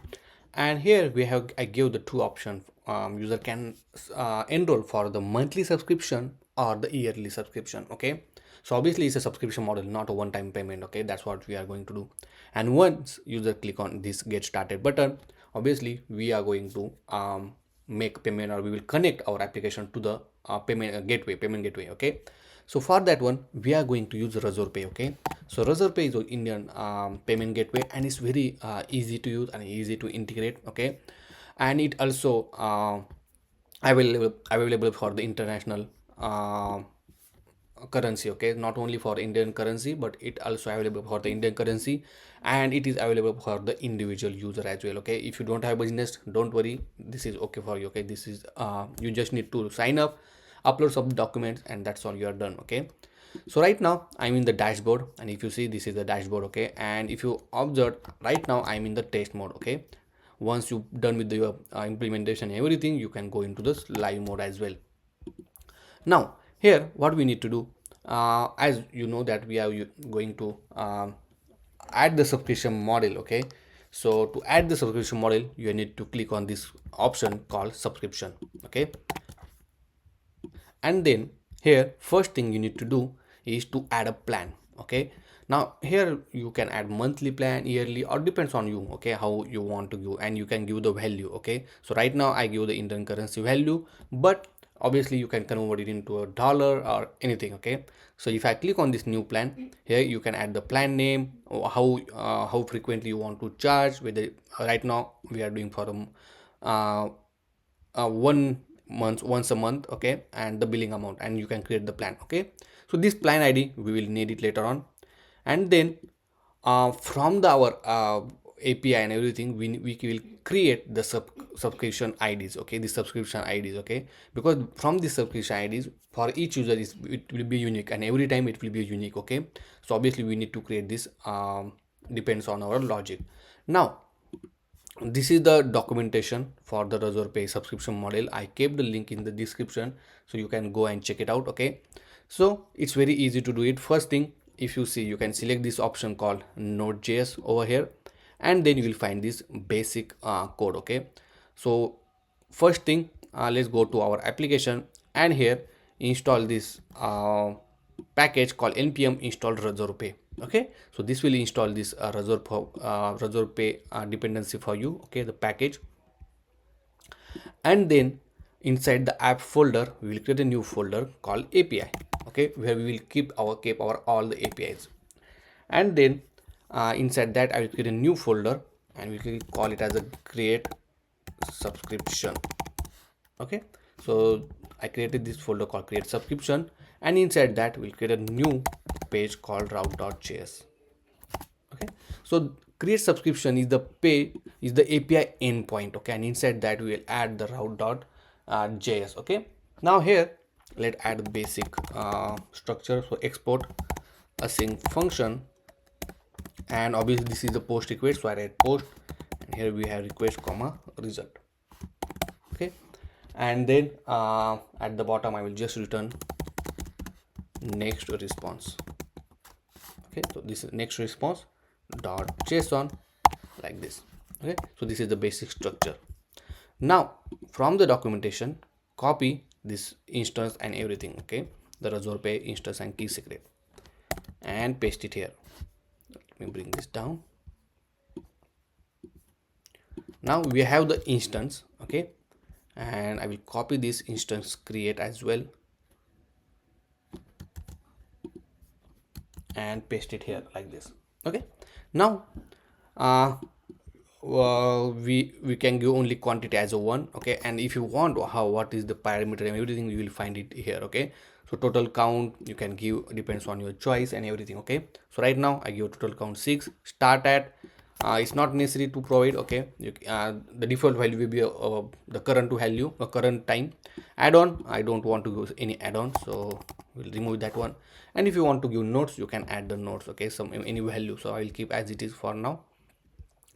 Now next, obviously this plan ID we will pass depends on the user select the prime monthly or user select the yearly, okay. So obviously that gonna change. So what I'm going to do, I'm going to add the constant data, and we will get the request body, okay, body parameter. So here we'll say await request dot json, okay. So inside this is the body parameter, and here I will just say data dot plan ID, because we are going to pass the plan ID only, okay. So that's the reason I give the plan ID, and I think everything is good. Now we need the key ID and the key secret key, okay. So that we will get it from the Razorpay, okay. So if I go to this Razorpay dashboard, here we have option called account and setting. So go to this account and setting, and here you will find at the bottom, not here, but let me check, okay. So here only in website and app setting we have option called API keys, okay. So click on that one, and here you can generate a new test API key, okay. So right now I already have, but let's create a new one, okay. So I will deactivate this one, the current one, and we'll show you how to create a new one. And if you see I have the new key, I will copy this key, and once you create the key, it will you cannot reuse again, or not in the case reuse, but you cannot see it again, okay. So make sure you will copy it or download this particular key, okay. Now let me copy this one, and I will put it inside .env file. So here I will key Razorpay underscore live underscore key, and then paste the key and then the secret key. Razorpay I will key secret key is equal to the paste the key, okay, and save it. Now we will use this key as a key ID column process dot env dot this particular key and the secret key as well.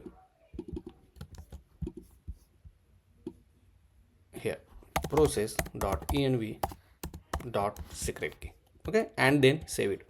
Now if you see, we install the Razorpay, so make sure to import this Razorpay from the Razorpay like this. Okay, and now we are good for now. So here we'll get the constant result is equal to, and then we'll just return this response to this one. Okay, so once it create, it will return the result. Okay, and then save it. Now our API endpoint is ready. Okay, so let me tell you one thing. So let me go to this beautiful eraser. So first thing, we will make a call to create the subscription. Okay, and here we call a subscription create API. Okay, and this subscription create API will give us a subscription ID. Okay, and which subscription ID which we will pass it to the Razorpay payment gateway. Okay, and then once we pass it, right, it will open a new window, and then we will able to make the request. Okay, so I'll connect here like this, and then we'll create the subscription, or user can make payment. So we'll say make payment. Okay, this is how it works. Okay, so now let's go back to our application, and inside the router, okay, I created this new route called TubeGG Pro, and inside that I already have some of the code. Okay, and this is how it looks. Okay, so I added two box called monthly and yearly, so you can get it from my source code, or you can add on your own. Okay, it's not big deal.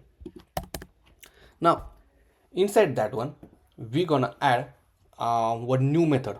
Okay, we'll call constant create subscription async function. This will be, and then this will call our API to get the created subscription. Okay, so for that one I'm going to use Axios. Okay, and Axios, let me show you Axios if you don't know what is that. Okay, so Axios is a HTTP client, and it's very powerful, very easy to use. Okay, when you want to use a API call or something like that, right? Obviously you can use fetch as well, but most of the time I prefer this Axios. Okay, so very easy to install. Just type here, okay, npm I Axios. Okay, npm install Axios, and it will install the Axios for you.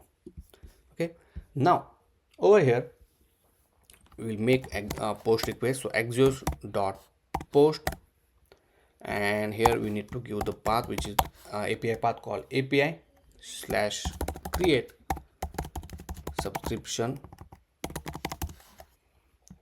comma JSON stringify. Also here we need to pass the body parameter. Okay, which is our plan ID. We will pass plan underscore ID. Okay, and our plan ID is this one. So let me get it, the plan ID. So from the subscription we have plan section and this plan ID. Okay, so monthly and yearly. Now whenever I click the monthly get started, I should pass this plan ID. Okay, so here I will say just plan ID, and when the create subscription, the call, which is 2.99 button, so maybe over here, right? Okay, yeah, 4.99. so here maybe on this particular on click method we call create subscription, and then we'll pass simply this particular plan ID. Okay, and this plan ID, then we'll set it here, plan ID. Perfect. And then because this is a promise, it will return the response, and then here I will make one state to hold the subscription ID. So I will say subscription ID comma set subscription ID is equal to use state. Okay, so initially it will be null, and then here we'll just set the subscription value. Okay, so it will return a lot of data. So in order to get the ID, subscription ID, it will be from this. Okay, but I will also console it for you just to show it. Okay, so the result will be inside the response.data. Okay, and this will be, I will just write method. Okay, the documentation to create subscription ID, and now it will create a subscription ID for us. Okay, so let's test this out, this particular part, because we are not yet completed, but just to make sure that everything is ready. So right now we got error that we use the use state, so that we need to make this page as a use client. So make this page as a use client and then save it. Perfect. Open this main panel, go to the console, clean everything, and let's say get started. Oh, so right now get started, we have some different URLs connected to that one. I don't know why, so we'll check it out. Now here I actually put this button to this get started. Okay, now we are good. Now let's go back here and click get started. So once I click get started, we got some response code is fulfilled false and everything. Okay, so let's check what's the issue. So if I go to this route.js here, I think we need to add await method. Okay, await, and then this one. And now let's test this out. Let's give everything and let's click get started. And if you see, now we got the beautiful response, and we are getting this subscription ID from this ID. Okay, that's the reason I saved that ID. But along with that, we have the short URL where user can pay it. Okay, and lot of different field along with this plan ID as well. Okay, so perfect. Now we have this instance created, and we are getting the subscription ID. Okay, over here, and that we already saving inside the subscription ID. Now what we need to do, we'll create a new method to make the actual payment. Okay, so we can call it as a constant make payment. Okay, but because here we just created subscription, so inside the make payment we'll create a one constant called options. Okay, and here we need to pass some of the value. For example, first is key. Okay, we need to pass the key, and the key is from this one. Okay, but obviously we are using that on the client side. We need to make this little different. So here we need to add next public.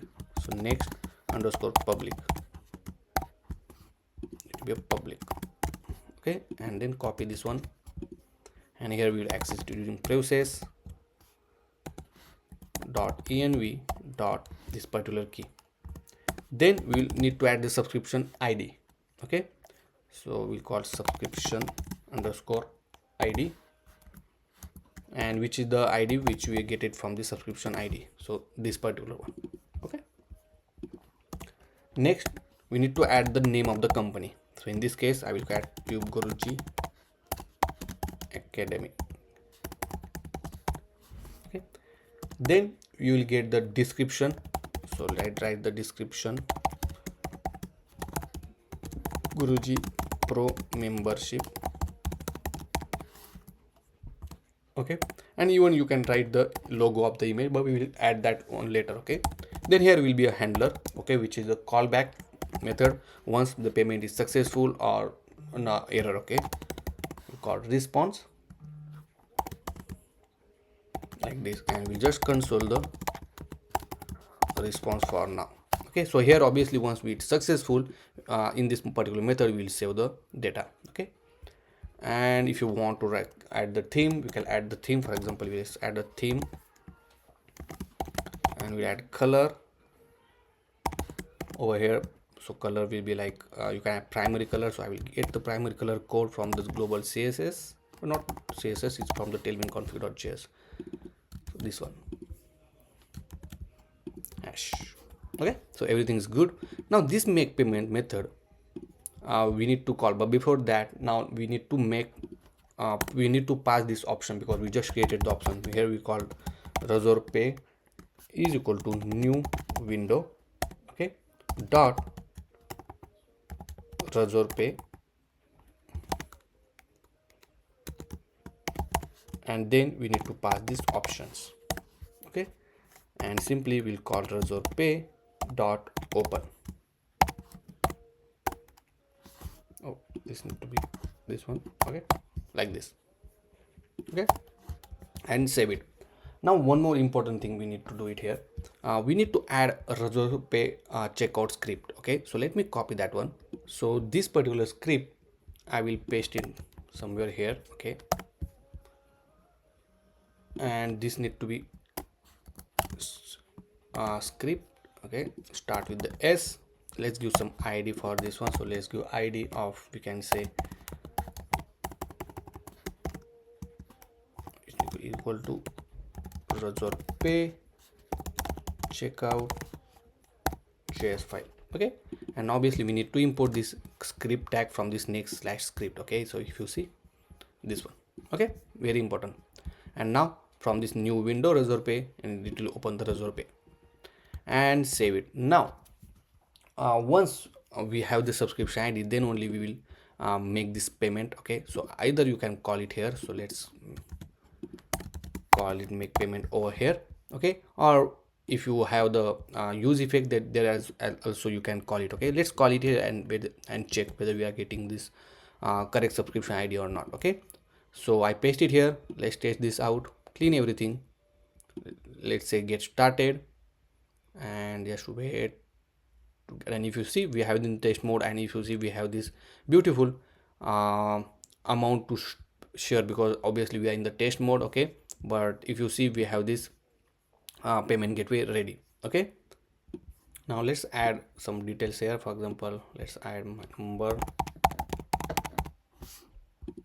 and some email ID.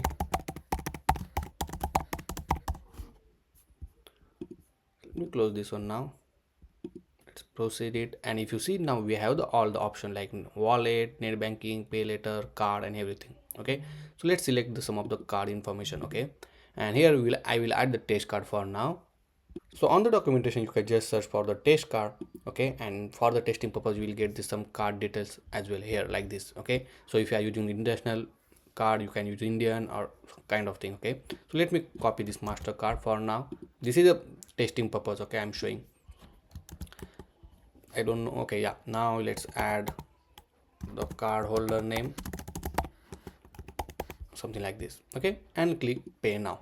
Now if you see, it's going through this payment, and you have, obviously this is testing purpose, that's why it's showing whether we want to a successful message or failure message. Okay, but obviously you will not get this particular message, so don't worry.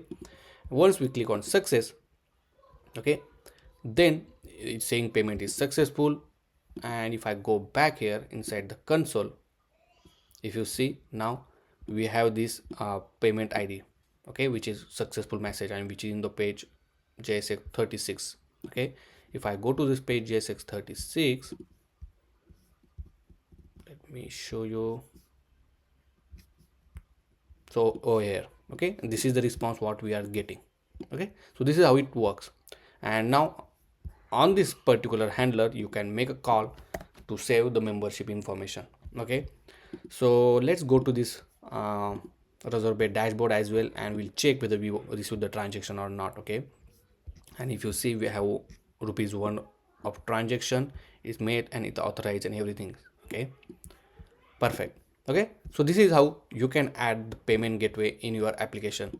So if you have any question, any doubt, let me know in the comment section. You can go ahead and add it. If you want to know how to add the Stripe payment gateway, okay, so you can the link is in the description, the video link is in the description. You can go ahead and check it out, that one as well, and you will learn how to do it. Okay, so from there you can add and the Stripe payment gateway as well, the subscription model and everything. Okay, so try that one. Now next, what we are going to do, once we added the payment gateway, we will save the membership information so that we can give access to the paid courses as well. Okay, so you can also try on your own, and then we will go from there.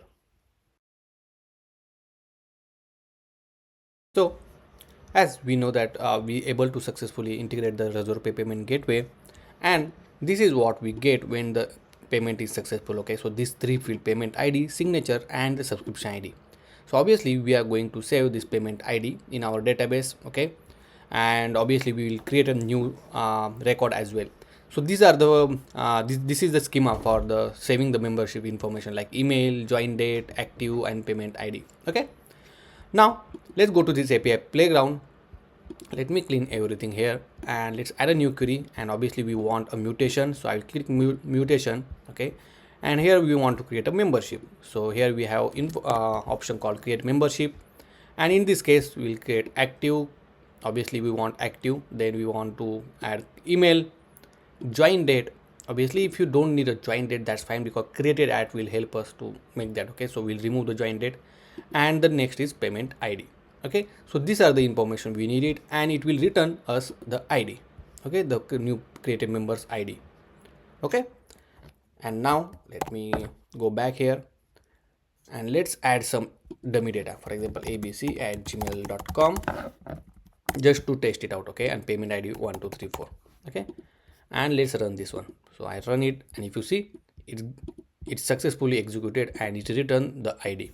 Now if I go to this content called membership, obviously I do have a previous one, but if I go here and if you see, now this dummy membership is get created. Obviously I think we forgot to add active, so active need to be true here.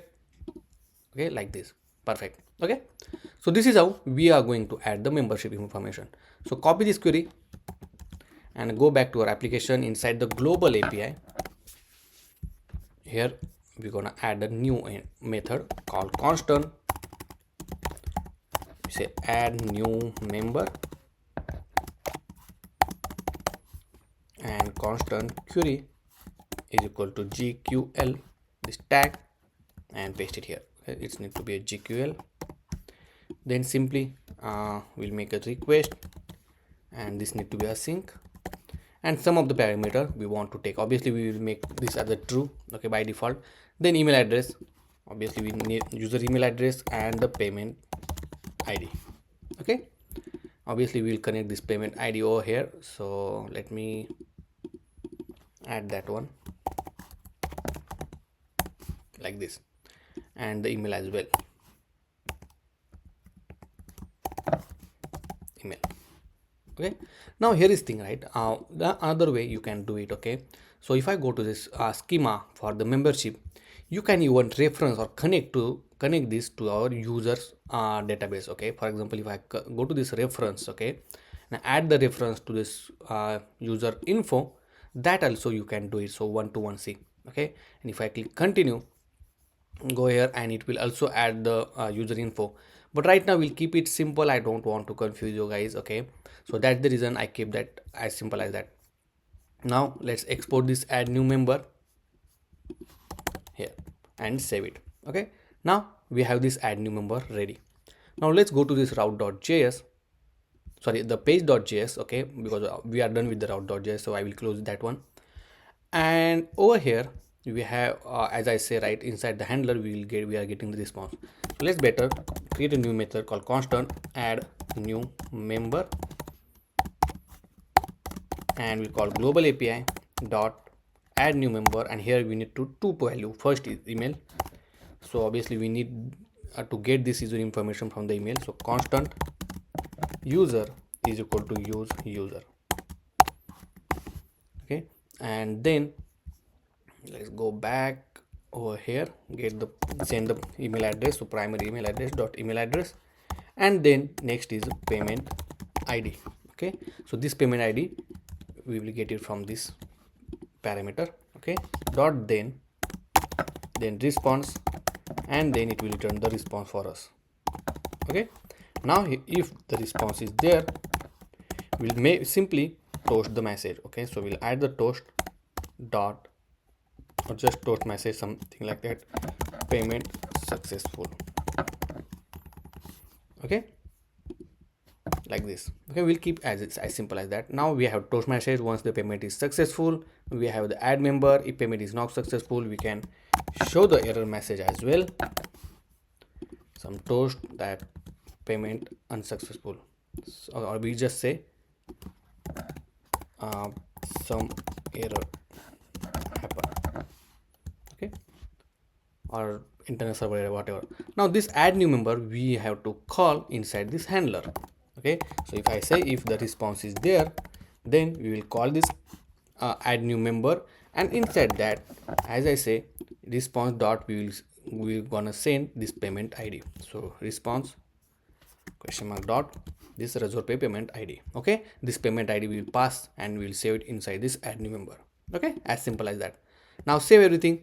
Here a couple of things I updated. So previously, right, the subscription spelling was not correct. That's the reason it was showing only rupees 1 value.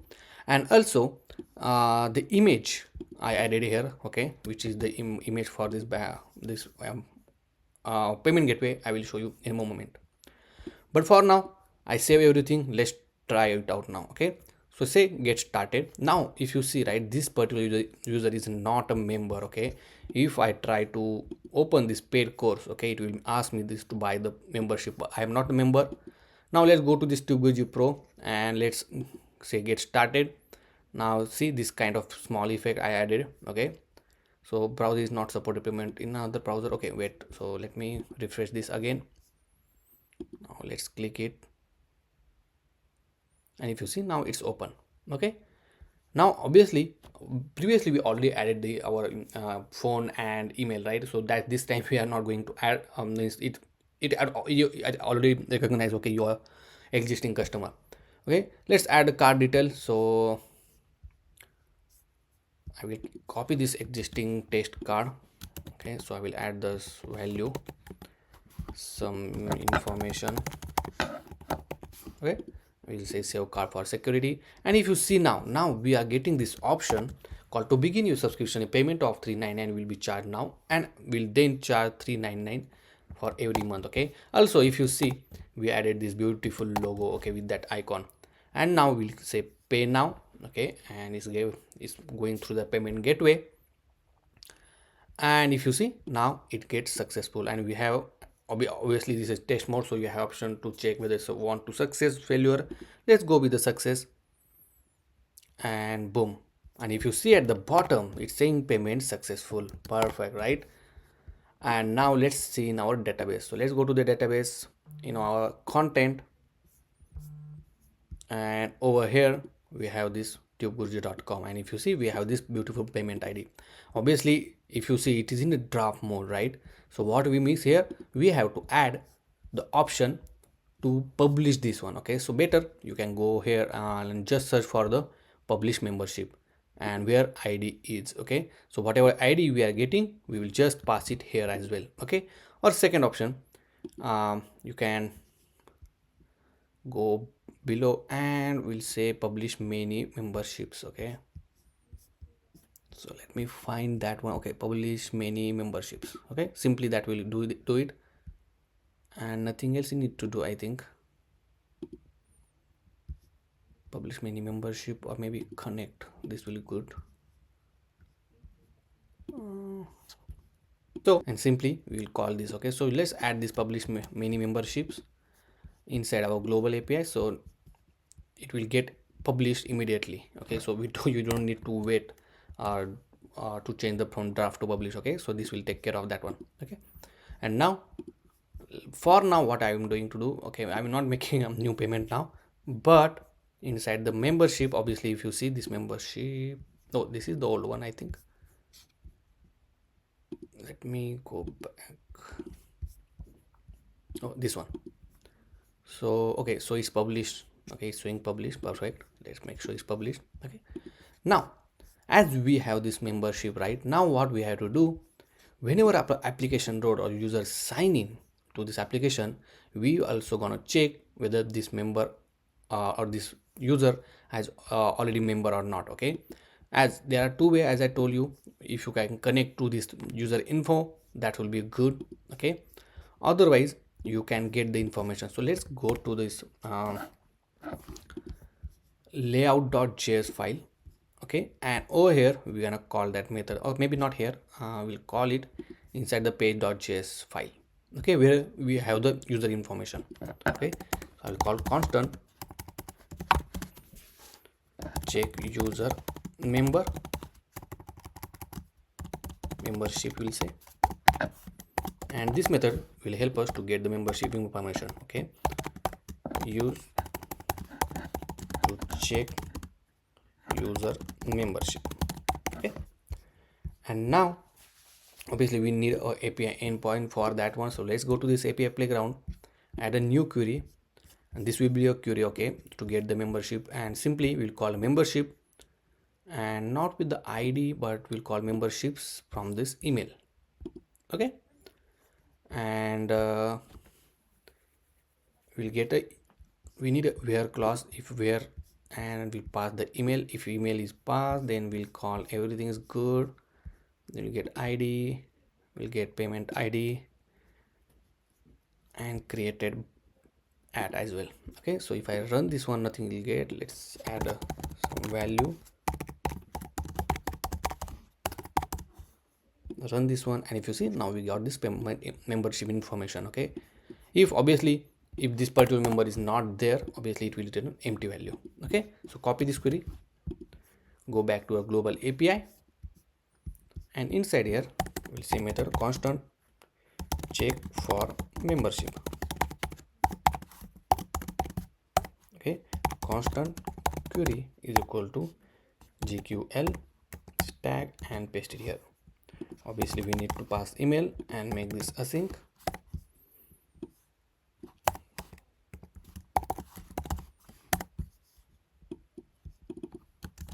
And here we'll just paste it here like this. Oh, sorry, this particular request. And I will export this one as well and save it. Now over here we'll call global API dot check for membership, and here we will pass the user information. So user dot primary email address dot email address dot then, and we'll get the response. So this needs to be like this. Okay, let me bring this down. Now if response is there, okay, or maybe we will say is response dot membership. Okay, or we can console it first, console.log check user membership, just response. Okay, and we'll see what we are getting. And obviously we need to call this method inside here. Okay, so if we'll say user is available, then only check for the membership. Okay, and then save it. Now let's go back to our application. Over here, go to the inspect panel, go to the console, let me refresh it and save it. So obviously we miss one point. Okay, so obviously if user come from this one localhost 3000, and then only it execute this membership. Okay, and if you see, we got this membership information. Okay, perfect. And we have this first element 0, and then we have email and payment ID and everything. Okay, so what we are going to do, we'll say membership dot length. Okay, so here we just simply say response dot membership dot length is greater than 0, then it will execute console.log yes it's member. Okay, let's test this out. Let's go to localhost 3000 and you say it's member. Okay, but the problem is, right, I have to go to 3000. If I try to refresh this particular screen, see, I'm not getting that value. Okay, so to fix this issue, let's move this particular check user membership from this to our layout.js, which is this one. Okay, the for the router, the upper custom layout. Okay, and here I will keep it here like this. Okay, and here obviously we're gonna call constant user is equal to use user, and then inside the use effect we'll call this method. Okay, like this, only when the user is available. Okay, and if user is available, then only execute this particular line of code. Okay, now once we have this membership info, but okay, let me first show you whether it's working or not. Okay, so that, okay, so we have to make this use client, save this one. Okay, so it's saying global API is not defined. Let's define this global API. Let's make sure it's we will import that one, and now everything's good. And if you see, now it's showing is member. Okay, so even though if I go to stupegurji.com and refresh from here, it is still showing is member or not. Okay, perfect. Now once we have that one, okay, now obviously it's a member. Now we need to save it in one state, but instead of saving in one state, what we can do, we will define a context. Okay, so and in that, inside the context, we'll define our whether we will store whether it's a member or not, okay, so that we can use throughout the application. So let's add a context. So I will add the context folder first, context. Inside that we'll create a new contact called user member context, the .js or maybe js. Okay, now here just you need to simply write export constant user member context is equal to use context. See, okay, now save this one. Oh sorry, my mistake. So it's not using context. You have to create the context because we are creating context. Okay, so create context and it will be null initially. So save this one like this. Now we need to wrap a complete application inside this context so that other component can use it. So let's go to this layout.js, and here you can wrap it like this dot, and obviously it should be a provider. So write provider. Here we need to provide two value, one for the setting the value and one for the value. So here we'll say value, and here we'll say is member comma set is member. Okay, and then wrap it here like this and save it.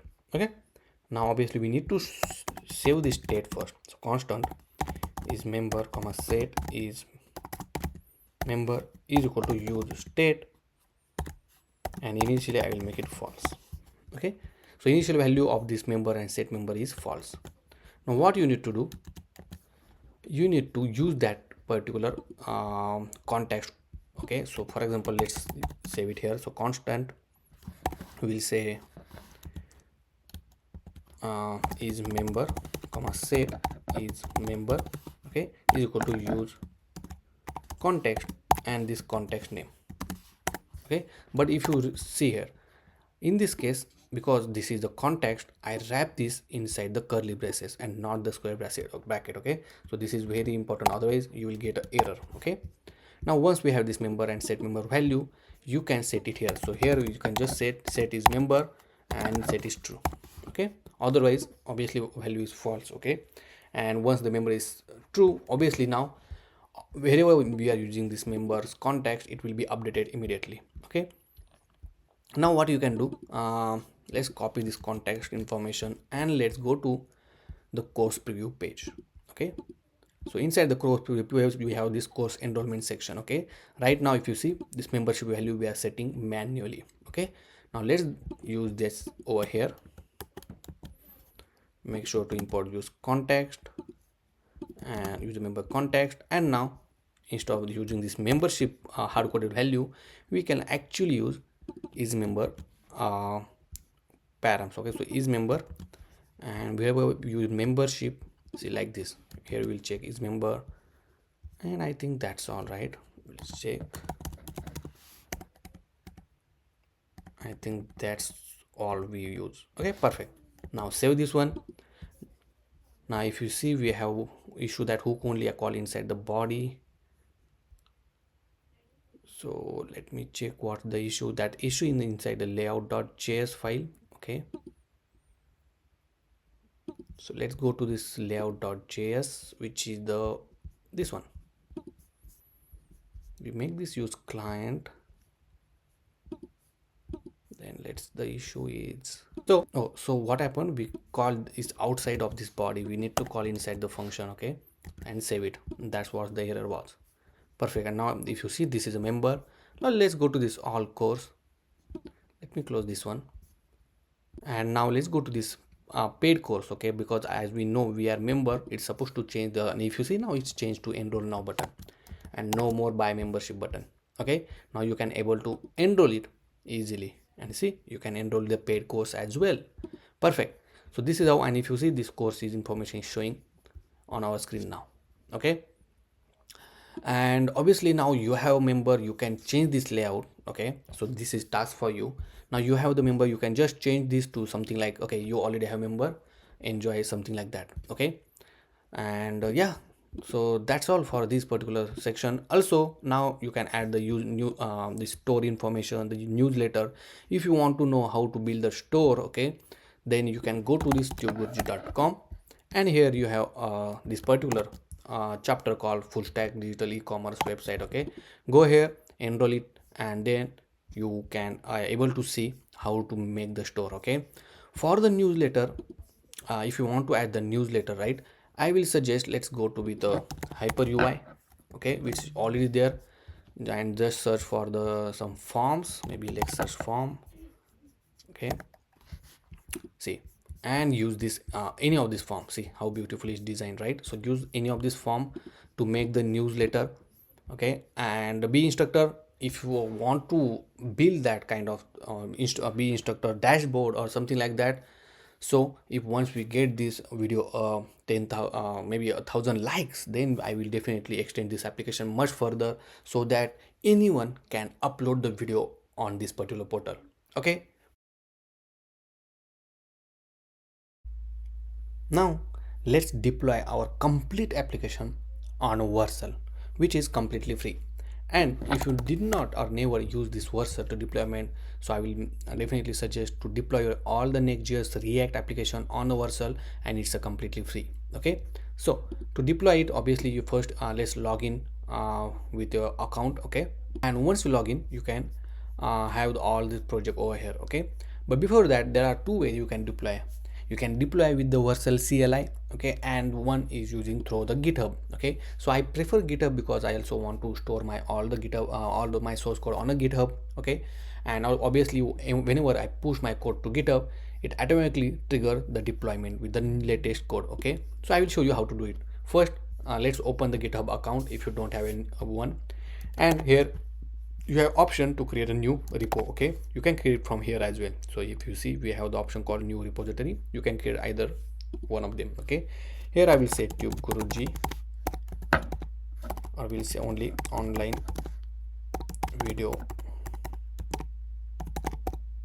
course portal or course app. Okay, I will make it private and then say create repository.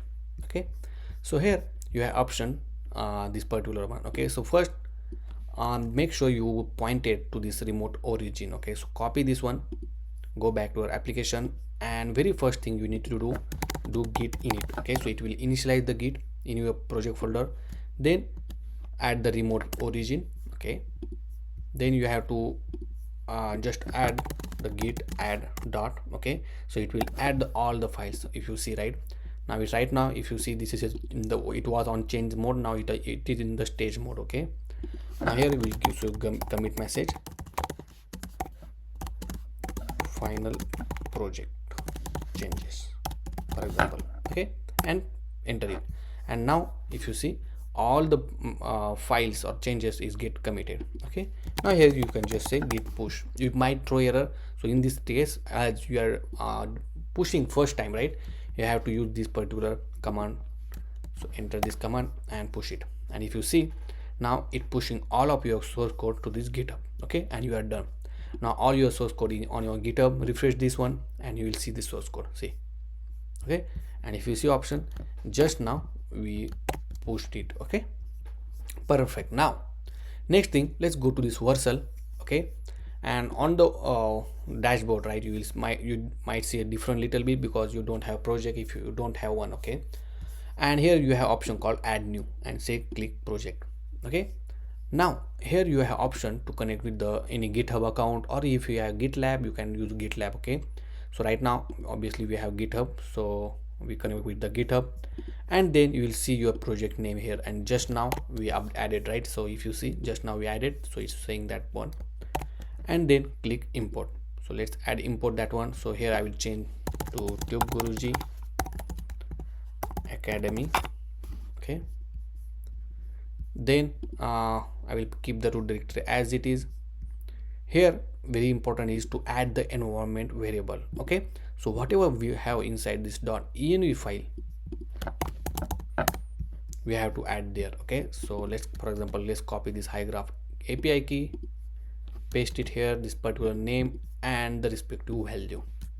Okay, like this and click add. So this is you have to do for all the variable. Okay, so I will pause the video and I will add all of them, and once we add this all of this particular key, just click deploy. Okay, and then it will deploy your application. If you have any error, just check the deployment, what is the error, and then you can find it out and you can fix it and redeploy it again. So we'll wait for a few seconds to deploy it, and if you see our deployment is successful. Right now it's not showing preview, that's fine. If you click on this one, right, it will open your application and see how beautifully we got the domain. Obviously you can add your own custom domain as well. Okay, and obviously we did not log into this application, so it's only showing 3 options. Here we have the get started, we have the option to TubeGurji Pro, but obviously you need to log in for that one. Okay, and so much things are here. Okay, everything working fine and as expected. Okay, so this is how you can do the deployment as well. So guys, that's all for this particular course, and we are finishing our particular course over here. If you have any question, any doubt, let me know in the comment section. If you really like this video, like this particular course, please press like button, share this with video with your friends and family, and please do subscribe my channel. Also, if you really want to build the project and want to talk with me, just join the membership on tubegurji.com. Explore all new courses. Okay, build the real life courses project, and keep smiling and happy coding, guys. So see you in the next course. Thank you.